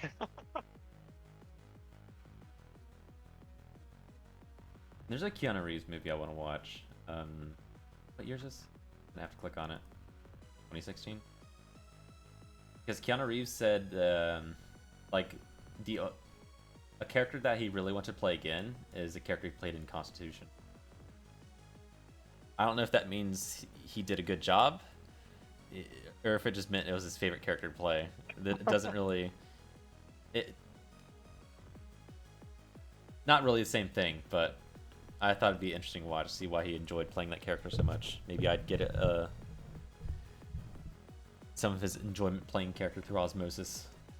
Oh, I don't know how much you want to hold movies back to watch together, but one thing that's on both of our lists I've noticed is Tar. You've never talked about it, but I've seen it on your list as you scroll down. Looking at it, I don't even know what it fucking is. Oh, okay. So it's one of those movies I heard in passing. I just slapped it on there and moved on, and it was like I'll look into it later. It's I know Kate. It's about Kate Blanchett plays some kind of orchestra conductor or composer. That's about all I know about it. I don't remember. Like Decision to Leave, threw it on there. Old Boy, threw it on there. Handmaiden, threw it on there. Thirst, threw it on there. Oh, The Burbs. That's on my list that I told you to watch. Yeah. Rocky Horror Picture Show. I added that when you were talking about Tim Curry in Clue. I'm like, oh, I know what I'm adding. Suspiria. I've never seen the original. If you watch the modern one, make sure you get one that has subtitles, because there are a bunch of sections of that movie where people speak German and other languages. And the first time I watched a illegitimate version of it, there were no subtitles, and I was like, It's really hard to gauge that because you're like, am I supposed to not understand what they're saying? And then they just Yeah. and then they just keep talking in different languages. It's like, I think I'm supposed to be following along. well, I didn't know because That's a what- lot of it's in English. That's what Human Centipede did. But then I got the actual Blu-ray, and it has subtitles. And when I saw the subtitles for all those scenes, I'm like, okay, this movie is abstract, but it's not that abstract. They are telling you the plot. Like, Like it didn't. like in Human Centipede, like I don't know what part you realize I'm supposed to understand what it's saying, but Human Centipede, like there was a scene where there's like investigators walking around. They're speaking German, and like we're talking 5 minutes of straight German. I'm like, I think I'm supposed to be following along. Yes, yes, it's like that. The witches in Suspiria, they communicate telepathically in German, and there were whole scenes where they were talking at Just length. And talking the and first time standing I there. saw it, I was like, I guess I'm just supposed to be kind of getting the tone. It's so hard to gauge. It's only happened once, and I'm not looking forward to it happening more times. As I dig through my lists.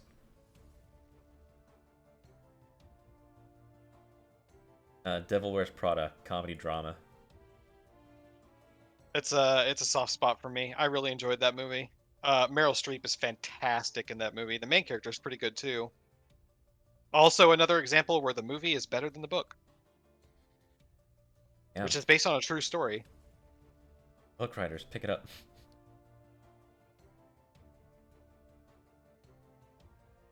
Retroactively bad writing. And Crawl Out of Space. I don't feel at home in this world anymore. Netflix. I mean, that was a movie night movie. It's the one about the woman who her apartment gets robbed, and they steal her grandmother's silver set, and she like no one will help her deal with it, and then she and Elijah Wood go on a vigilante justice. Yeah, I remember that. And then there's like they break into like somebody's house and somebody gets stabbed. I remember that. Oh God, wait, was that it or was that the other one? One guy gets his hand shot off, and some people get stabbed, and yeah, a bunch of shit happens. But it I was, really enjoyed that movie. but it was like comical. Yes, Yeah, it's a yeah, dark yeah. comedy for sure. I remember laughing at somebody getting stabbed or shot inside the house. It was really funny. I don't remember what or why.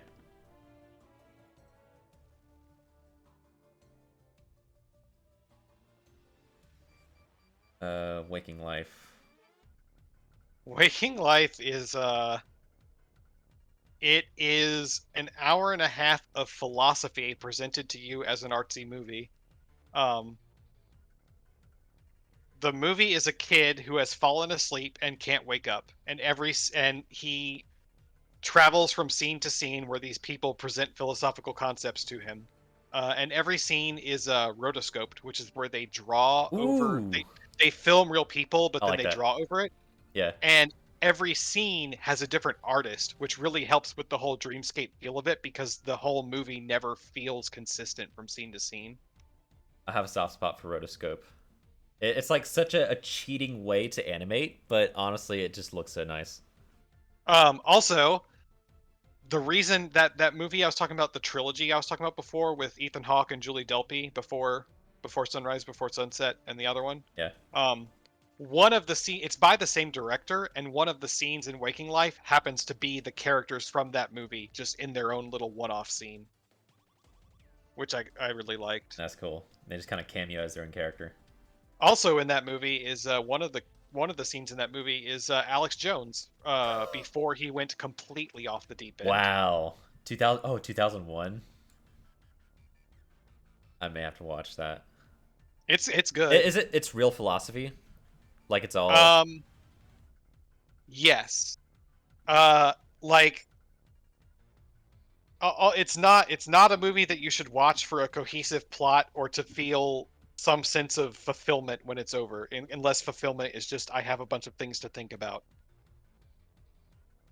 It seems like a very along the journey kind of movie where you're just kind of Yes, there for the it's moment. an experience. Yeah.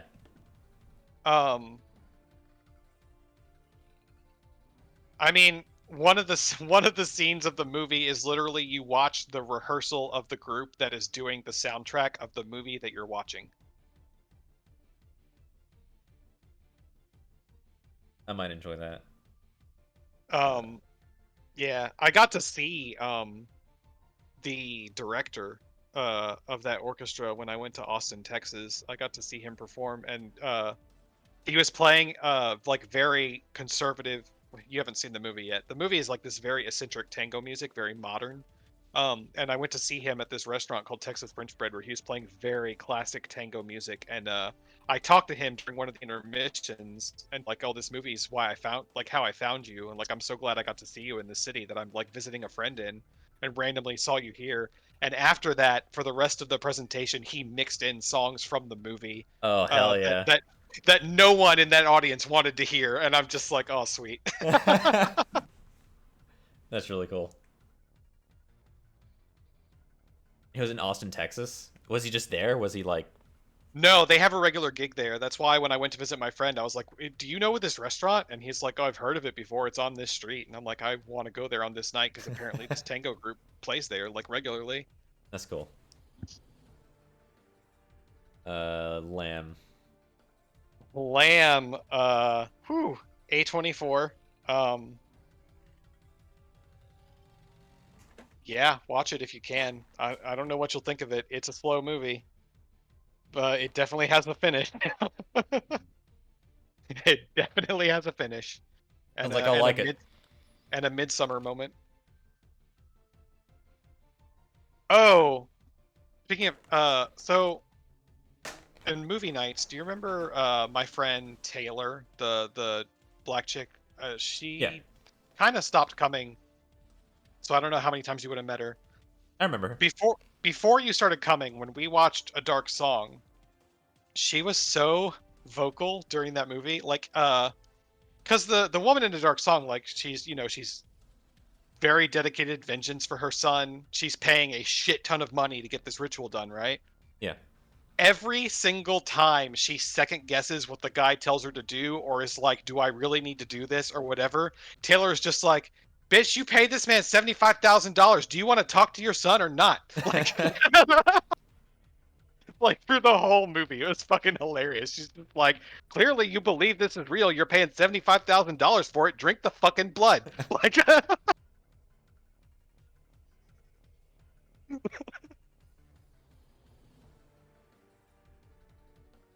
yeah, she's the one that pointed me out to Lamb, and that movie was, it was something. Yeah, no, I remember her. She has some really fun stories. I remember we would sit around the kitchen table just talking. Yeah, One of those nights. I miss her. She ended up moving away with that military guy, Oh. which, I mean, good for her. Oh yeah. Coherence, Possessor. Definitely watch Possessor. That actress just got in trouble. There's like some drama surrounding her now because she got an Oscar nomination, but apparently she, like, her team was emailing out to email lists to try to push for her nomination, which is like not kosher. I don't know. I didn't follow the drama all that well. I just recognized her name and I was like, holy shit.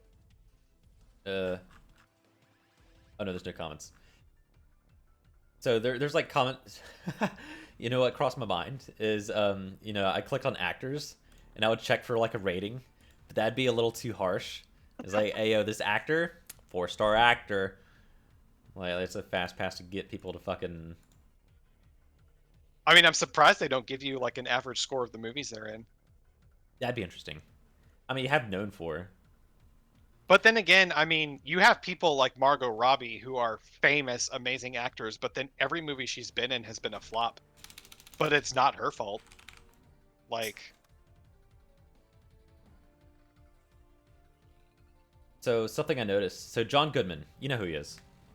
Yes. If you were to say there's a film that he's known for, what would you say it is? Besides Roseanne.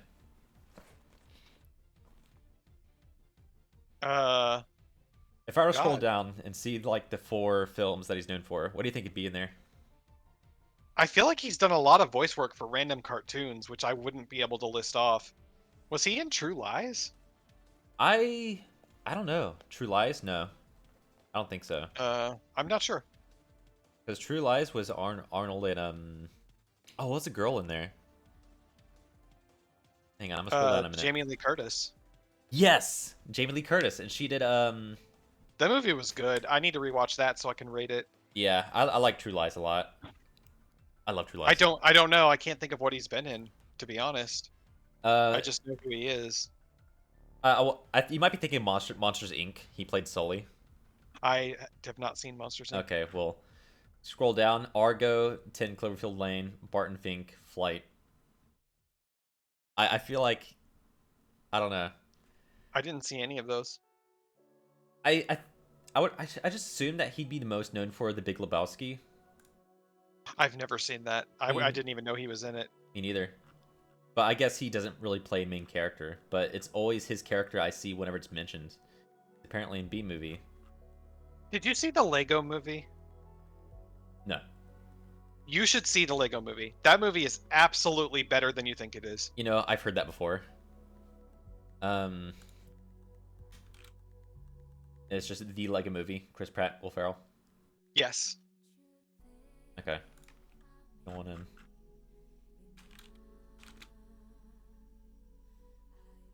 I've heard somebody say that before, where it's like, "Yo, this shit's actually." Yeah, it's like it's just you don't expect it to be the quality movie that it is.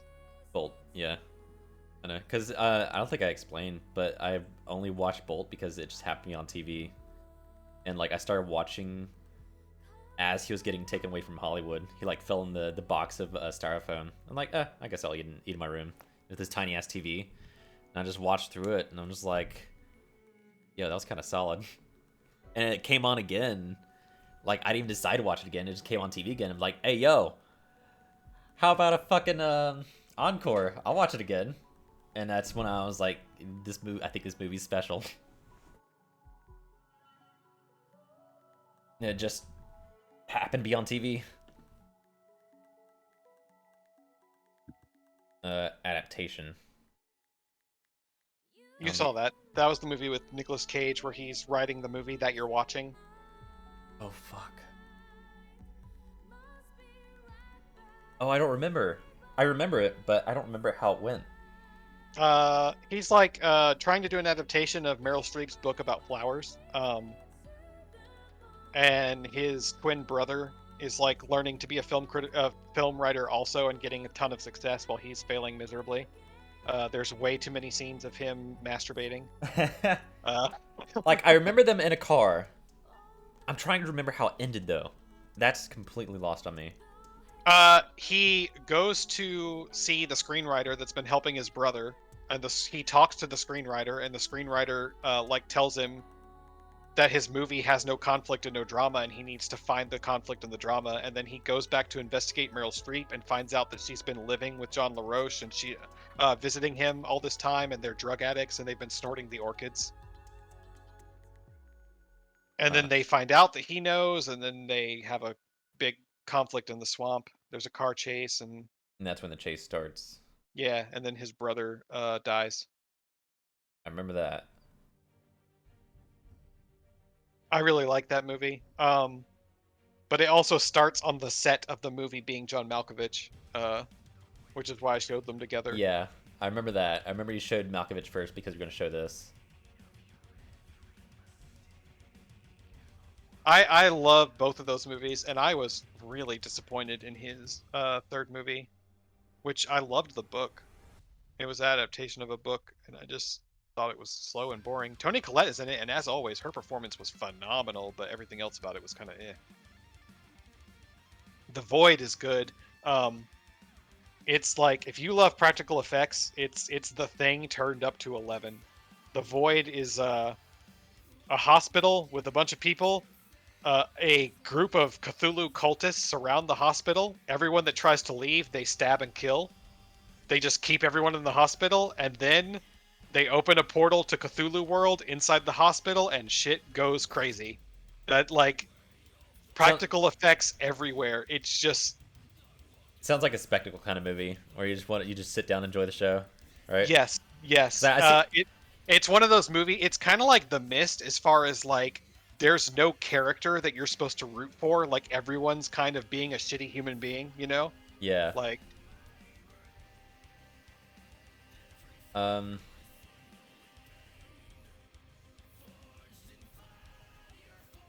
Man. Do I have in here? I don't think it's relevant, but it made me think of it. Is it called The Pit? Hang on. My sister always wants me to watch some movie called The Descent. I need to put that on my list. I feel like I've written it on. Hang on. The Void was actually an indie like a Kickstarter movie. I don't know if it was specifically Kickstarter, but it was an indie funded movie. This is what I'm thinking of. The Platform. Oh, I've heard about that Spanish film. Yeah. Yeah, I want to watch this. Because I heard Pyrocynical reviewed the movie. And I know the plot all the way through, but I'm just like, I want to watch that. I want to experience it. Because he kind of skipped Yeah. around, I think. I'm going to add it to my list for sure. I forgot about it, but I also wanted to see it. Yeah, I feel like The Void got a bad review because I guess people weren't wanting to sit through like a kind of spectacle. Because I've watched films where I'm ready, like Pacific Rim is I think one of them, where like you just want to watch giant robots fight, and it just turns into story. It's like, no, wait, I want to see robots fighting monsters. What's going on? Yeah. I really The Void, it literally feels like someone's tabletop Call of Cthulhu role-playing game gone where the players lose. Like that's what it feels like. Sounds fun. Not rated. Yeah, like I said, it was a crowdfunded movie. Oh, yeah. And it's so good for that. Like you can't even really tell.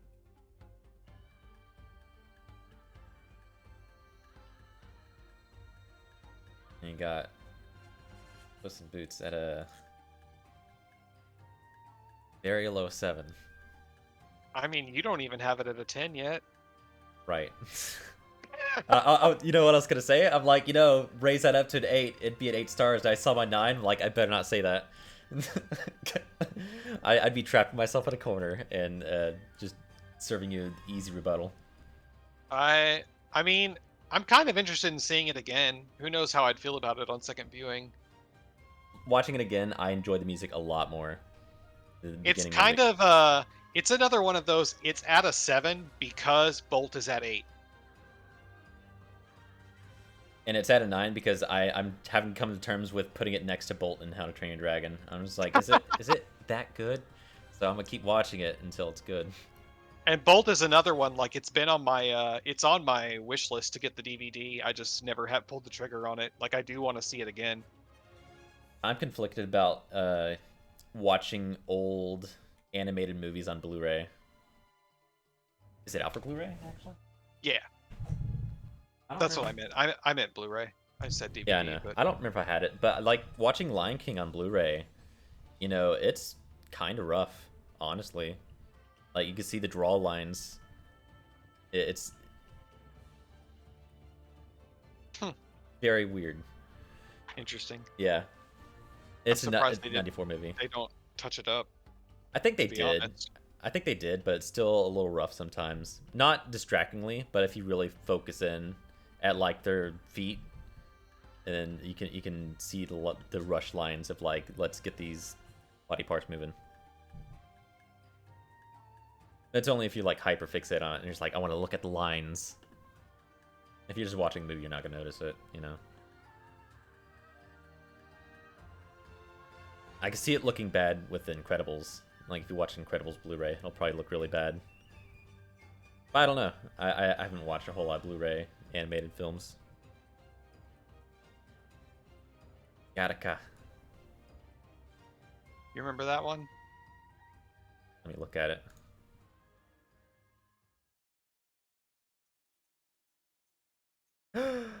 I think I do. I was tired that day. I was blipping in and out of existence. I do remember it though. I still enjoyed it. It held up.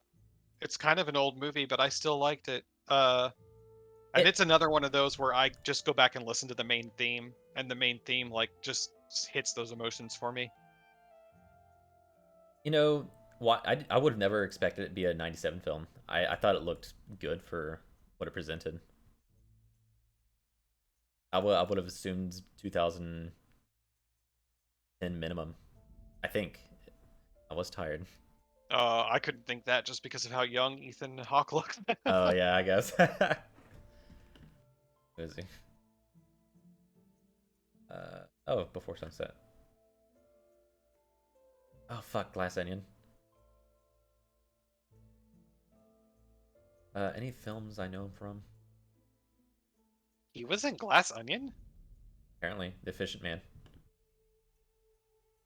I don't know who that is. Neither do I.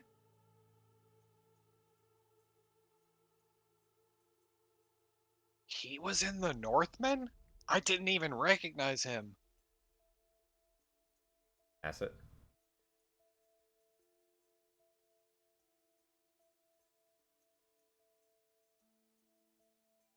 Oh, that's a movie I should probably put on here. Oh, it's probably is on here, actually. I can't imagine I would have forgotten to rate it. Wow, I don't think I've watched a single film of his. Sinister is one that I need to watch. I need to make sure it's on my list right now. How many sequels does Sinister have? The one? I think just the one. Don't quote me on that.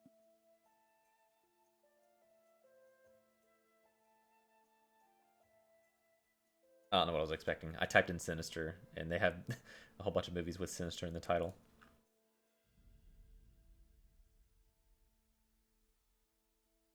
I'd have to watch it again, for sure. All the movies I was tired for.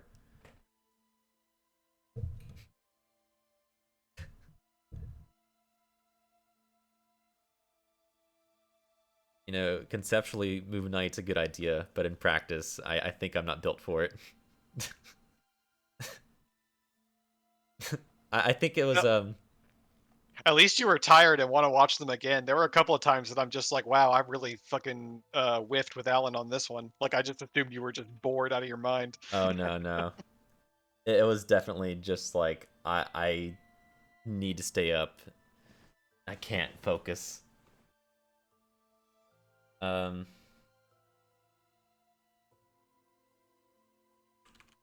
trying to think of the movie with the guy that I thought was okay. Who played? I guess Endgame's a little bit too big of a cast. Oh, that just made me realize.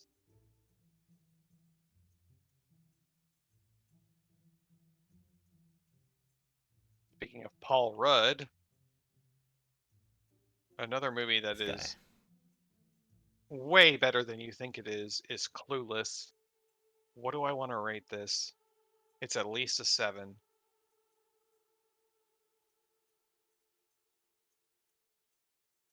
Oh. That movie. I'll give it a 7 for now. Do we ever pass Synchronic? Or Synchronic is lower. It's probably lower. Okay.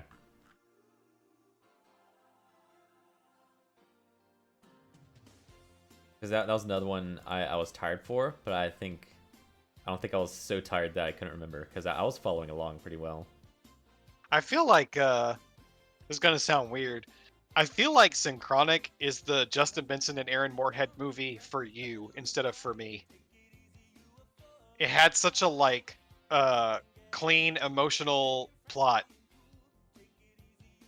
with the guy like trying to save his friend's daughter, and like it feels more like that what was that movie that I gave a 5 that you gave a 7, that where the guy's hopping through realities trying to Source Code. It feels more like Source Code. I didn't like it as much as Source Code for sure. It felt a little sloppy. Like I feel like they spent a little too much time on the mechanical aspect, but I guess that's intentional. Yeah. I spent a lot of time explaining how it worked, and he was like in front of the camera just testing it. Yeah. Like I could appreciate it to some extent because you know, I talked about main character syndrome, I think, with Coraline. Oh no, I don't think I did. Where it just feels like the character knows too much too fast. Where this, I just feel like it was just a little too slow. But I don't really remember a whole lot of it. I remember the ending. I remember somewhat liking the ending. Yeah, I just for it, as far as their work goes, I didn't like how clean and Hollywood it felt. It was a little too explained, and a little too wholesome, which is not necessarily a bad thing, but it's not what I look to them for. I'll give it a 5. Not super crazy about it. There's some aspects I liked, but I just feel like it was a little too slow.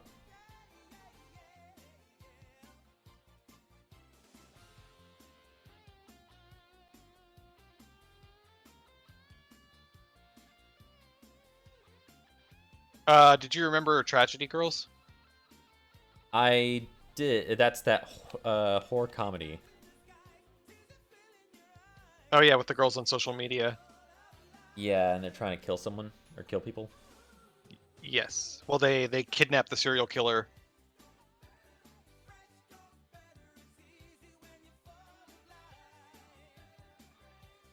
Vaguely, I vaguely remember it. I'm trying to remember Okay. specific scenes. I know there was like a wood shop scene, and there's buzzsaws. I think I remember when they get stabbed, like in that drama place. Very, very. I wouldn't rate it. I certainly don't remember enough of it to give it a solid rating and be comfortable with it. I remember enjoying it and laughing, so it's at least 6. I think minimum.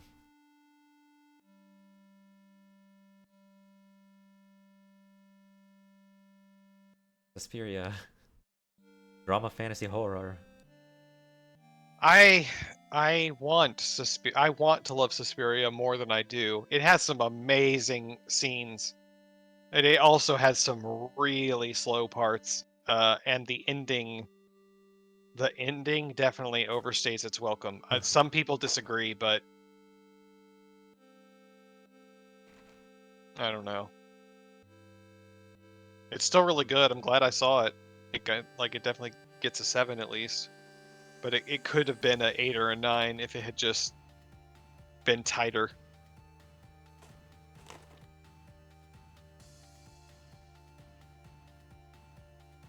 Oh my gosh, shooter! Tear the margin. Hey! I'm going through a lot. I'm moving. Working on it. Also, the internet's been not great. I hope you've been doing well. Thinking about you.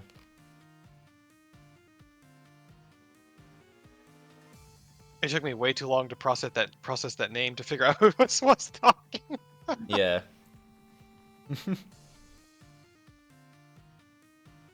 Changed names a few times, threw us through the loop, but I've been keeping track.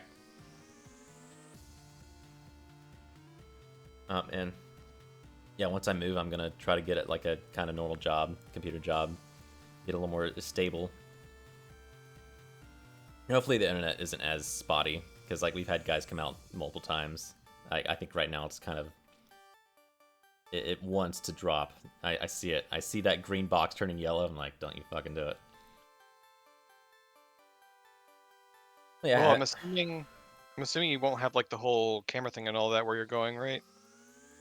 The camera, like the surveillance cameras. Yeah.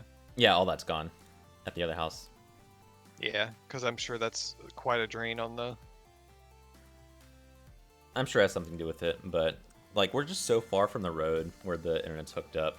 Oh, that is true. That is true. Yeah, you've been up the driveway. Yeah. Yeah. Now I've seen it firsthand now. It's like half a mile up the road, and like the cables have to go all the way up here. So there's no telling where the internet's shit. Yeah, maybe do some transcription stuff. I don't know. Maybe get into coding. Who knows? Stream on the side.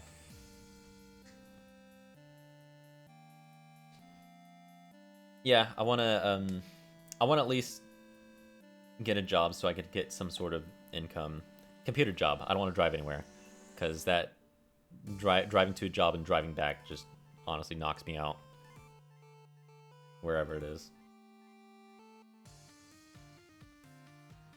I mean, we'll see what happens. I want to say within the next month, I'll be moved over.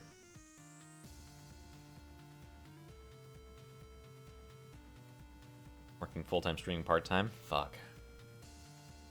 Sounds exhausting. I assume full time is a little over 40 hours.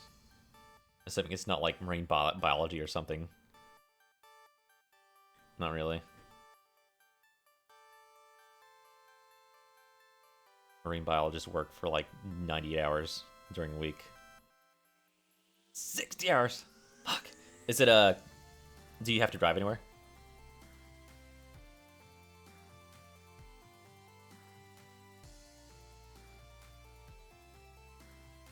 Yes.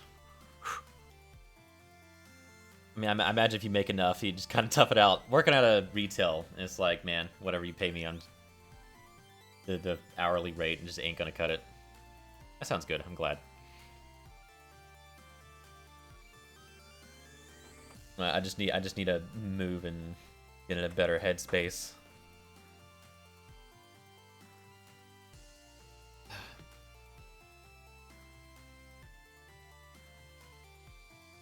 That had some drama pop up. Actually, very recently. Yesterday, recently. And it's like, ah, please. Oh, yeah. So we have cameras. We were trying to move while my stepfather was away. And like, I hate the drama. Yeah, it sucks. Nobody asked for it, and it's just here. It's like, nobody's being confrontational, but one person. Well, I guess two. Sometimes my mother brings it on. It's like, Mom, stop. But like, the camera's cut out, and he thought we were taking his stuff. And it's like, why would you even think that? So he stopped what he was doing and just like rushed home. He's like, "What'd you take? What's missing?" And it's like, what? Like, the owner was out. I talked to the neighbors. They said it's not out. It's like, yeah, that happens sometimes. That's not new. You may have noticed I've complained about it for the past years. Yeah, and decades. Sometimes our internet works and neighbors don't. That's honestly funny. Yeah, when that happens, I just go on a walk, and I think I was out for like 3 hours. Cause like on my way back from the walk, he like called me over, and I felt the JoJo menacing, kanjis around me. I'm just like, I really don't fucking want to. I was just over it. It was a decent conversation, a little bit patronizing because he was talking about I was never handed a silver spoon. You need to have a job. You need to start, working. And it's like, okay. I'm very aware of every aspect of my fortunate circumstance. Don't worry. It's exhausting. And he's just like a big ball of negativity.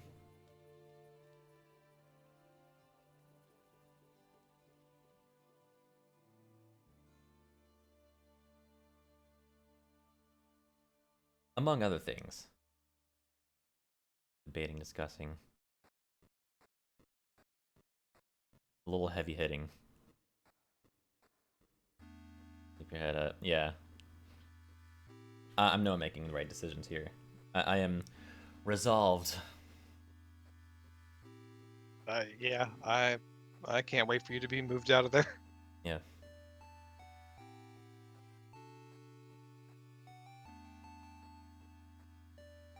I don't know how much you keep track of the Discord, but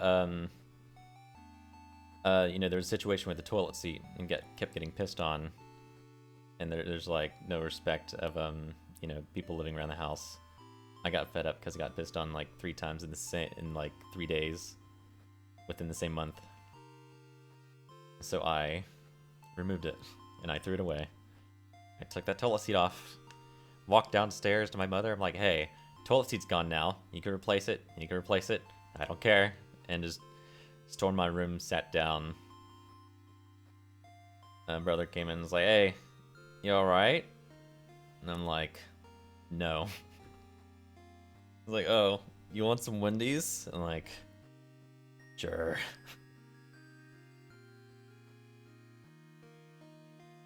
I've had some pretty low lows. Like, I punched the shit out of a modem because I realized the internet wasn't working and I was not going to be able to stream at this house. It wasn't going to work. So I was like, fuck. Oh, and I don't think you saw it, but I released a whole ass depressing statement on like fucking Nepali Diary subroom. Probably shouldn't read it. It's pretty. I don't want to look at it. God, it's longer than I Hey. remembered. Dr. Neuro joined the Discord. Hey, nice.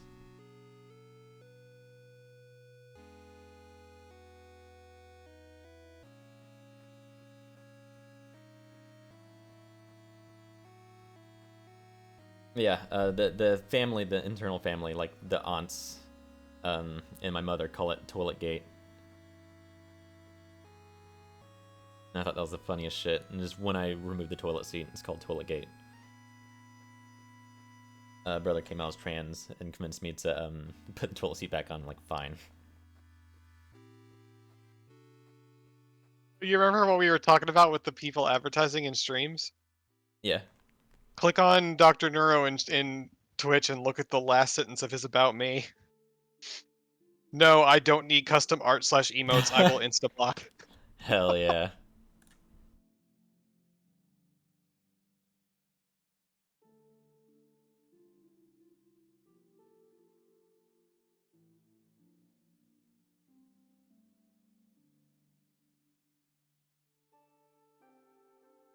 That's funny.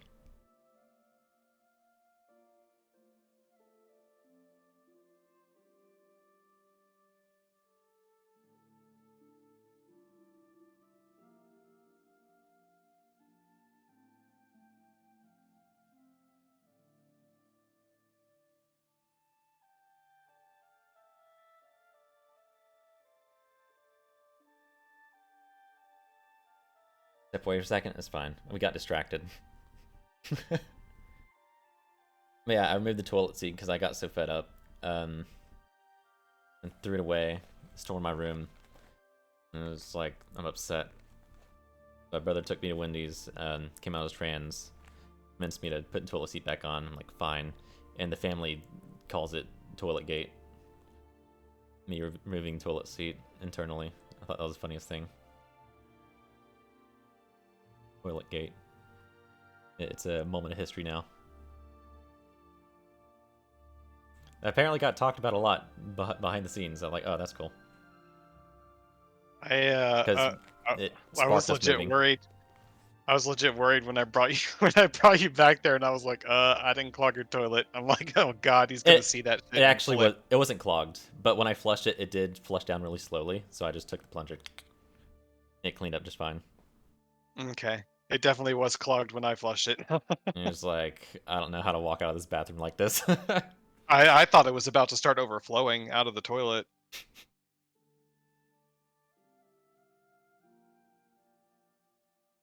Oh yeah, but oh boy. Like one of the conversations I had with my stepfather, and is honestly probably one of the biggest reasons I'm currently kind of in a fog. Oh man. I discussed this?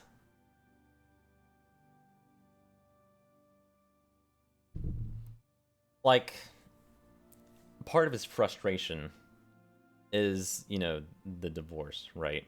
As a whole. And we're leaving, and they're going to be selling the house. And once the house is sold, everyone's splitting off. And we were talking about working as well. He said, you know, he wants to work so he could retire so he doesn't have to work. I'm like, okay, so when do you plan on retiring? And then it got dark. He's like, oh, well, I have nothing really to retire to. I'm like, oh, well, you have your mother and your sister. And he was like, yeah, my sister needs a heart replacement or a heart transplant. And like, oh, Jesus. And like his mother got sick like a few years earlier. He said, you know, if my mother died, I would have already killed myself. And like, Jesus Christ, I'm just like not ready for this. I'm no therapist. And he had actually talked about that another time before, where he was like a very, very suicidal comment. I'm just like, okay. I'm talking about how when everything's done over with. And so I'm just like, yeah, friends though, right? He's like, no. I thought that was weird. And I was like, well, what about the neighbors? We go over there for Thanksgiving all the time. He's like, that's not gonna matter. House is gonna be gone. It's like, well, okay. And then I think it was that point where I'm just like, okay, this guy clearly doesn't want to help. And I can't help someone who doesn't want to help himself. So I'm just like, okay, well, whatever happens, happens. I considered telling my mother about it, whether or not she knows. And I'm going to make the hard grown-up decision to not. Because the worst case scenario is she gets guilted back into a relationship that nobody's happy with. So we'll see. As many explosive arguments as they've had, I'm sure she knows. Oh yeah. I mean, he's threatened to kill the animals, straight up. I don't think he's threatened us. He's threatened to say stuff to us, but like, I'm beyond that. But it's usually insult matches between him and my mother. I used to intervene, which was also something that he brought up. He's like, you know, whenever I start getting angry, you gotta walk up to me and say, hey man, calm down. Like, I've done that. It doesn't work. I just get caught in the crossfire and I get insulted too. It don't work, man. So I gave up. You're on your own. So yeah, for my, I'm gonna say safety and like the safety of the rest of the family, I'm just going to not pursue his emotional psyche. And I even said, hey, have you considered medication? And he's like, well, considered therapy, but your mother said no. It's like, okay, well, you can't think for yourself, so I don't know what to go from here. Yeah, you can't help someone who doesn't want to help himself, so I just kind of dropped it and just kept the conversation casual.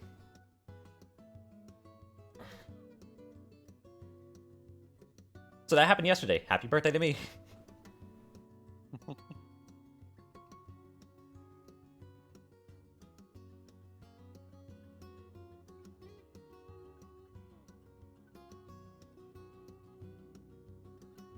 Joker.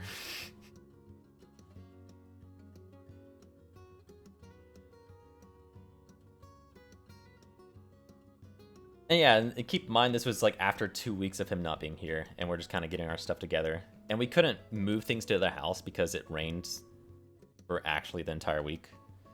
And stuff would have to be in the bed of the truck getting wet. And so we're just like, we can't really go anywhere. And it's like a 2-hour drive, 2-hour, 30-minute drive from here.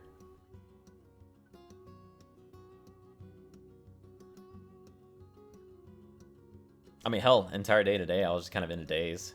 Because I'm just like, I'm going to have to live with the idea that I'm going to be partially responsible for a man killing himself. But it's like, you can't be helped.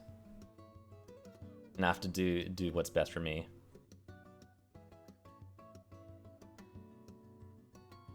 Absolutely. Yeah.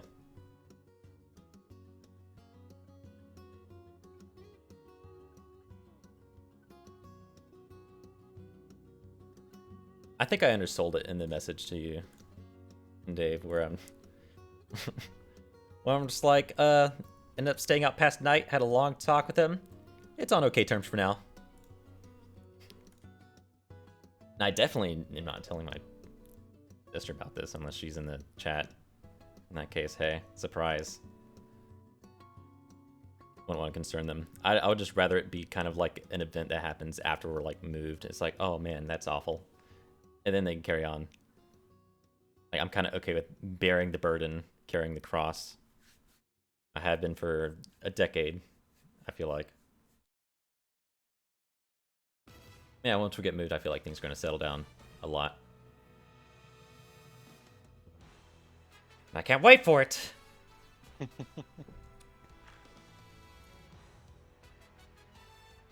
looking forward to it for you. Yeah.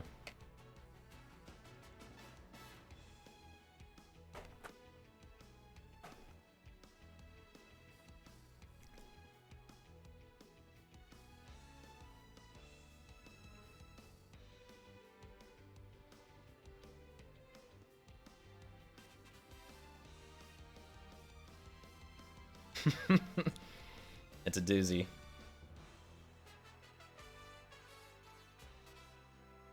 How long has he been in your life? little over a decade, probably 13 years. Mhm.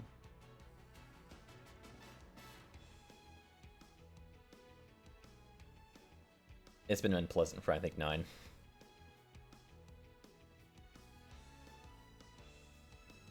I think 8. I think since we started working at Publix, so 8 years I think is about accurate.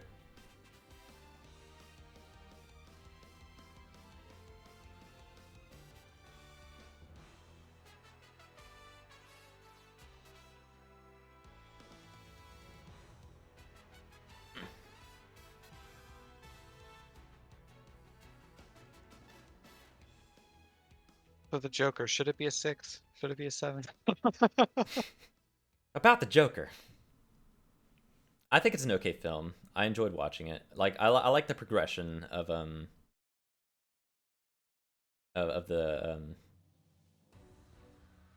like the character as it moves forward. I don't think it's like a phenomenal film, and I don't even think I would really recommend somebody watching it. I'd just be like, yeah, it's okay.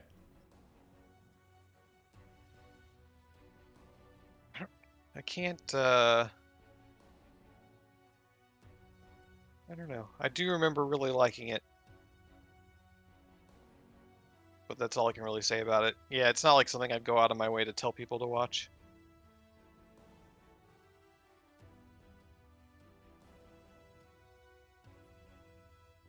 Joaquin Phoenix did an amazing job. Like I don't know if you noticed watching it or like if you remember, but like when he's running, he runs as if he's wearing big clown shoes. Like he picks his feet up really high. Oh yeah, everything about it was really well done. But I'm also not writing a college paper. If I was writing a college paper, I'd be like, oh, yo, this is an amazing character study. But, like, I don't care much about that. Unless it's, like, for, like... I was going to say deeper meaning, but it doesn't scratch the right itch.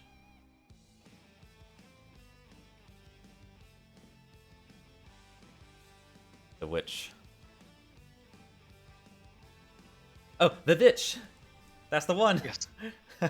Yes. I've only seen that one once so far, but it's really good. Slow burn. Very, Robert Eggers' thing is historical research. All of his movies are incredibly researched. The Witch, The Lighthouse, and The Northman. That's pretty cool. I like that. A lot of people complain that The Witch was hard to understand because of the English that they spoke, but I didn't have any problem with it at all. I'm not sure.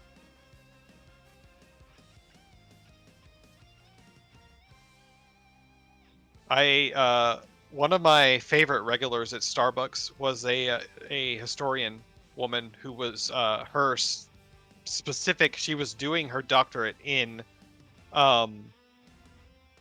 the Pilgrim documents surrounding witchcraft. So she and I talked about that movie a lot because I noticed one day that she had the some tattoos on her arm that I recognized from the movie. And it's funny because I got the impression that she was like a big horror fan, so I would like try to talk to her about other horror movies, and she's just like, "Oh God, no, I would never watch something like that." Like that sounds awful. Like, but she loved this movie just because of the historical aspect. Yeah, the historical aspect and the documents that it was based on, and the things that she like knew about the movie from background details of like the research. Specifically crafted for her.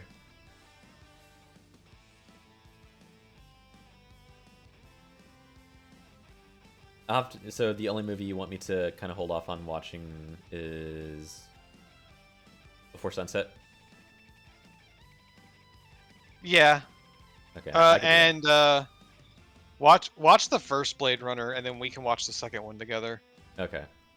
I'm gonna write that down, actually, so I don't forget. Not to. Because the first one is an okay movie. It's also a little slow, and over my lifetime, every time I've shown it to someone, it feels slower than the last time I showed it to someone. Turns into a waiting room for the scenes you really want to see, huh? I mean, there's only so many of those. Oh man.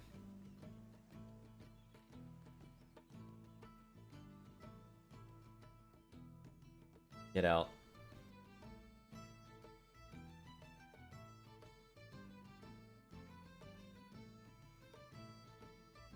The movie. You've Got Mail is Okay. very good. We're not gonna talk. Did we talk about this? I feel like we didn't really. Oh, Get Out. I mean, we watched it together. We think we gave it the same rating even. Did we? We didn't watch it together, did we? Yeah, we did. Was it? Oh, it was your first time watching it. Yes. Okay, that's why you watched it. Because I'm like, I already watched it. Why did I watch it? Yeah, I had never seen it before. Okay, yeah. And I told you about that talk show that basically spoiled the twist of Rose. You know, Rose the Keys. They showed that whole scene, and they were promoting the movie. It's like, well, why would you want to use that scene? That's like the key turning point in the movie. And I feel a little bad for the actor because he was in the hot seat. He was like, haha, yeah, clapping his hands. It's definitely I want to watch it again, but it's one of those movies that I want to give a lot of time to before I watch it again because it's definitely not a movie that I could just watch over and over again. What'd you say about You've Got Mail? I really enjoy it. I've got a soft spot for it. It's like I say quote unquote modern. It was made in the 90s. It's a modern version of the movie Sleepless in Seattle. Yeah, I really like that movie. It's a movie I can watch as like a comfort movie, but it's also just good. I see Tom Hanks is in it. 98? Yeah, Tom Hanks, Meg Ryan. That was like in Jeez, Tom yes. Hanks' heyday. He had a lot of hair.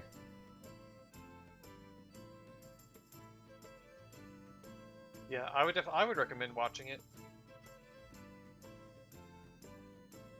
Plus, those kind of movies aren't really done anymore. The romantic comedy drama thing. The rom-com drum. Chum Scrubber is a weird one. I need to rewatch that because it's been a long time since I saw it. But it's one of those movies where everything is off, but it's intentionally off, and it just kind of gives the movie a weird feeling that you're either into or you're not, you know? But it's this kid goes to visit his friend one day, and his friend has killed himself, and it's just like it just follows the fallout of his friend's suicide, like as it goes through the neighborhood and all the parents like finding different people to blame, and everyone trying to tell their kids that it's not their fault, and just like the way everything affects everyone. Damn. Glenn Close does an amazing job in that movie. Allison Janney too. I like her. She was the mom in Transformers. I don't remember Transformers. I watched it. I don't remember much of it. I just thought that might jog your memory of who she is. No. What'll she do? Hairspray I didn't watch. I think she was in yeah, Juno. She was the mother in Juno also.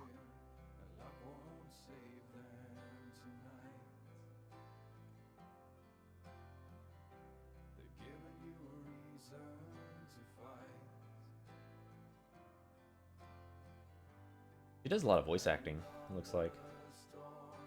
That does not surprise me.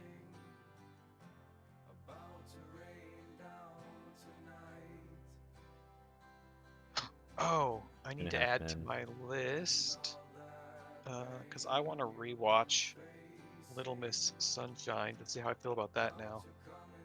Adding that to my list. Utopia we talked about. Tragedy Girls. I gave it a 7. I don't remember enough of it. I really like. I seem to have a soft spot for horror comedy in general. I seem to rate those pretty highly. I mean, Ready or Not is a 9 to me. So, but yeah, I like that movie. It's not a masterpiece or anything. Finding Nemo, I gave a 7, but I only watched it once, and I don't remember much about it. I'm gonna lower that to a 6 until I rewatch it, if I ever do. I had it rated, and I just removed the rating just because I don't remember it. I don't remember it at all. I remember really enjoying it. And I also, me and my sister both tried to get my mother to watch that movie for like years and years, like over a decade. My mom refused to watch it because we knew she would love it. And then when she finally did watch it, all she said about it was that she thought Ellen DeGeneres was annoying. We already talked about these. Prometheus, Glass Onion. Babysitter is a good horror comedy worth watching. It's the same. It's Samara Weaving, the same woman who was in Ready or Not, The Bride. Oh, really? The popular for Scream? Yeah, she's Yeah. becoming what they refer to as a scream queen. Yeah, that's the word. I can watch that. I liked her a lot. Yeah, The Babysitter's a good one. It's kind of wholesome. Like it's this kid and his babysitter, and he stays up past his bedtime one night and finds out that his babysitter is having all of her friends over to perform satanic rituals and sacrifice people. And it just kind of spins out from there. It's really good. We've talked about Amsterdam. I mean, you can watch it or not watch it. Did we? I enjoyed it. Amsterdam? In the past, I mean, it's kind of a sprawling, meandering story between three people. It's a lot of really good acting. Christian Bale. It was really panned by the critics, but I thought that it was fine.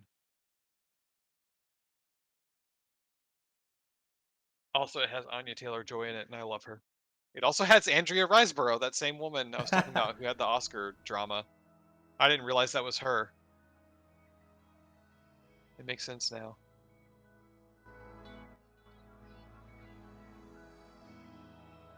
Devil's Candy is I'll say above average horror film. It's got some really interesting imagery in it, but it's these people move into a house, and this guy starts showing up at their house because he used to live there, and he clearly has some kind of mental issue going on, and it just kind of goes out from there. Housewife is a mind fuck of a movie. That movie is one of those movies where you never know what's real and what's not, and and it goes there in the ending. The ending is off the rails. It's hard to recommend because as far as having a cohesive plot, it doesn't. But if you want to see some gore and some weirdness and some alternate reality shit followed by fucking straight up Cthulhu madness, that's the movie for you. Oh, I see the tentacles now. Blackcoat's Daughter was a really neat one. It's a slow burn. Kind of a deconstruction of possession. It's a possession movie, but not in the way that possession horror is always done. I enjoyed it. I don't know. I thought about giving it a 7, but it's very slow. You have to be in the mood for that. It's kind of dwells. It insists upon itself. It insists upon itself. Mother, I told you, I don't. It's very heavy-handed in the symbolism, but it almost gave me a panic attack in the theater. So I don't know. Hell yeah. Super heavy-handed in the symbolism. Dear God, you could never miss what that movie's about. You're gonna come back and say you had no idea now that I've said that. Yeah, I don't know what this movie's trying to tell me. Green Room is a good one to watch. It is just a violent horror thriller. A punk band shows up at a Nazi bar that they don't realize that it's a Nazi bar, and when they do, they decide to play a bunch of anti-Nazi songs for their set list, and then they get locked in the green room and violence ensues. Wow. I also never seen Patrick Stewart be a villain before, and he's good at it. Patrick Stewart plays a great Nazi. Wow. It is gruesome. Definitely worth a watch. I might watch that for Patrick Stewart. That sounds Yeah. interesting as hell. being cast for a villain, it's like, hell yeah. Kind of like, well, I was gonna say Knives Out, where they cast, like, Chris Evans as, like, this douchebag.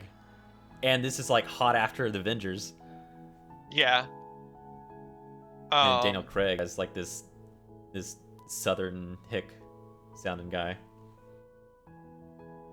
Undercover Blues it's something from my childhood. It's a early 90s comedy, which is a very different kind of movie than you see nowadays. I don't know if you'd like it or not. It's my favorite part of the movie is Stanley Tucci. Before he became Stanley Tucci that we now know and love, he was like a bit actor. But it's about these retired spy couple who are trying to raise a child, and they get pulled in for one last mission, and they're just trying to be parents and raise a child while trying to save the world at the same time. That sounds wholesome. It is. If you can get into the early '90s comedy style, it's a really good movie. But it's definitely not the kind of thing that's in vogue anymore. I mean, Dumb and Dumber's on here. That's kind of early 90s. Don't know if it That's counts. true. That's true. It might be a different style of comedy, though. It's not a movie that would get made nowadays. I'll say that. If anything else, just because of its racist portrayal of Mexicans. I can get past that, I think. We talked about those. Underwater was the last movie I saw before COVID. And Kristen Stewart is a better actress than she gets credit for. And I actually really enjoyed Underwater. Hang on. It's not amazing, but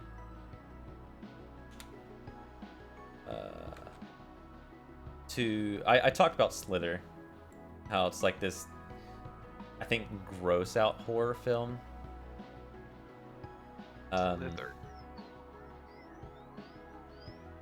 It's a Parasite film, I guess you could say. Nathan Fillion I don't know who's in there. and Elizabeth actually. Banks. I need to see this. This is going on the list. It's been a while. Who else is in here? Michael Rooker, Don Thompson, Greg Henry.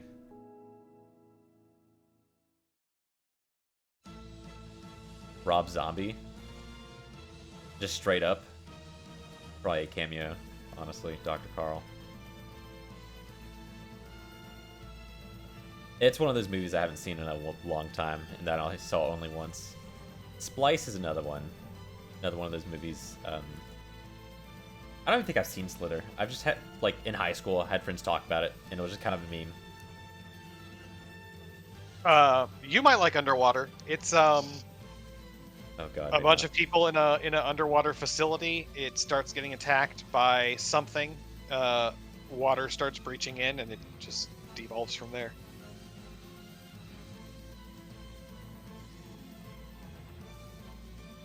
I think I'll just, like, go through your list one day. I thought about putting them all into my movies to watch, but, like, it's already here, and I can see which ones I haven't rated. Unless you unless you decide to remove rating. It's like, you know what? All these 5s, they're all gone. All these 6s. I don't think Gretel and Hansel I wouldn't really recommend. I enjoyed it, but it's very much just a slow burn vibe, artsy kind of movie. Mystery. How's the mystery? I guess the mystery is what's going on between Gretel and the witch.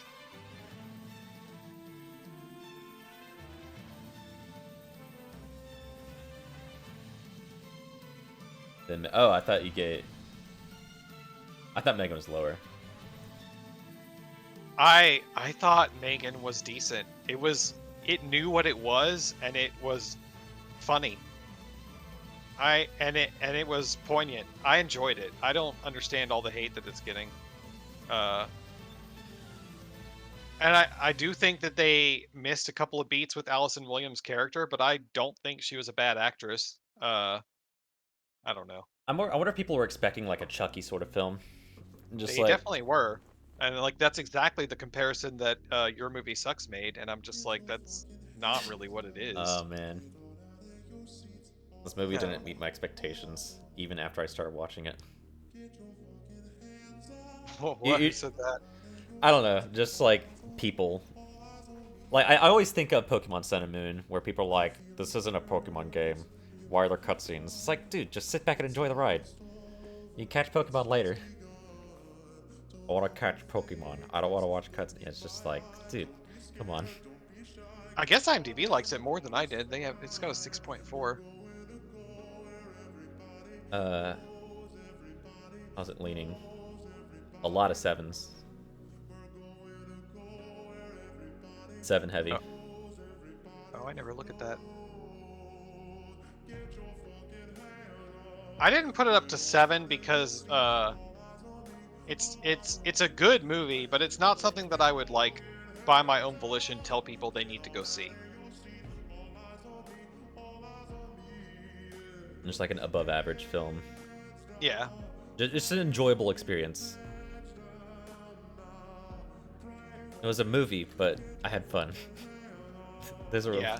my 6s are. The Burbs, I already got you to get on your list. Yeah. That's a funny movie. It's interesting.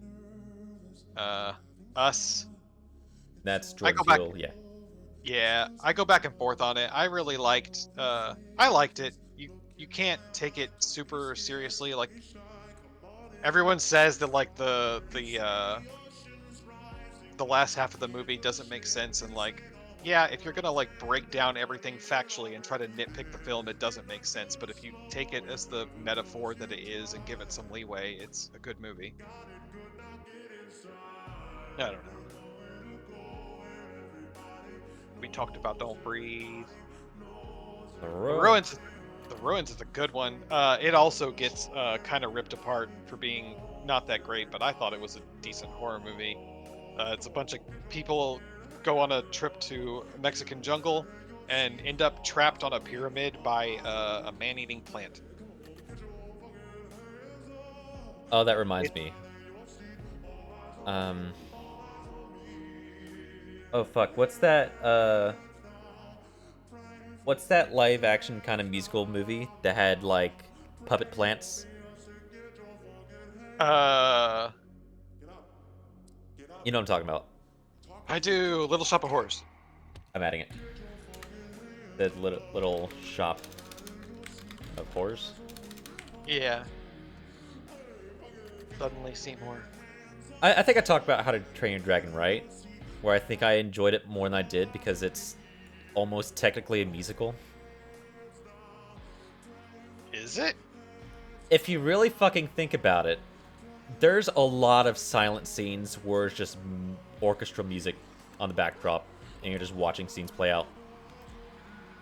Okay, that's not what I think of when I think of a musical. And Okay. I didn't even think about that until like a week ago. I'm just like, you know what? You know, it's almost like just a shower thought fucking bullshit kind of thing.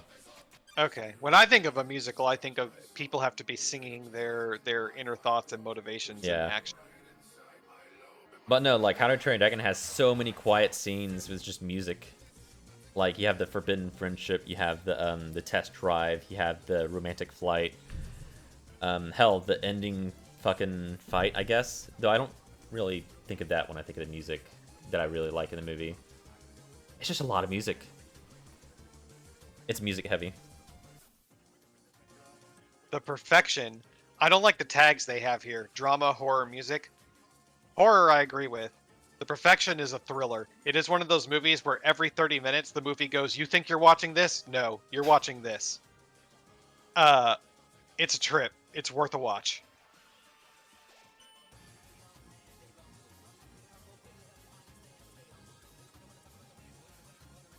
About the music. I don't remember much of the music, to be honest. There were instruments. Yeah, I mean, it's about musicians and a music school, but the music itself is not in any way the focus. It's not Whiplash. I was gonna bring up Whiplash. Just like I don't know where Whiplash stands with the music because there's like I think two segments where there's actual music being played. I really full. enjoyed the soundtrack and the music in Whiplash. I liked it too. Even though that video I sent you seemed kind of down on it, I thought it was fine. Was he down on it? Yeah, he was critical of the. Well, he said it was fine, but he was critical of the band that they got to perform the music.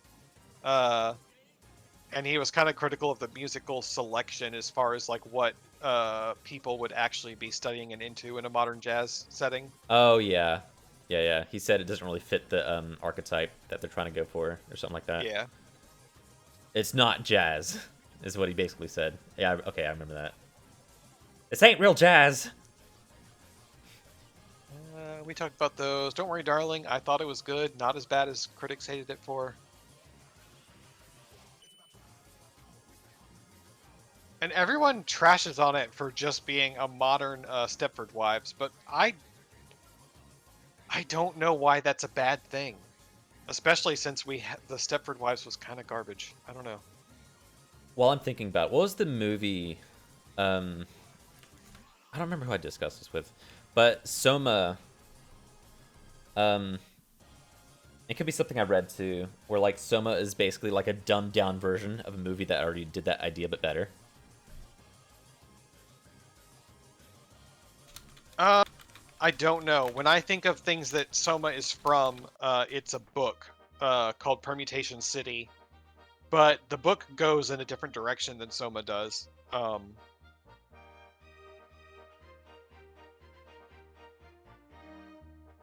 movie that's like Soma done better. As far as what? I don't know. I guess the idea of just like cognition and not cognition, but consciousness. Movies like Soma. Event Horizon, maybe? Ex Machina?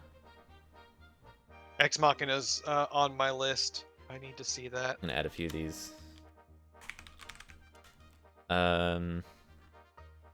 Sunshine.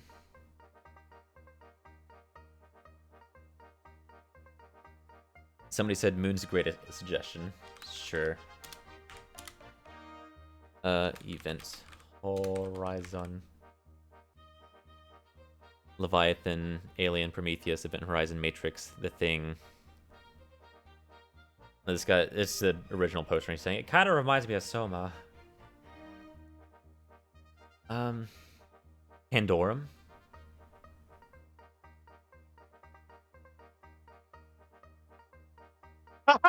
I like this person that said the Prestige is the same dilemma. It really is. Oh, that's one I need to rate. The Prestige. Yeah, it's sad. That's the one I tried to show for movie night, but the DVD was fucking up, and we like missed scenes. Oh, right, Of with the the- magician. Yeah, the magician and the cloning thing, and he was killing all of his clones. to pull off the Yeah. trick.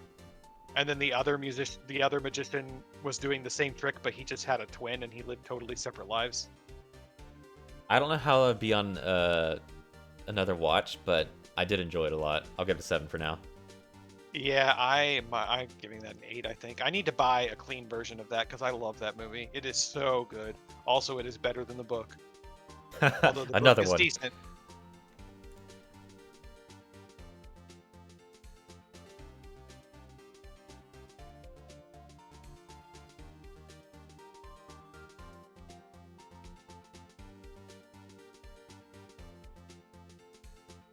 Let's see. Okay, the older invitation I already had you put on your list.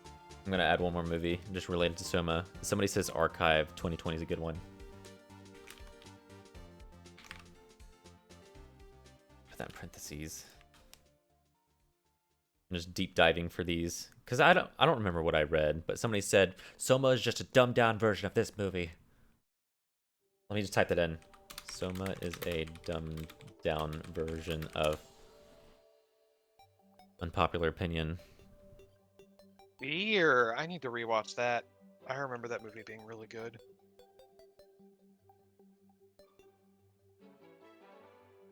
Oh hey, unpopular opinion. Games ending would be better if they didn't show the arc scene. OP's like, I agree with you. These are just unpopular opinions. Oh god, I remember how unsettling it is just reading the character names because there's a character named Alan and there's a character named Akers. And that's my favorite. Oh, this PC Gamer article. If you like Soma, you'll also like Source Code. Altered Carbon by Richard Morgan. World of Tomorrow by Don Hertzfeldt. Huh. That's funny. Source code is probably the most direct. It's the optimistic Soma. The Soma where dumb guy is correct. Oh yeah, you know what? He is fucking. Actually, is he really stupid? I guess he doesn't really know what's going on. He's like, what? And they're just not telling him. No, I just mean it's the Soma where Simon is right about jumping into the other reality instead of being left behind. Oh, okay. He wins the 50-50. Yeah.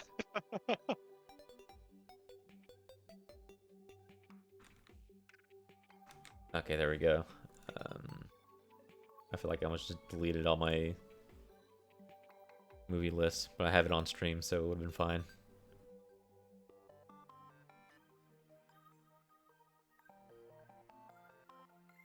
The only other 6s are Hush, The Northman, and Ma. Oh,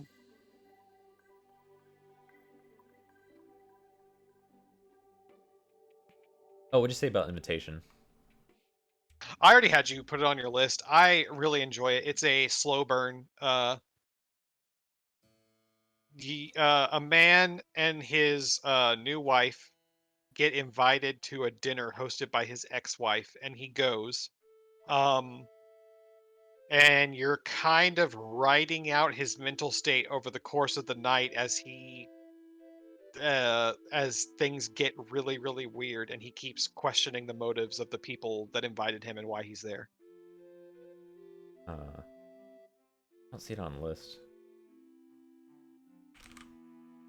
It's called The Invitation, Ah, not the new but one. there's not the new one. Not the new one. It is on the list. Yeah. This is 2015. There's a modern one which has something to do with vampires that's like a romance story. I haven't seen it. So they I've remade heard- it within 6 years? It's not a remake, it just has the same title. Oh, okay. Okay. Okay. Ma. I wanted Ma to be amazing. It was really disappointing. It was still good, but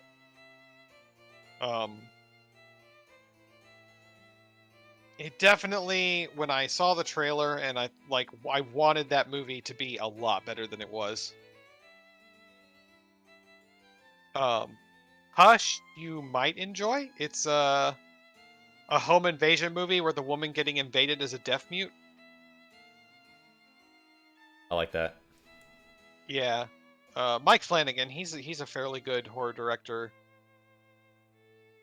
And then The Northman is definitely worth a watch. I mean, everything Robert Eggers does is worth a watch at least.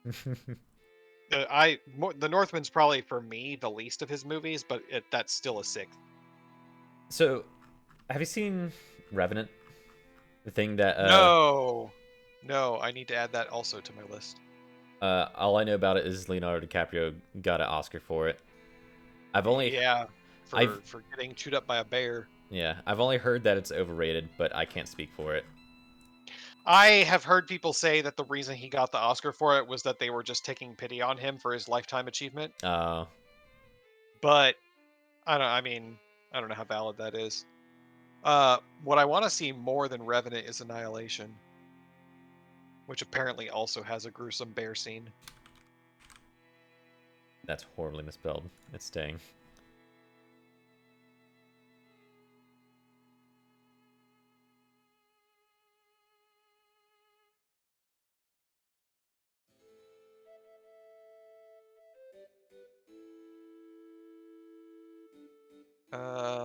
Let me see if there's anything 5 and below that's actually worth talking about. Every single one's just gonna be like, it's a movie. It's another movie. Super Dark Times.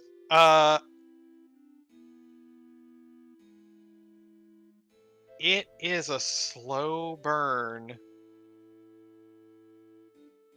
It's probably better than a 5. I might have underrated this movie now that I'm thinking about it. I'm gonna give it a 6 at least.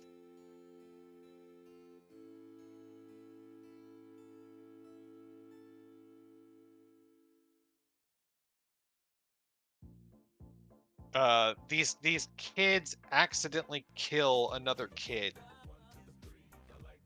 and then try to cover it up. It's very slow, very dark. It has very like realistic. It's not a school shooter movie, but it has very like realistic school shooter vibes. I don't know how to describe it. Oh, 2017. Wow.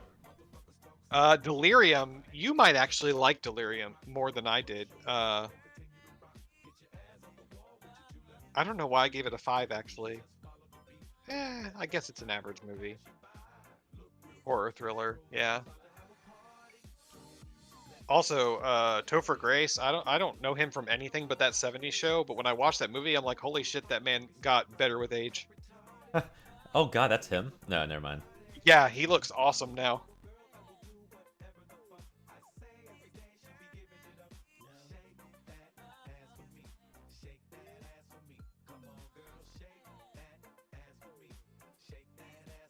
A Quiet Place.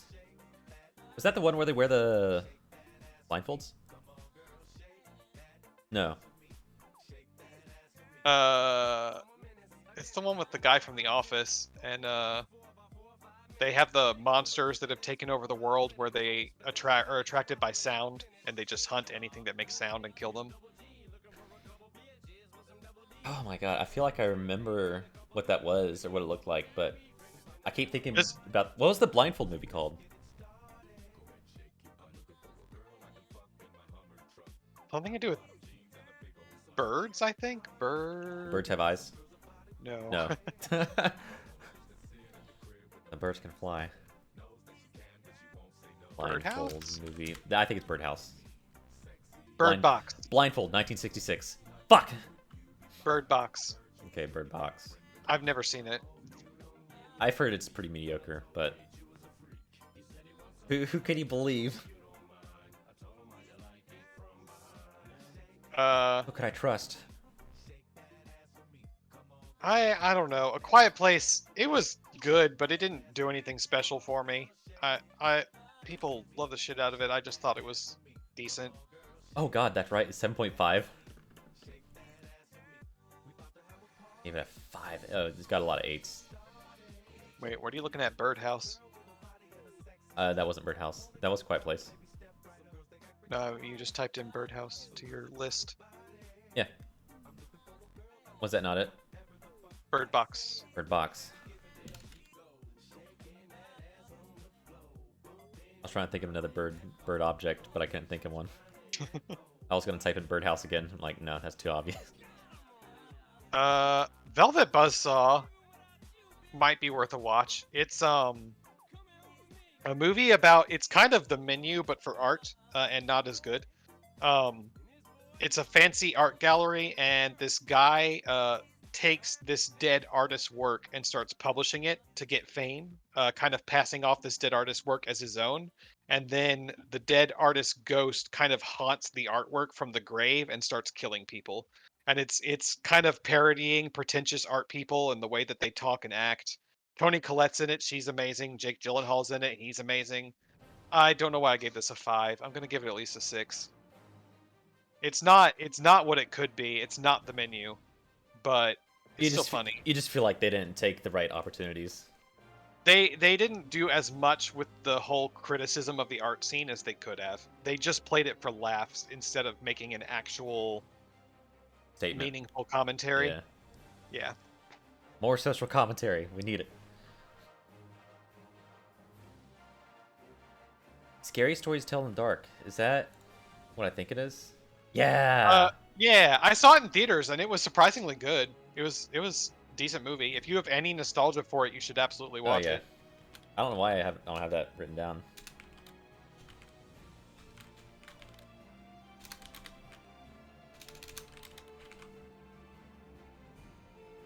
I'm like writing down some of the stuff and not others, but it's like I'm going through this list anyway. I just want to get through the rest of like the Pixar stuff and animated stuff before I start on the harder hitting movies. Like Mulan, I really want to watch again. Toy Story 3, I've never watched. Coco, I really want to watch. Up, I want to watch. Wall-E, I feel like I've seen before, but it's very partial. Tarzan. I've never seen Up. I like Wally. I don't know anything about Up. I know there's a house in balloons and there's a dog that sees a squirrel. I know that the first 20 movements makes you cry. That's all I know. I think it's like the first 5 minutes. They just go straight into it. But I don't know. I don't know enough about it.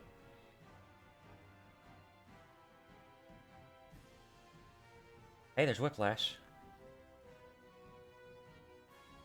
Shrek sitting high and pretty at 5. And Chronic. Oh, you gave it a 5 too.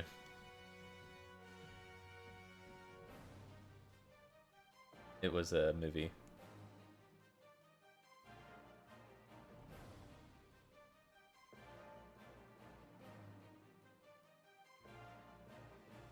Darling is a neat one. It's it's a black and white movie about a girl who is house sitting, and she was abused by someone in the past, and she sees a guy on the street that she thinks is the guy that abused her, and then gets her revenge. There's definitely some artsy elements to it. I mean, even just the fact that it's black and white is artsy. It's a little bit of a slow burn. I don't know how I felt about the payoff, but it was interesting. Black and white. 2015 too. Did I tell you about the time in AP Psychology in high school, senior year, we were watching Psycho, that black and white film, and like the teacher inadvertently just spoiled the movie for everyone because of something I said. So like we were watching this stuff and like the killings were happening, and I was joking with another kid, and we're just like spitballing, you know, what's going on. It's like, oh, maybe he's killing everyone. Maybe it is him. It's like, oh, maybe it's the girl. Maybe she's hallucinating. It's not really happening. I'm like, oh, maybe it's the mother. And then teacher stepped forward after that. It's like, don't spoil the film now. I'm like, what? I don't know why he did that. It's because it's not like we weren't just spitballing a whole bunch of movie names. You know, he could have just let it slide. It's like, but no, he's like, nah. It was very strange. I don't know why he decided to do that.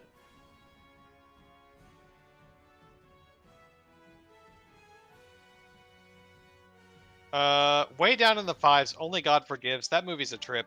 I gave it a 5, but it is worth watching just for how weird it is.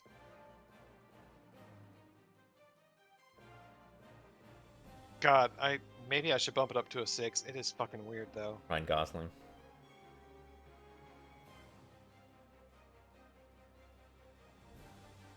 New Blade Runner. Apparently, I guess I'll write it down. What was it, Baby Driver? Apparently really good. Baby Driver, never heard of it. 2017. I'll throw it in and just watch it blind. Just raw dog a movie.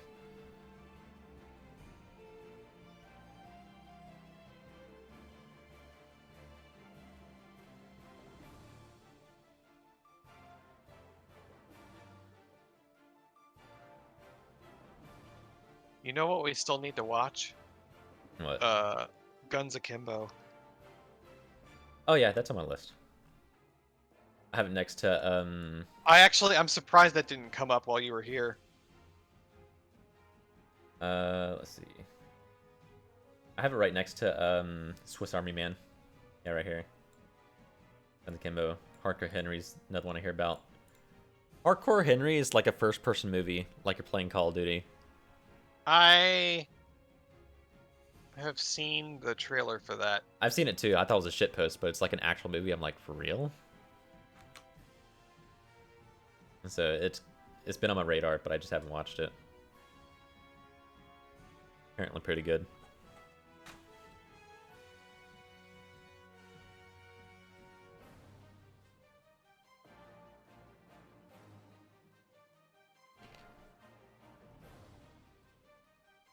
Oh, The Bad Guys. I forgot about that movie. I'm looking at your list. Oh yeah. Because I saw that in theaters on a whim. Oh really? I've heard it's pretty mid. I would give it a 5 or a 6. Probably a 5. I don't. Well, I mean, it was good. I'll Was give it it a good? 6. I don't remember it. I remember it. Would you say it was above average?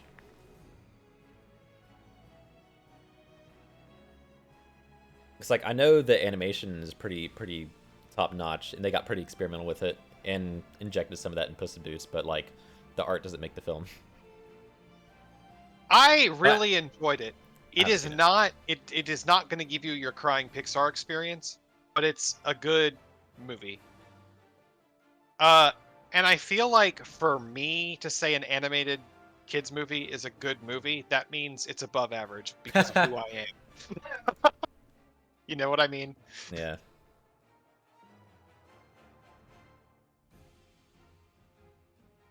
Dragons and Bolt sitting at 8.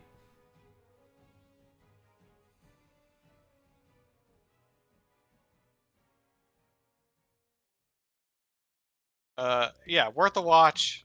Not going to destroy your world.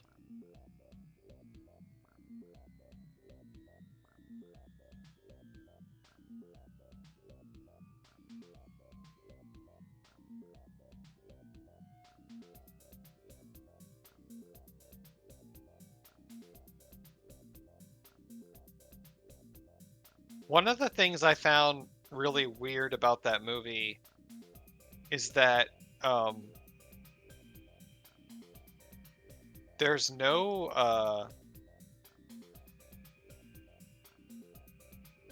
the bad guys are animals, and there's like 2 other main characters that are animals, and everyone else in the movie is a human being. And it is never ever explored why they are animals, if there are other animals. Everyone treats the animals as if it's a perfectly normal thing, but it's like completely unexplored, and it's just there to be. They're just animals to be animals. Like I feel like there was something I watched or played that had a similar thing, and it's just like, how's nobody discussed this? right, and it was Um, it's kind of ridiculous if you pay attention to it. Like I feel like I'm just thinking of like Goofy and Pluto, how they're both dogs, but nobody acknowledges it. right, it's And that li- kind of it's thing. like, is this a man? And we just don't know. Yeah, it's like the exact opposite of Zootopia. It is not thought out and world built at all.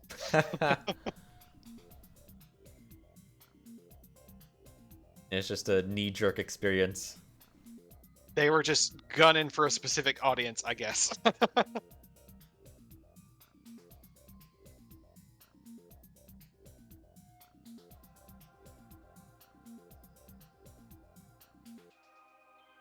Platoon's a film I want to see. It's one of Charlie Sheen's earlier films. It's apparently really good.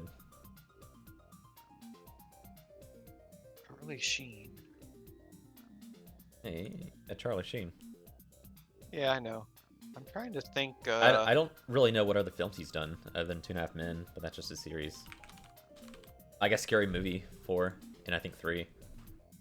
He was Aramis in the Three Musketeers? God, why didn't I know that?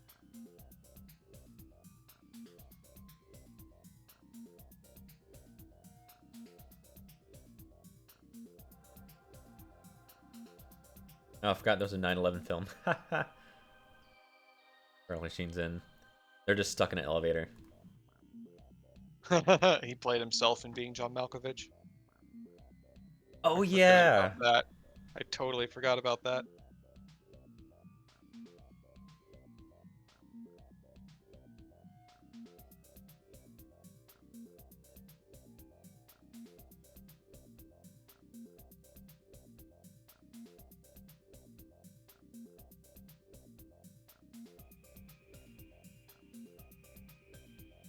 Yeah, I have not seen very many of his movies.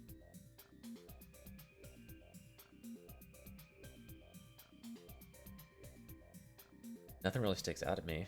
Just Platoon down here. I see Platoon come up every now and then.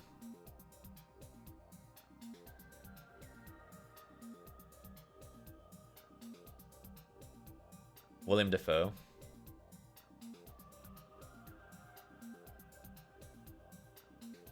Oh, which version of The Great Gatsby you have on your list? I'm assuming it's the modern one with Leo. Yeah. I don't know. How's the old one? I haven't seen it. Okay. Yeah, it's the Leonardo DiCaprio one. I saw that movie. It was okay. I'm not a huge fan of The Great Gatsby, but if you're gonna watch it, that's a good movie. All right, Pearl. It's 7 stars. You give it a 5. I didn't see X, so I didn't have any attachment to it. Everyone loves Mia Goth. It's the first time I'd seen her in anything. I feel bad saying this because we just had that conversation about how predictability doesn't mean a movie is bad. But within the first 10 minutes of Pearl, I was like, okay, so this is the kind of movie we're watching. This is the kind of character she is, and this is what's going to happen over the course of this movie. And nothing about the movie basically at all surprised me ever. And I I can was see just that. watching it play out, and I'm like, the acting's really good, but there's like this level of absurdity to it that just did not do it for me. And I was like, I don't know. There's a really like the monologue she gives at the end is really good. But like I was very underwhelmed as far as like the gore goes and the kills go, and I personally thought that the whole like Technicolor movie texture thing was kind of overdone. Like I understand why they did it, but I don't know. It just wasn't a movie for me, I guess. I mean, for predicting the entire movie from the get-go, I feel like it's a little different than like on a scene-to-scene basis.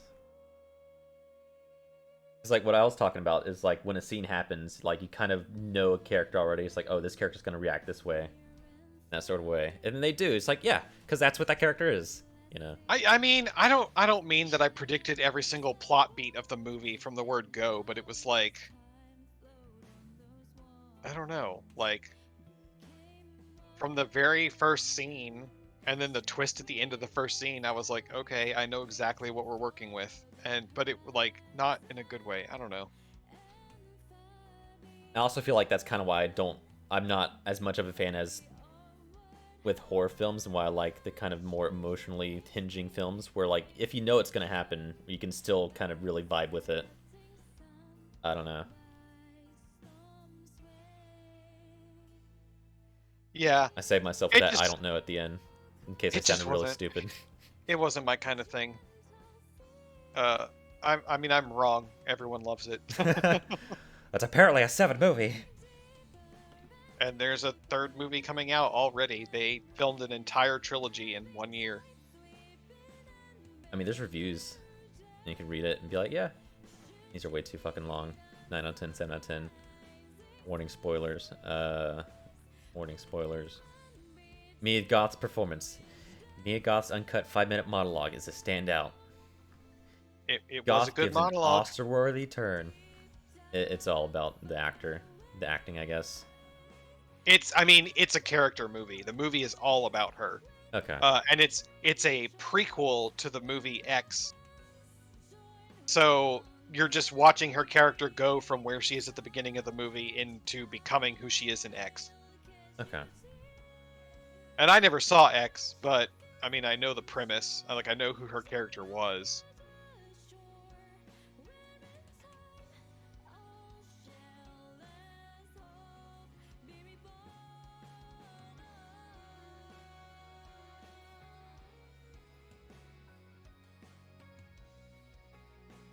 So far, actually, everything I've seen Mia Goth in has been a bum for me. And part of me thinks that she's just popular because she has a good body. That's not true. She's a great actress. I can't really say that. Looks kind of familiar, but I haven't seen any one of these films, or is it on my radar at all? Oh, Marrowbone. That's next. Yeah, that movie was disappointing. I just watched it because it had Mia Goth and Anya Taylor-Joy.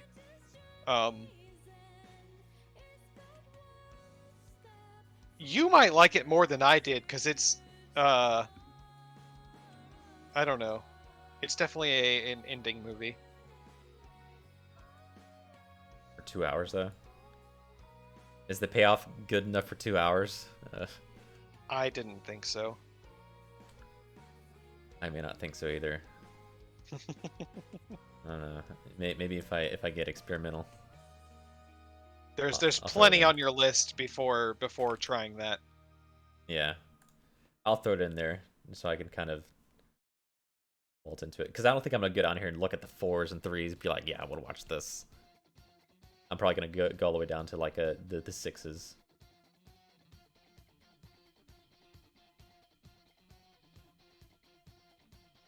Actually, yeah. 23. Enemy. Drama mystery. Sometimes I think I rated that movie poorly, I but feel like a little harsh. it is very artsy. Oh, I see the 6.9 now. A lot of 7s. And it's definitely one of those movies where you watch the end and the first thing you do is go to Google and say, what the fuck just happened in this movie that I watched? And read a shit ton of people all debating on what the fuck just happened in the movie that you watched. But whereas a lot of times I enjoyed those conversations, for that movie, I was like, okay. It felt a little contrived. Something. I don't even know.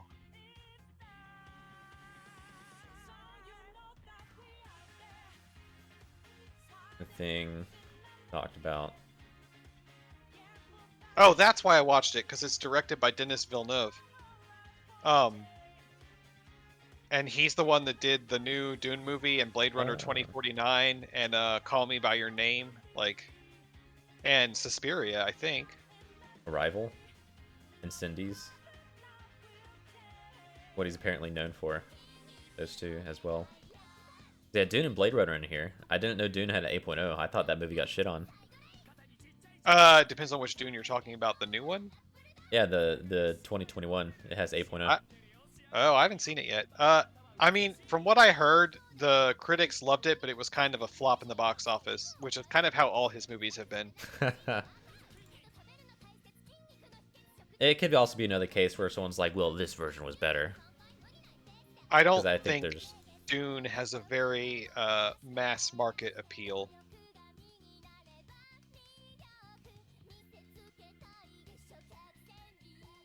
I should see that, though. I have it in here somewhere. Dune. Yeah, way up here.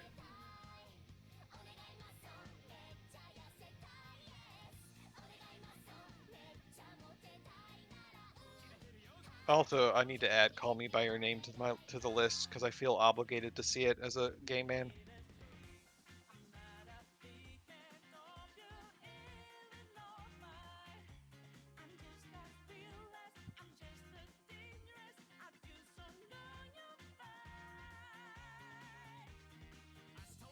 God, The Autopsy of Jane Doe was so disappointing. That movie was so good, and then it turned 180 so fast. Like, one thing happened that I was like, really? Did we just do that? And from that point on, I thought the movie was garbage. Where you look past the movie, you look at the director, and you're like, are you serious, man? Yeah. Is it one of those?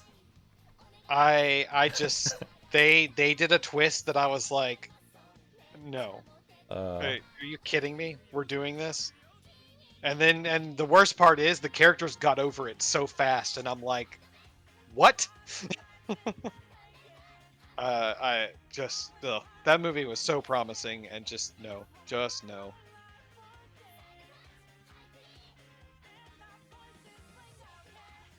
Zoolander. Did we talk about Zoolander? Not really. There was only really 2 scenes I liked a lot, and it's both gifts that I have. So it's like, oh, it's this thing. Oh, the memes, yeah. Yeah. I where- actually, when I think about how long it's been since I even watched that movie and what I remember about it, I'm gonna remove my rating. Oh, really? Okay. Um, yeah, I like the one where he's in the mines and he's walking with a mallet and he's trying to be pretty. Yep. And then like, what is this? A children's center for ants? They can't even fit in there. It needs to at least be like 3 times as big. I like those. I think that's it. And I like when they were playing with the gasoline in the beginning. I thought that was funny and silly, but it definitely doesn't carry the rest of the movie. I need to start. It's way too late now, but I should have made this list alphabetized. Because now I'm not gonna. I'm gonna add something to it that's already on there. I know. Can you do that? Oh, this list. Okay, to watch list. Oh yeah, my to watch list. Yeah. Sounds like a good idea. I'm sure there's a website you can plug all the words into, and it'll just automatically alphabetize it. I think you can put a watch list on IMDb actually. Yeah. I mean, I'm not gonna bother because then I feel like I'll just continually add things to it all the time and never actually look at it. Whereas this notepad file, I actually open and look at. yeah, it's convenient. It's too convenient. I mean, I could bookmark it, but you know, I'm growing to love this notepad.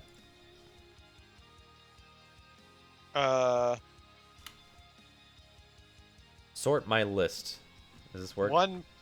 Another movie I really wanted to see that I think we could watch together is Misery. I've never seen that. Misery. Yeah, the Stephen King adaptation. We said watch together. I'll hold off on it. I'll let you keep track of that.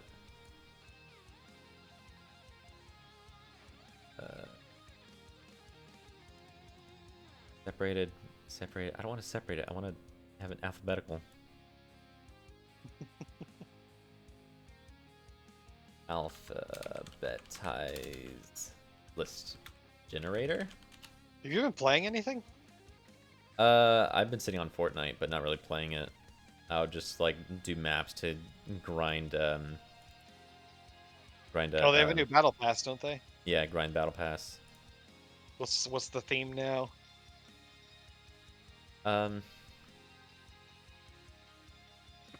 on. Park Chan Wook.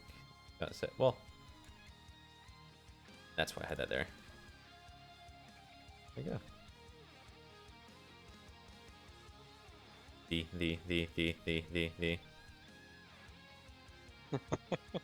There's Doomslayer in there. Witcher guy, Geralt. He's being released soon, but he's not in the battle pass. He's gonna be like a separate kind of thing, like an event. They just released more Dragon Ball skins just to Piccolo and Gohan.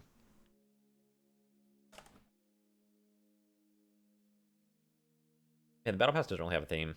Just Doomslayer is the big standout. Okay.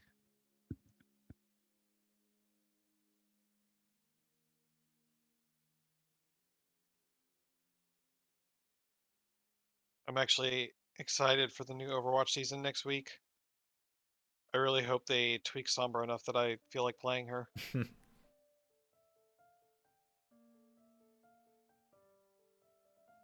I forgot what they did to her to make her unplayable.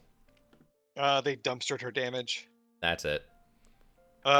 They basically decided that the way her whole kit in the rework works is not functional. Like, it's not fun to play against if it's good, and it's not fun to play if it's bad. So they dumpstered her. And then in a recent interview, they said they acknowledged that because the rework isn't coming till season 4, they acknowledge that they do want to finally buff her a little bit because it sucks to be a Sombra player right now, and they admit that. It's wild how they do that. That's like the Blizzard solution, I feel like. Because I told you they did that with the Demonology, and Ian Hatzikos just literally said, we don't want you playing Demonology right now. Which is funny because in Overwatch, people have drawn some comparisons about that as far as like there are certain heroes that they continually touch with kid gloves and talk about how they want to maintain the fantasy and blah blah blah, and they don't want to dumpster the hero and make them useless. And then there's other heroes that, as soon as there's a problem, they just dumpster them. Uh, Well, a lot of people are theorizing that when Overwatch PvE comes out, Sojourn is going to play a Sojourn. big part in it because the devs are so reluctant to actually nerf her in a meaningful way. She's been nerfed 3 times now, and she's still too powerful. it's her fucking beam. Meanwhile, Doomfist was powerful and got fucking slammed into the dirt. Sombra was powerful and got slammed into the dirt. Like, I mean, Doomfist wasn't even good for long. Like, they buffed him. They're like, oops. I think personally that Doomfist was fine and that people just didn't know how to play him yet. And then when he got buffed, he was too good. And then they reverted that, and then they buffed him again a little bit after that. He's definitely viable now. I mean, he's not meta, but he's viable.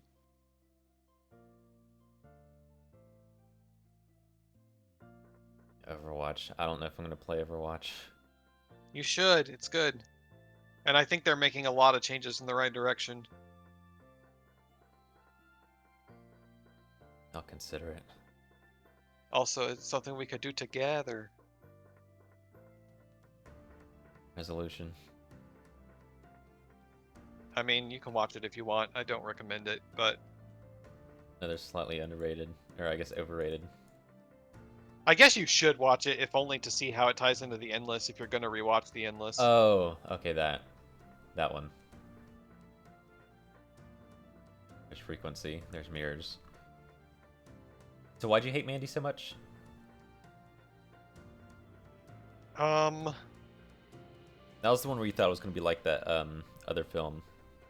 it has a very slow, artsy vibe to it, but to me, there was no payoff for that slow artsiness.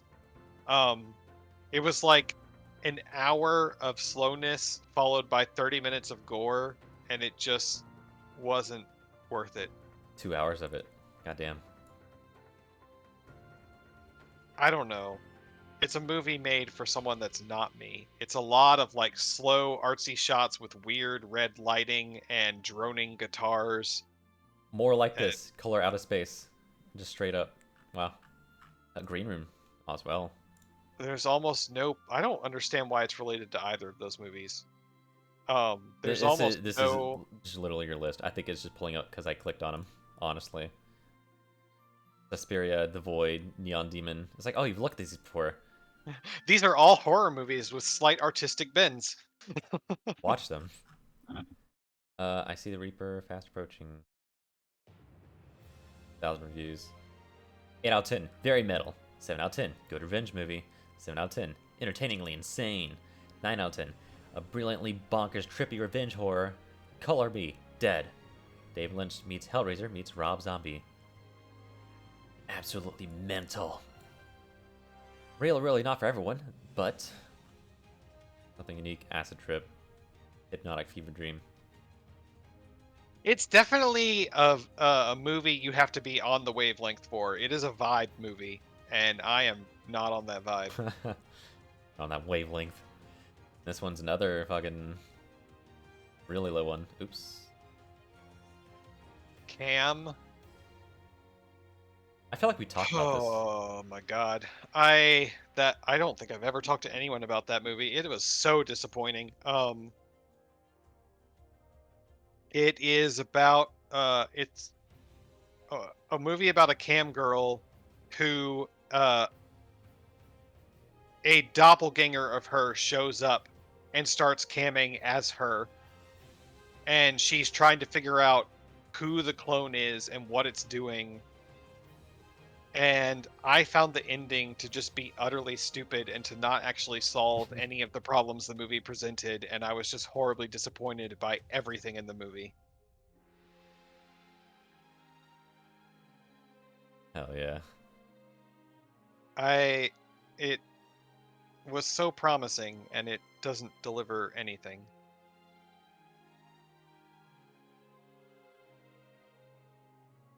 Hell yeah, this guy kind of shit on it. I lost it. Most of the movie was interesting, but everything goes down at the end. Nothing's explained, and you end up feeling that you wasted your time. Good. I with feel missed like it was potential. it was explained. I don't remember all the details, so I'm gonna get it wrong. But it's like an AI that that has copied her to Cam, and so she beats her face against her desk to turn her face into a bloody mess, and the AI can't copy that, and then the AI kind of defaults and collapses. But then and then she's like, well, they're just going to be more of these things popping up. And then she's like, well, you know what? I'm just going to keep camming because it's what I want to do and it's my dream. And that's the end of the movie. But it's like, you didn't actually solve the problem. Like, these AIs are going to keep replacing you on all fronts. That's the opposite of solving a problem. The problem's still there. It's like, you know what? This doesn't matter.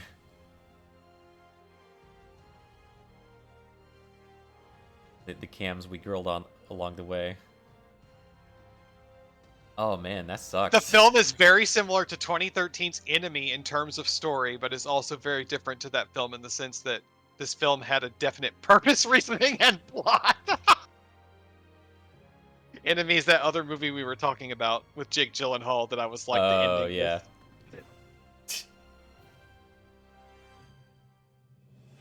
Kind of regret watching this whole thing. I mean, Enemy was at least interesting. I can't say that I regret watching Enemy. I regret watching Cam. Not that I could have known not to watch it, but it was not worth my time. Enemy was at least interesting. It gave me something to think about, gave me something to talk to Coin about. Like, it's fine.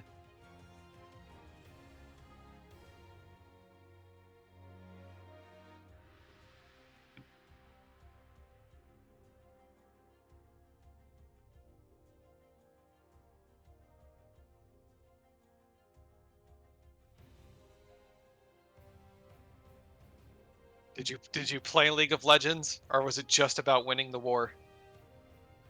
It's about sending a message. That's it. That's it. I won. I'm like, all right. I put in two-factor authentication, whatever, and I was like, okay, well, I'm done here.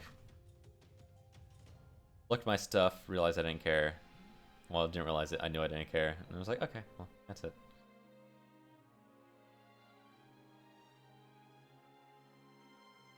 If you look through Cody's Discord, you can see the entire fucking. Well, I don't know how far it up is now. Oh, I followed it. Okay. It's funny. It's funny because I don't even know what made me click there to see it initially, but I've been following it the whole time. But the funny thing is, on that Discord, I specifically have only that channel muted and completely notifications turned off. So I don't know why I clicked on it and saw that you were active in there the first day. But I've been following the debacle ever since. And I don't even get updates for it. I have to go to his Discord and manually check that channel because I turned it off because I'm just like, I do not want any pings or any messages associated with League. It's just boring bullshit. Yeah. No, it was a trip. It was 2 weeks. 2 weeks and 4 representatives. Fucking obnoxious, annoying. How about that one guy? The thing How I about- kept thinking about the whole time was that let's say you did something wrong. Let's say you deserve to be banned. After 5 to 6 years, is it not worth giving a customer a second chance? Right? Especially if it's so easy to make another account. It's like, you know what? You're insistent. I'll go ahead and lift this ban for you because they don't have any records of it. It's like, well, Yeah. we're just gonna assume that you deserve this ban. How about the guy that said, like, you know, Even if you assume that you're guilty of whatever, like, 6 years it's is been a long 5 time. years. Yeah. People change. People grow up. Like, I don't know. You know, this happened to my brother one time, and he was very upset about it. I saw that. I'm He just fucking like, deserves it. Every second of his ban is deserved. He said it was hacked. Didn't fucking believe him. Like, I don't believe you. Get fucked. Your account didn't get hacked. I'm like, it did though. I didn't know what the fuck's going on. It wasn't until I checked the name checker. I'm like, oh, I wasn't playing at all during this time.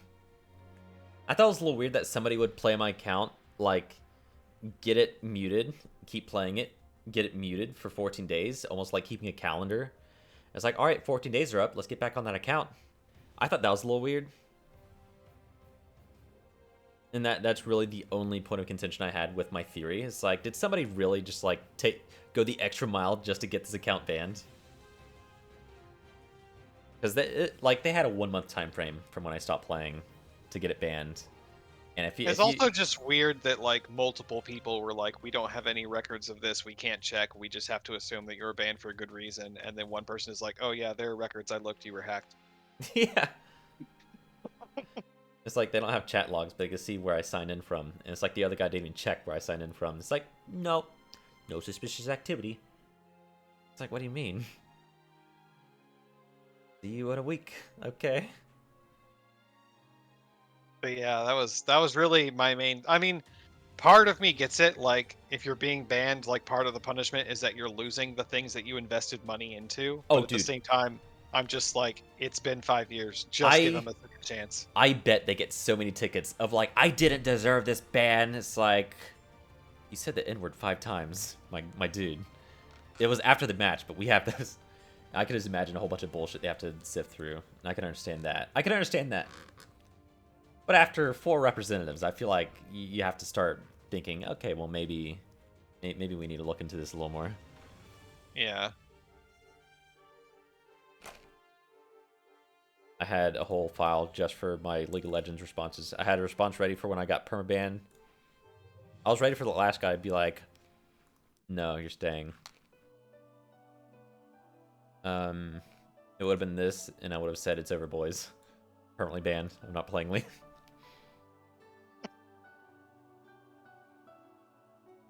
I honestly wasn't expecting to get unbanned. I was expecting the next person to just not read any of it. It's like, hey, so I checked. Logs are deleted. Can't check. It's like, well, did you read any of it?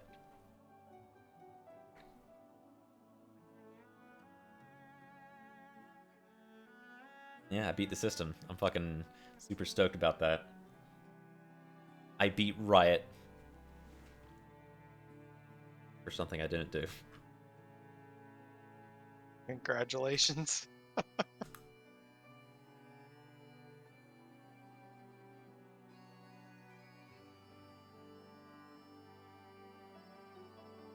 City of Angels. That's a throwback.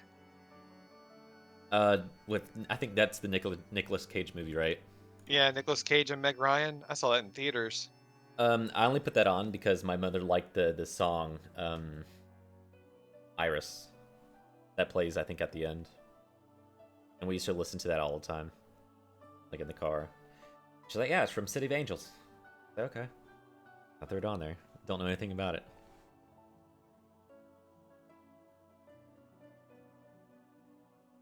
It's okay, as I remember. It's a Nicolas Cage movie. I'm sure it's just fine. I'm sure it's going to land also okay. Another movie I watched, Nicolas Cage. It's called Next. Oh wow, that's right there.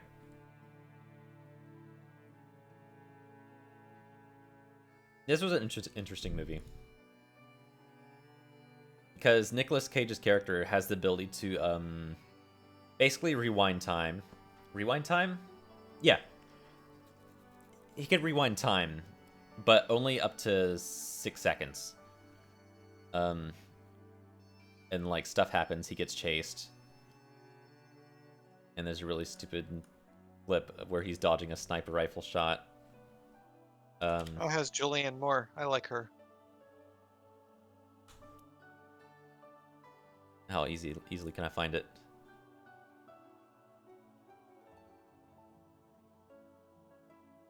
There it is. I used so when I was raiding, I put this in Discord when the tank left. The really bad tank. I'm like, just dodged a bullet there, and I posted Nicolas Cage fucking That's dodged from a that sniper movie? shot. Yeah, this is from Next. Yeah. Did you say you watched this? Next? No, I'd never heard of it before. Okay. When was it? 2007? We saw it in theaters. But yeah, he goes to sleep, wakes up, he's like, we gotta move. Or whatever. And so it plays through, and like they get on a ship or something, and like there's a bomb there. And then he runs into the antagonist of the movie, like on like this this kind of bridge inside the warehouse looking place.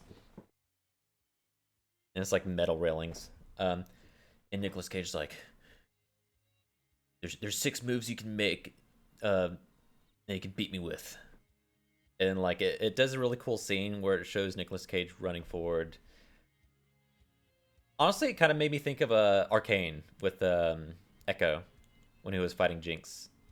And you see like the kind of flashes of him like getting shot, but then like it keeps moving forward with like the version of him that doesn't get shot. It kind of did that, where like you see Nicolas Cage get shot, and then like it like other versions of Nicolas Cage are like running through, and multiple of them getting shot, and he runs up to him. He's like, "None of those were hit. They didn't get to the bomb. They blow up." And then Nicolas Cage rewinds all the way to when they were sleeping in the cabin, 30 minutes before the movie ended. And he's like, "We need to move," and then the movie ended. Funny thing about that is I left to go to the bathroom before it got to that point. Got to the really cool part with the gun. I'm like, I need to pee. And then like the movie's over. I'm like, how was it? How was it? And brother's like, I'm glad you missed it. Type of thing that just ruins the movie. It's just supposed to go on forever like that in your mind? I don't know. Well, I mean, it's assumed that he saw what happens with the bomb, and I guess he fixes it. But like, they just want you to assume he fixes it. I guess it's kind of a cliffhanger. That's weird. I missed it, so I don't know.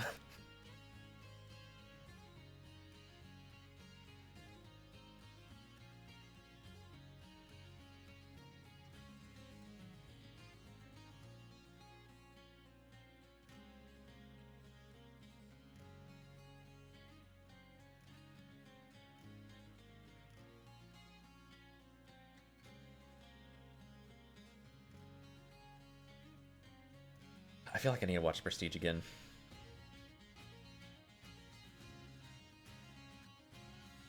It's a really good one. It's also a really good one for multiple viewings for obvious reasons.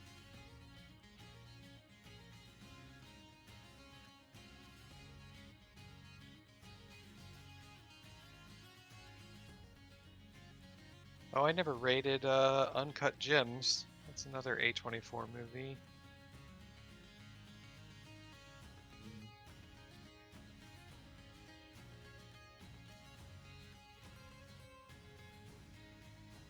Give it a 6.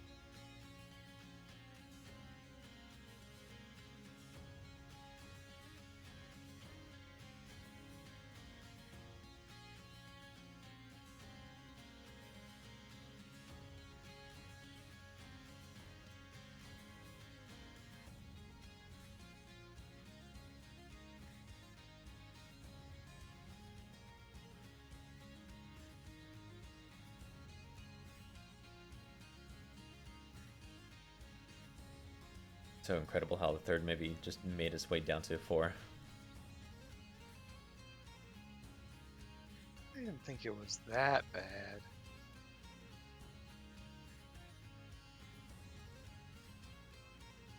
It had a lot to live up to, and boy howdy, it didn't live up to it. Where did I put the second film? Was it a 6? Good.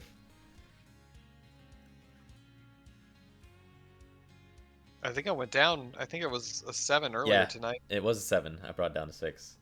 These are all recent. This is everything I've changed. Because what did I watch last? Oh, I put Monk up last. Most recent. My mom was a big fan of that show.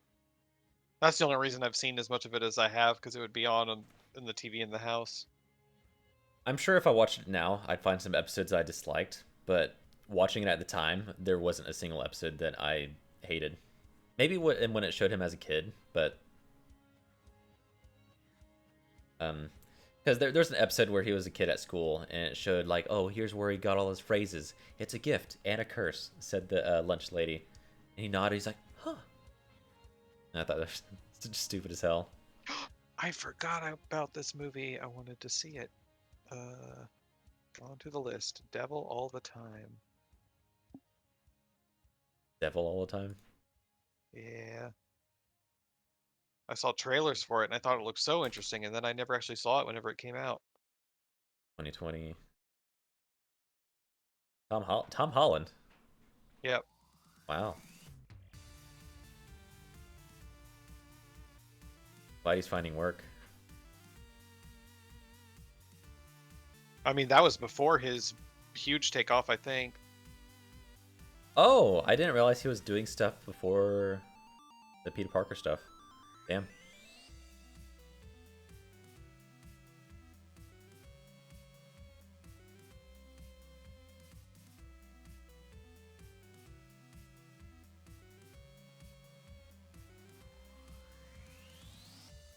Yeah, I thought Civil War was his start in acting.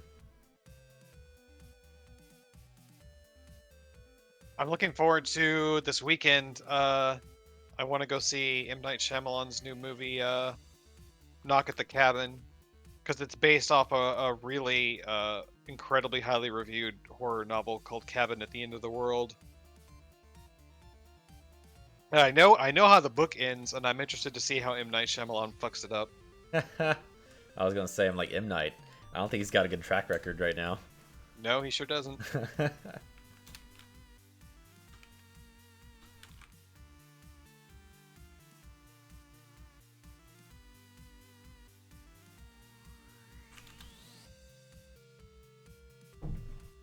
What was his last good movie? Sixth Sense, I guess. The Village, depending on who you are.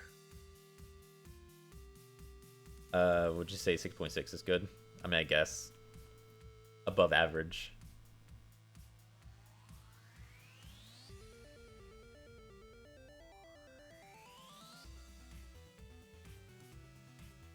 Oh, Signs. People liked Signs.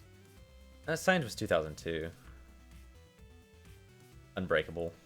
I don't know what that is. I've never heard of that. Oh, the Unbreakable and Glass and all that. Yeah, that series. But I think he was just like a...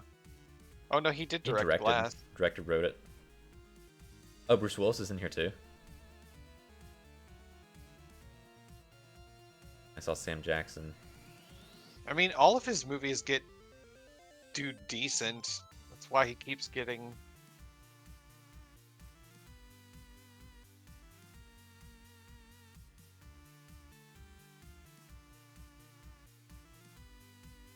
Oh, The Happening. I forgot about that one.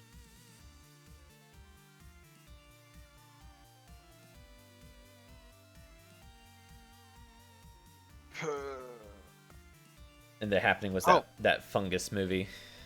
Yeah, the one where the trees Spores. tried to kill everyone. Yeah. I'm hoping Knock at the Cabin is good. I'm trying to decide if I want to try to slam through the book in the next like 2 or 3 days. He apparently made a TV series, or executive produced. 7.5 out of 10. 4 seasons.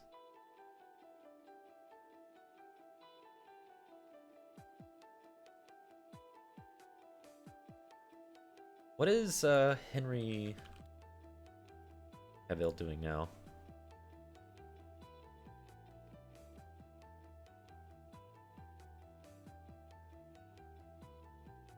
Oh fuck. Was it Warhammer? He was Geralt in The Witcher. Yeah, he was Geralt, But and then he but he signed off from it now. yeah, and then I think they said he was gonna do another film, like another nerdy film. It says here he's in a rumored Highlander movie. What the fuck? I can't believe anyone's still trying to do something with that franchise. Warhammer movie.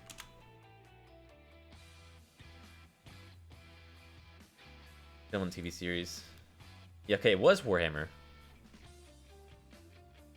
as Amazon Studios acquires rights to Games Workshop brand.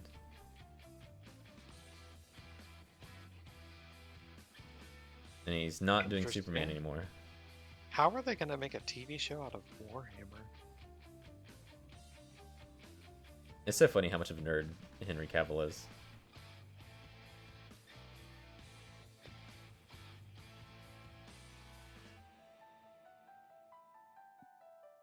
For 30 years, I've dreamt of seeing Warhammer Universe in live action.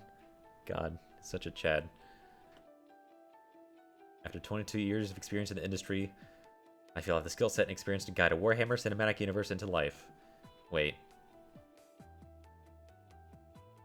Oh, okay. So, our first steps are to find our filmmaker slash creator slash writer. So it's just something he wants to do. When was this? I was gonna say I don't see any listing for it in the upcoming on IMDb. Yeah, that's what I was looking at. I was like, so it's just something he wants to do.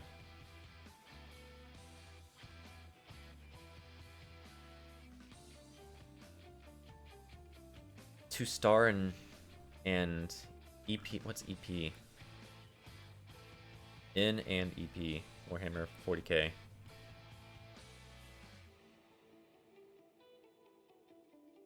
Executive produce. Okay, yeah, there it is.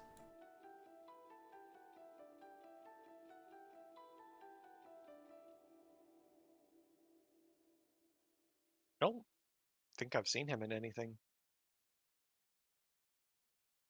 I only know about him through Superman, Man of Steel, but I don't think I've Yeah, seen him I just anything. I know who he is, but that's it. Yeah.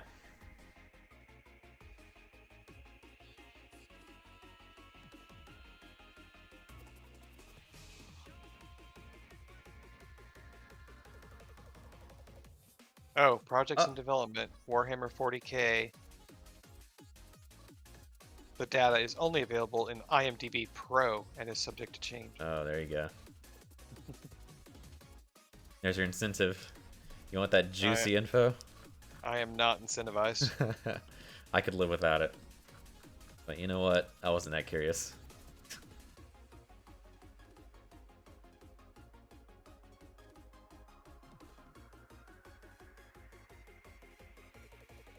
Oh man, they did him dirty.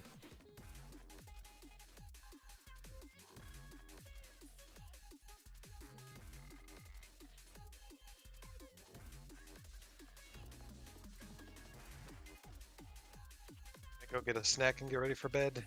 Okay. I'm gonna sign You gonna off. keep streaming? No, Okay. no. I'm going Happy to bed too. birthday! No, thank you. I'll talk to you later. Yeah, see you later.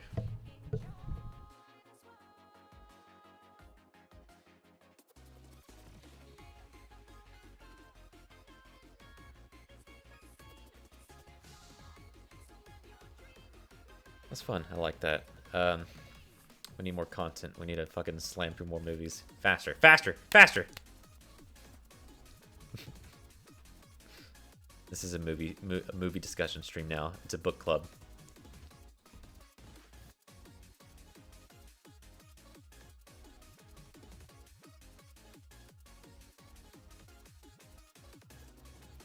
Alright.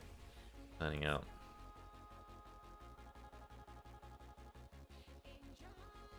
So, good night, Tara. Good night, Dave.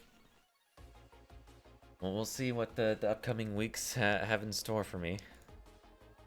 I'm gonna hang in there. You know, you never know how brave you are until you need to be. You know. See y'all later.